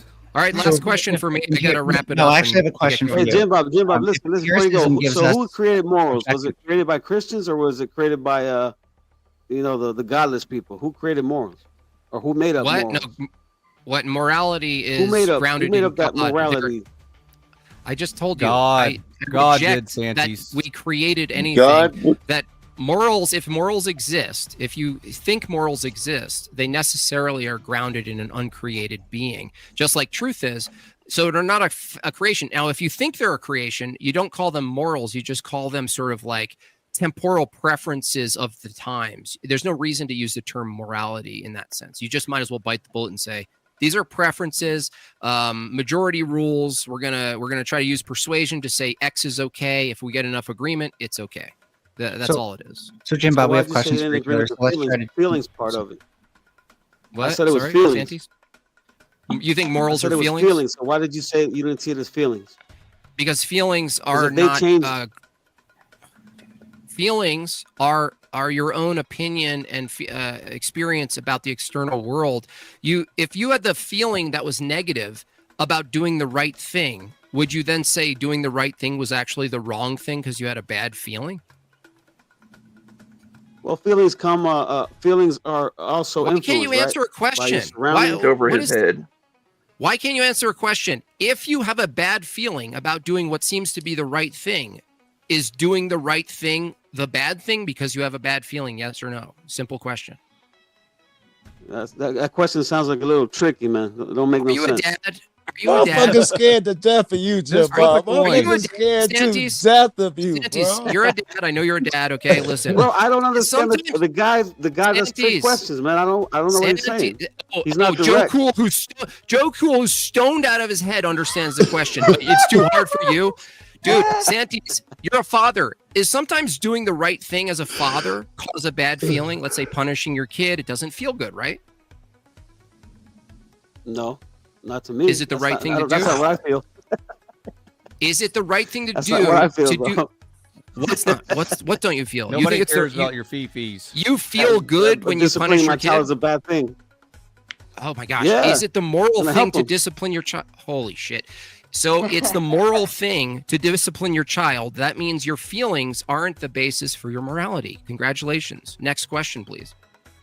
Hey, Jim Are Bob, you getting ready said to leave or what? You said you had a question for me, and I actually just wanted to wrap up what I wanted to say to you. That's great. If You you're still not wanna- getting ready to leave, then wanna I'll do wait that? a while. Wait, I had a question? Yeah, you said you did. I just want to give you some chance. Oh no, I think I kind of cross-examine you enough, but you can say something if you want. Yeah, so so Jim for Bob, me- do you want to just do Hold a on, I-Fi. preview Hold on, appetizer? I-Fi. Hold on, I-Fi. Melanie, did you want to finish your thought to Jim Bob? Yeah, I disagree that we should choose free will and presupposing that over empiricism. Empiricism gives us predictive logic that then we can use to evaluate objective truth. And if something is not empirical, then it's actually more rational and just more likely to be right that we operate on that. That's great. You were determined to say that, and we can't know if it's true. So, Well, again, I'm a soft determinist, so I think there's a little bit more to it than that, but we just didn't get into that. Okay. like, I just don't understand how you're going to get to evaluation. Okay. You're granting yourself a mind evaluation, and yet you're holding to a view that all of your evaluations are determined and all your conclusions are determined. I'm not sure what a soft version would grant you if that ends up being the sort of entailment of the starting position. You know why he said it's a means they soft have no version. He argument, was giving just himself an FYI. out. Yeah. Another way of phrasing soft this, if shit you want to was. Google it, is the hard question of determinism and the soft question. I understand compatibilism. You're basically ordering, or I feel like there's a dick joke somewhere in here that I'm missing. Here's my some question. compatibilist view, right? It's like I still believe that there's Suppose a hard probably a determinist. materialistic answer if there is. answers themselves aren't made out of matter, so that already is a contradiction. Very So Well, how does all the answers we determinism get from preclude reality knowledge? are Answers are materialistic. not material. Answers necessitate God. Right, but all the Kind answers of we flow- point those flow to, states getting it. all the answers we get to from nature and reality point to There's materialism. no answers in nature, dude. Do you understand? You're It all- granting yourself something that's Which immaterial. nature, Jim? Which It all physical, points to sir, materialism. sorry, My good point job. One, High five. one. You can get semantic Hard if you nature. want. Hard What external intellectual nature nonsense? trees. I'm out of here. Look, Okay, Get out stop, of here. He everybody. said I'm it's about to. intellectual nonsense. Can you find an answer under a rock, Melanie? No, but you can find an answer by examining the rock deeper and deeper. And so what I'm trying to say, regardless of the semantics, is that the knowledge or the truth or whatever you want to call it that we get from nature and from external realities, it points to materialism over a duality. No, it does not. It actually points to the opposite. Why? The fact that you can't look under a rock and find an answer or knowledge or truth actually proves that truth, knowledge, information is a There- good one. There's no information There are found in nature. intangibles in nature. don't find that there are. information until- Energy- questions arise out of nature, right? We live in it. We have questions. No. We don't Well, get that hold on. information until we use empiricism. Information I is warned you. immaterial.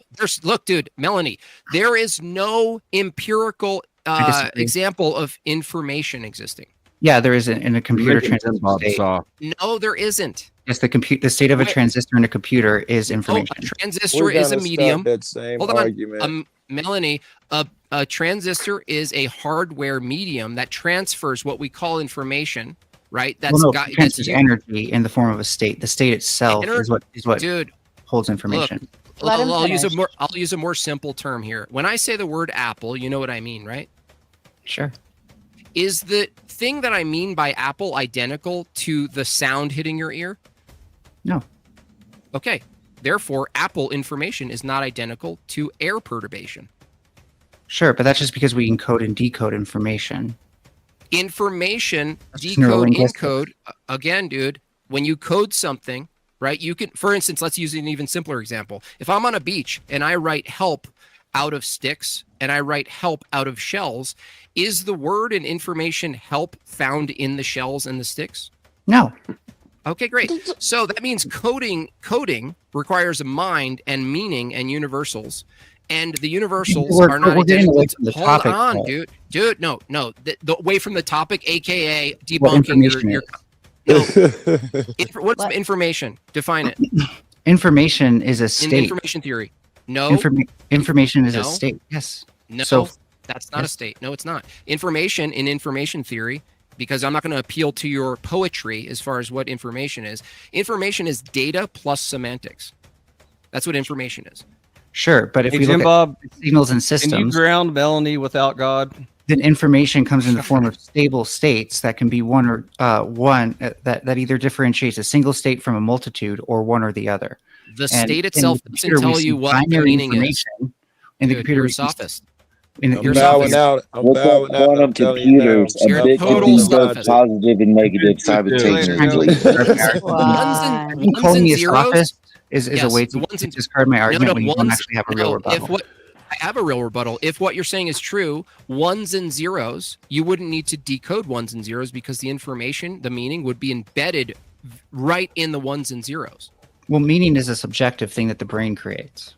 So then Thinking is about how long information Jim then? Bob and Melanie could go back and forth No. makes me think that I just kind of could kill myself.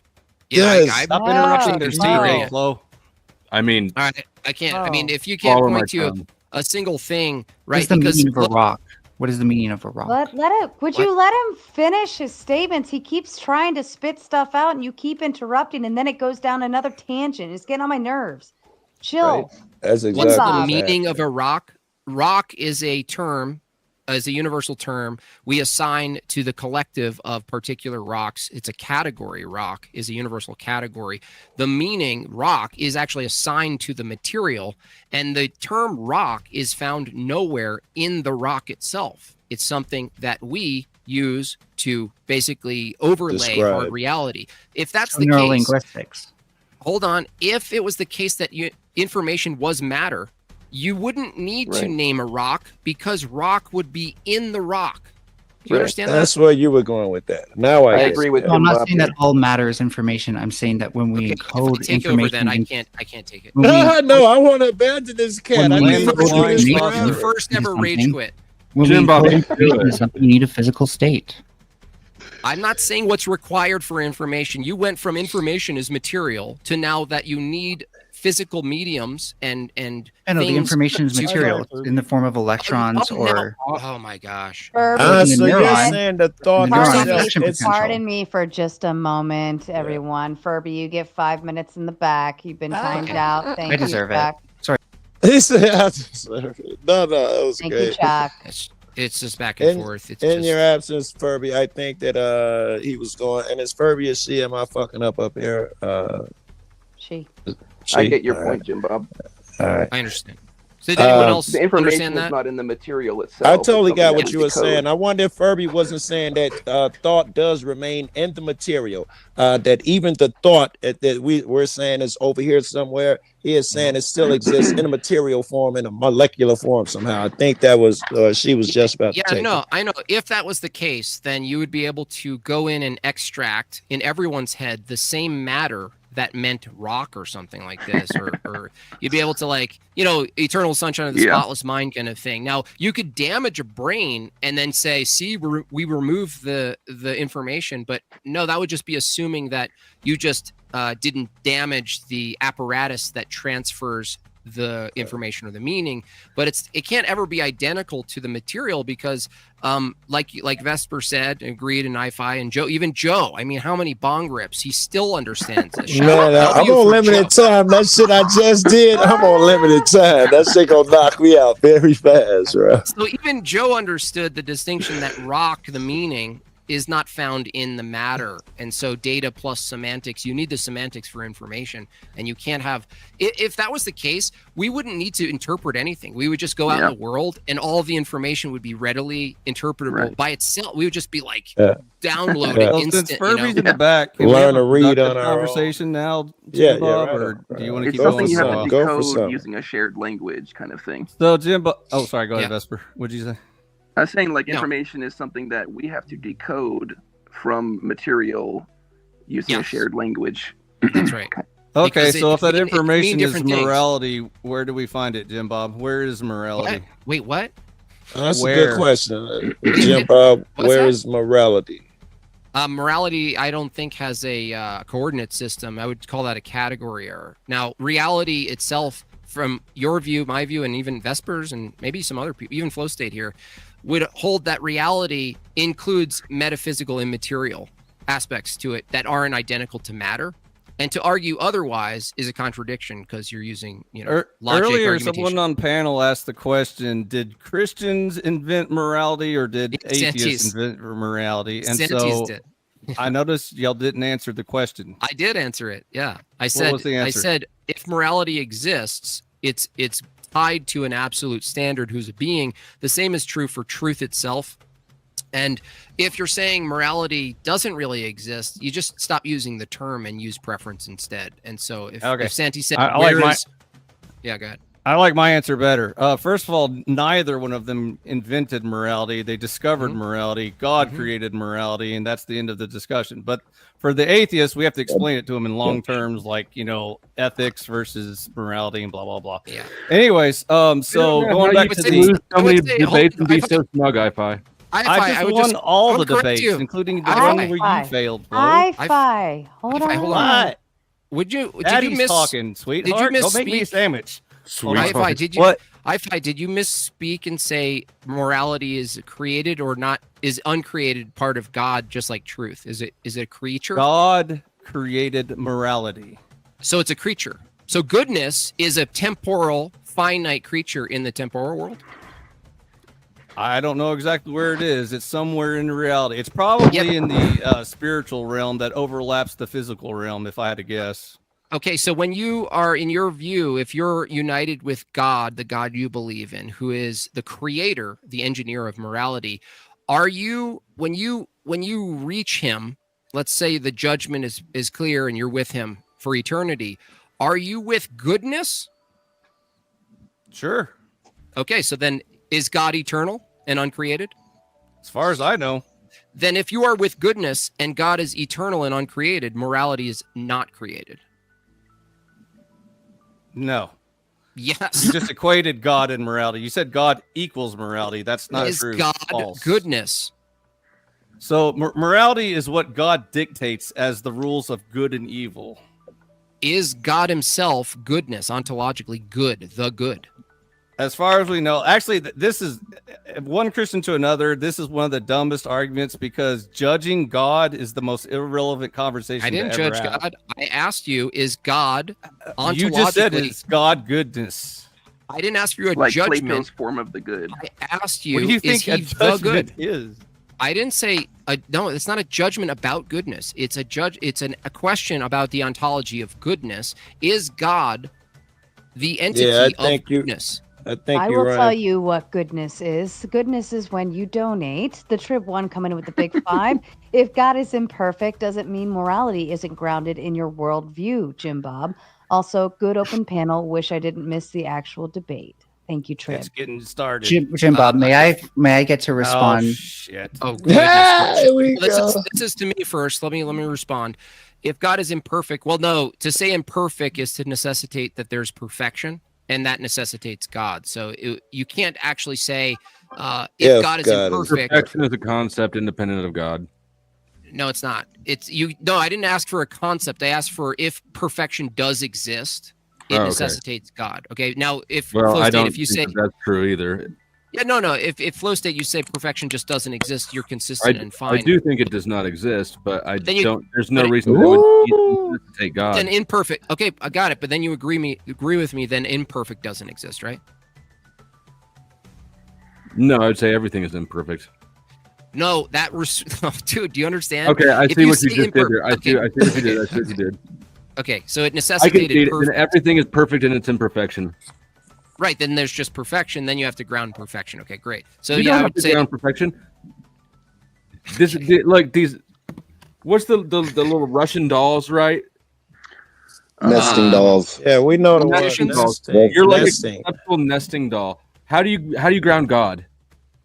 what God is self-grounding. There's no, he's eternally uncreated, so there's no grounding of God because that would So necessitate you're just outside using God as like a conceptual backstop, right? This is the stop. This is the stop. This is the stop. Yeah, it sounds like secular logic to me. Well, no, actually, in a God sense, is the ground flow. God, He's the foundation.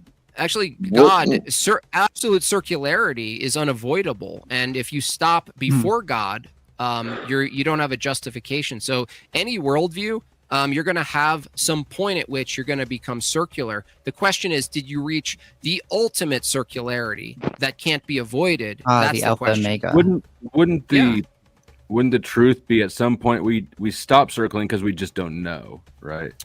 That would be a statement about knowing. Speak. I think I know the truth, and I can give you the truth. The truth is that God is all things. If He is good, that guy, whoever you was talking to, would have had to say He's evil too, which means the truth is God is all of these things. If That was sorry, true, I yeah. lost No, it Joe, there. no, that's true, Joe. That's actually Yeah. Joe Cool. Yeah. That's actually true. If you take the entailment of his position, then all things are God. And that's that view that people say, like the material world is all God, dog poop is God, the grapist is also God.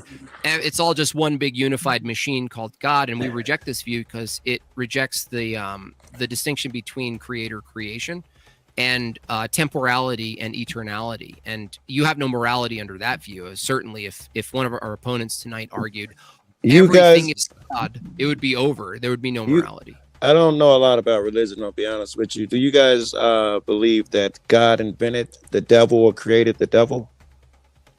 No, he created free will, and the devil created himself.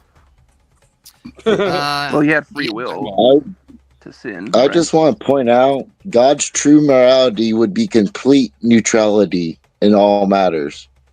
No, false. It's the opposite. No, Not necessarily. That's a yin yang-ish kind of Why would he choose either side? Because he's the ultimate Just judge saying. of good and evil. He's the only judge of good and evil. So if that's true, smoking auditor, let's grant if it's true, if God is neutral on all things, there is no wrongness because misaligning with God from God's view, you're saying would be neutral, that there is no even creation, by the way, smoking auditor. If you believe God created, he did it out of his will. He didn't do it out of love because love wouldn't be neutral.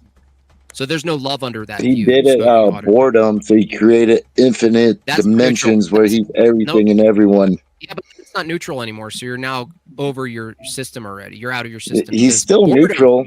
Everything that can happen will happen. No, whether boredom it's is not positive, neutral. negative, and it all will cancel out. Boredom is not neutral. Boredom is hell. May I, because I got timed out for 5 minutes, so please forgive me for being like this. Just to respond, Jim Bob, when you were making the statement about the rock having meaning, was that for you proof that there is something immaterial? Yeah, I would say all information, evaluation, mind, truth, knowledge, laws of thought. There's plenty of things we can point to that demonstrate that there's an immateriality component to the material reality. We are running out of time, and so I hope you wouldn't mind me yes. reaching out for a 1v1 about this specific thing. All I want to say... Can I ask you one question, though, that's a little Sure. bit adjacent? Can a natural-born biological female be a trans woman? Yes, because sex and gender are two different things. We can also debate that too. Okay. So my response to like the rock having meaning that we can't extract from it necessarily is that the subjective experiences humans have are along the same lines of the qualia of red. While these are unique subjective experiences that you cannot materially reproduce, they are still happening on a material medium. For example, the meaning that we get to things is because we often store memories in contextualized forms. We don't just store the memory of the rock; we store the memory of how we found the rock. I dig it. What smells we were smelling, what the weather was like, and all this stuff. And that's that's kind of like the grounding of meaning in a material framework.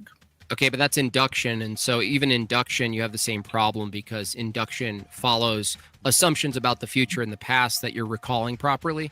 So a recollection of the past that matches the present, and then an assumption of the future that the law of identity, that rock will maintain its identity such that you can recall it in the future. And sometimes we're right about that, and sometimes we're wrong. The point is that it's not found in the matter itself. For instance, the behavior and the laws of physics. Hold on, no, the laws of physics you're going to say are found in the mind? No, I'm saying everything up to the laws of physics that you're talking about is in the mind. Okay, how did you determine what's in the mind and what's not in the mind? Based on where that information occurs, because like you said, a lot of this information doesn't occur in the rock, but it does occur in our subjective experience of the rock. Okay, where, based on that model, what's the location of the laws of logic? I don't actually. So I'm kind of in a debate with some other people on the universality of the laws of logic. I would say the laws of physics are what define the laws of logic in my worldview. Okay, but to be in a debate about the laws of logic, the universality, you're appealing to the universality of the laws of logic to have a debate. Well, no, they are. No, I'm refuting it. I'm refuting. No, I'm saying refuting is an act of appealing to the laws of logic being invariant. A refutation itself presupposes the laws of logic. Not necessarily. So there's something called metacognition, and I think this kind of explains how I see logic. Wait, hold on. Is metacognition also not metacognition, or does it abide by the law of identity? We can get to that. Okay, yeah, we should arrive at that actually, because that's the only thing that matters in this. Maybe I should explain metacognition first, and you'll see where I'm going with this. You're going to bore the shit out of us. We're all going to go to our gun scenes. I'll be very quick. The only thing that matters is boobs. I need to eat something, by the way. Last question. That's it. I got to go. Okay. This was the most awkward speed date I've ever been on. But before you leave, Jim Bob, if you want to have a debate about this topic where Flo failed, I'll be happy to make you earn it next time. So, what's your preferred method of contact? I forgot to ask that. I prefer you don't contact me. Okay, run from the debate. That's good. Yeah, you can show nice up meeting you, Jim Bob. Thank you. Appreciate you all. Flow State, thanks for a fun debate. It was really fun. I got to hand it to Flow State. He really is unmovable insofar as his emotions. I do really appreciate that. And I actually really enjoy hanging out and talking with you, dude. But before you leave, tell the panel, did you or did you not rage quit me on the last time I was on your panel? What do you mean rage quit? Did I kick you off? Or yeah, you rage quit me. Oh yeah, I'll take a rage quit. You can run with that W. I will rage quit you. Okay. And Jim Bob, do you want me to disconnect you on my end? Yes, you, and thank you to my chat. I appreciate all the support coming out and hanging out. Again, Sarah, Raging Tomato, thank you for having a fun debate. I think you did a fine job moderating, considering you're not like a debate bro or whatever. I think you did quite fine in the way a woman running a daycare center does, and that's sometimes necessary for us. But you know your value. So that's it for me. I appreciate you guys. And again, when I do live streams and I do open it to panel, I didn't mean to be rude to you, Melanie. You're more than welcome to call in and debate. Yeah, you stuff. did. Okay, thank you. Yeah, no problem. Fair enough. All Thanks, Jim Bob. We'll see. Always fun. We'll catch you next time. All right, thank you. Keep it real. What's real? Yeah. Hey, Jim Bob and Flo made the show, right? That was the show. I already disconnected. Okay. I will say this much. When people do run for me, I still kind of respect them, because then at least I know that they're smart enough to know they can't win in the debate against me. So I'm like, at least you have some self-awareness. I don't think it's a matter of running. Here's what I think. Furby. Can I just be cocky for half a second? Jesus. Well, let me be cocky for half a second. I don't think they run from you because they're afraid of you. I think they run from the circular conversations and like never-ending digging. And there's nothing to be proud of. If I told you the sky is blue and you walk out and the sky is blue and you still say no, it's green, like I'm gonna bang my head against the wall 20 times. When did I do that? You always do that, right? No, I even don't. Even if I say Excuse you're me, doing guys. it This is gonna be literally another right now. circular conversation. Yeah, I'm gonna cut disagreeing out with too. your You're characterization. doing it now, Fox. I think it's very Straight no. disingenuous. I don't think it's Credit. disingenuous. What I'm saying is that this is kind of like a common theme for you, right? And that's Disagreeing why with people. it's not disagreeing. It's that like if there was an open wound, you would continue picking it, knowing that if you just let it go and accept the wound where it sits, it will eventually heal on its own. But you are one that digs and digs and digs and digs to the point where people get tired of getting picked at. It was just kind of convoluted, and That's how I feel when people bring up the trans debate. And it was just getting kind of convoluted and missing the point, going in circles. Yeah, I think we recognize and we acknowledge that that's what you do, right? To us who are used to it, like we accept it, right? So But- if I'm in a debate, I'm not supposed to have something to say in response if I Well, disagree. even like the computer thing, like you still kept going, even though what you were saying wasn't even logical to that degree. You were missing the point, right? You like if everybody is talking about something that is on this path, you're over here on a completely different path, going down a completely different direction, and it's like that's not where we're at. Because he was coming from an immaterial framing of information. I was coming from a material framing of information. So we're necessarily saying different things if we disagree.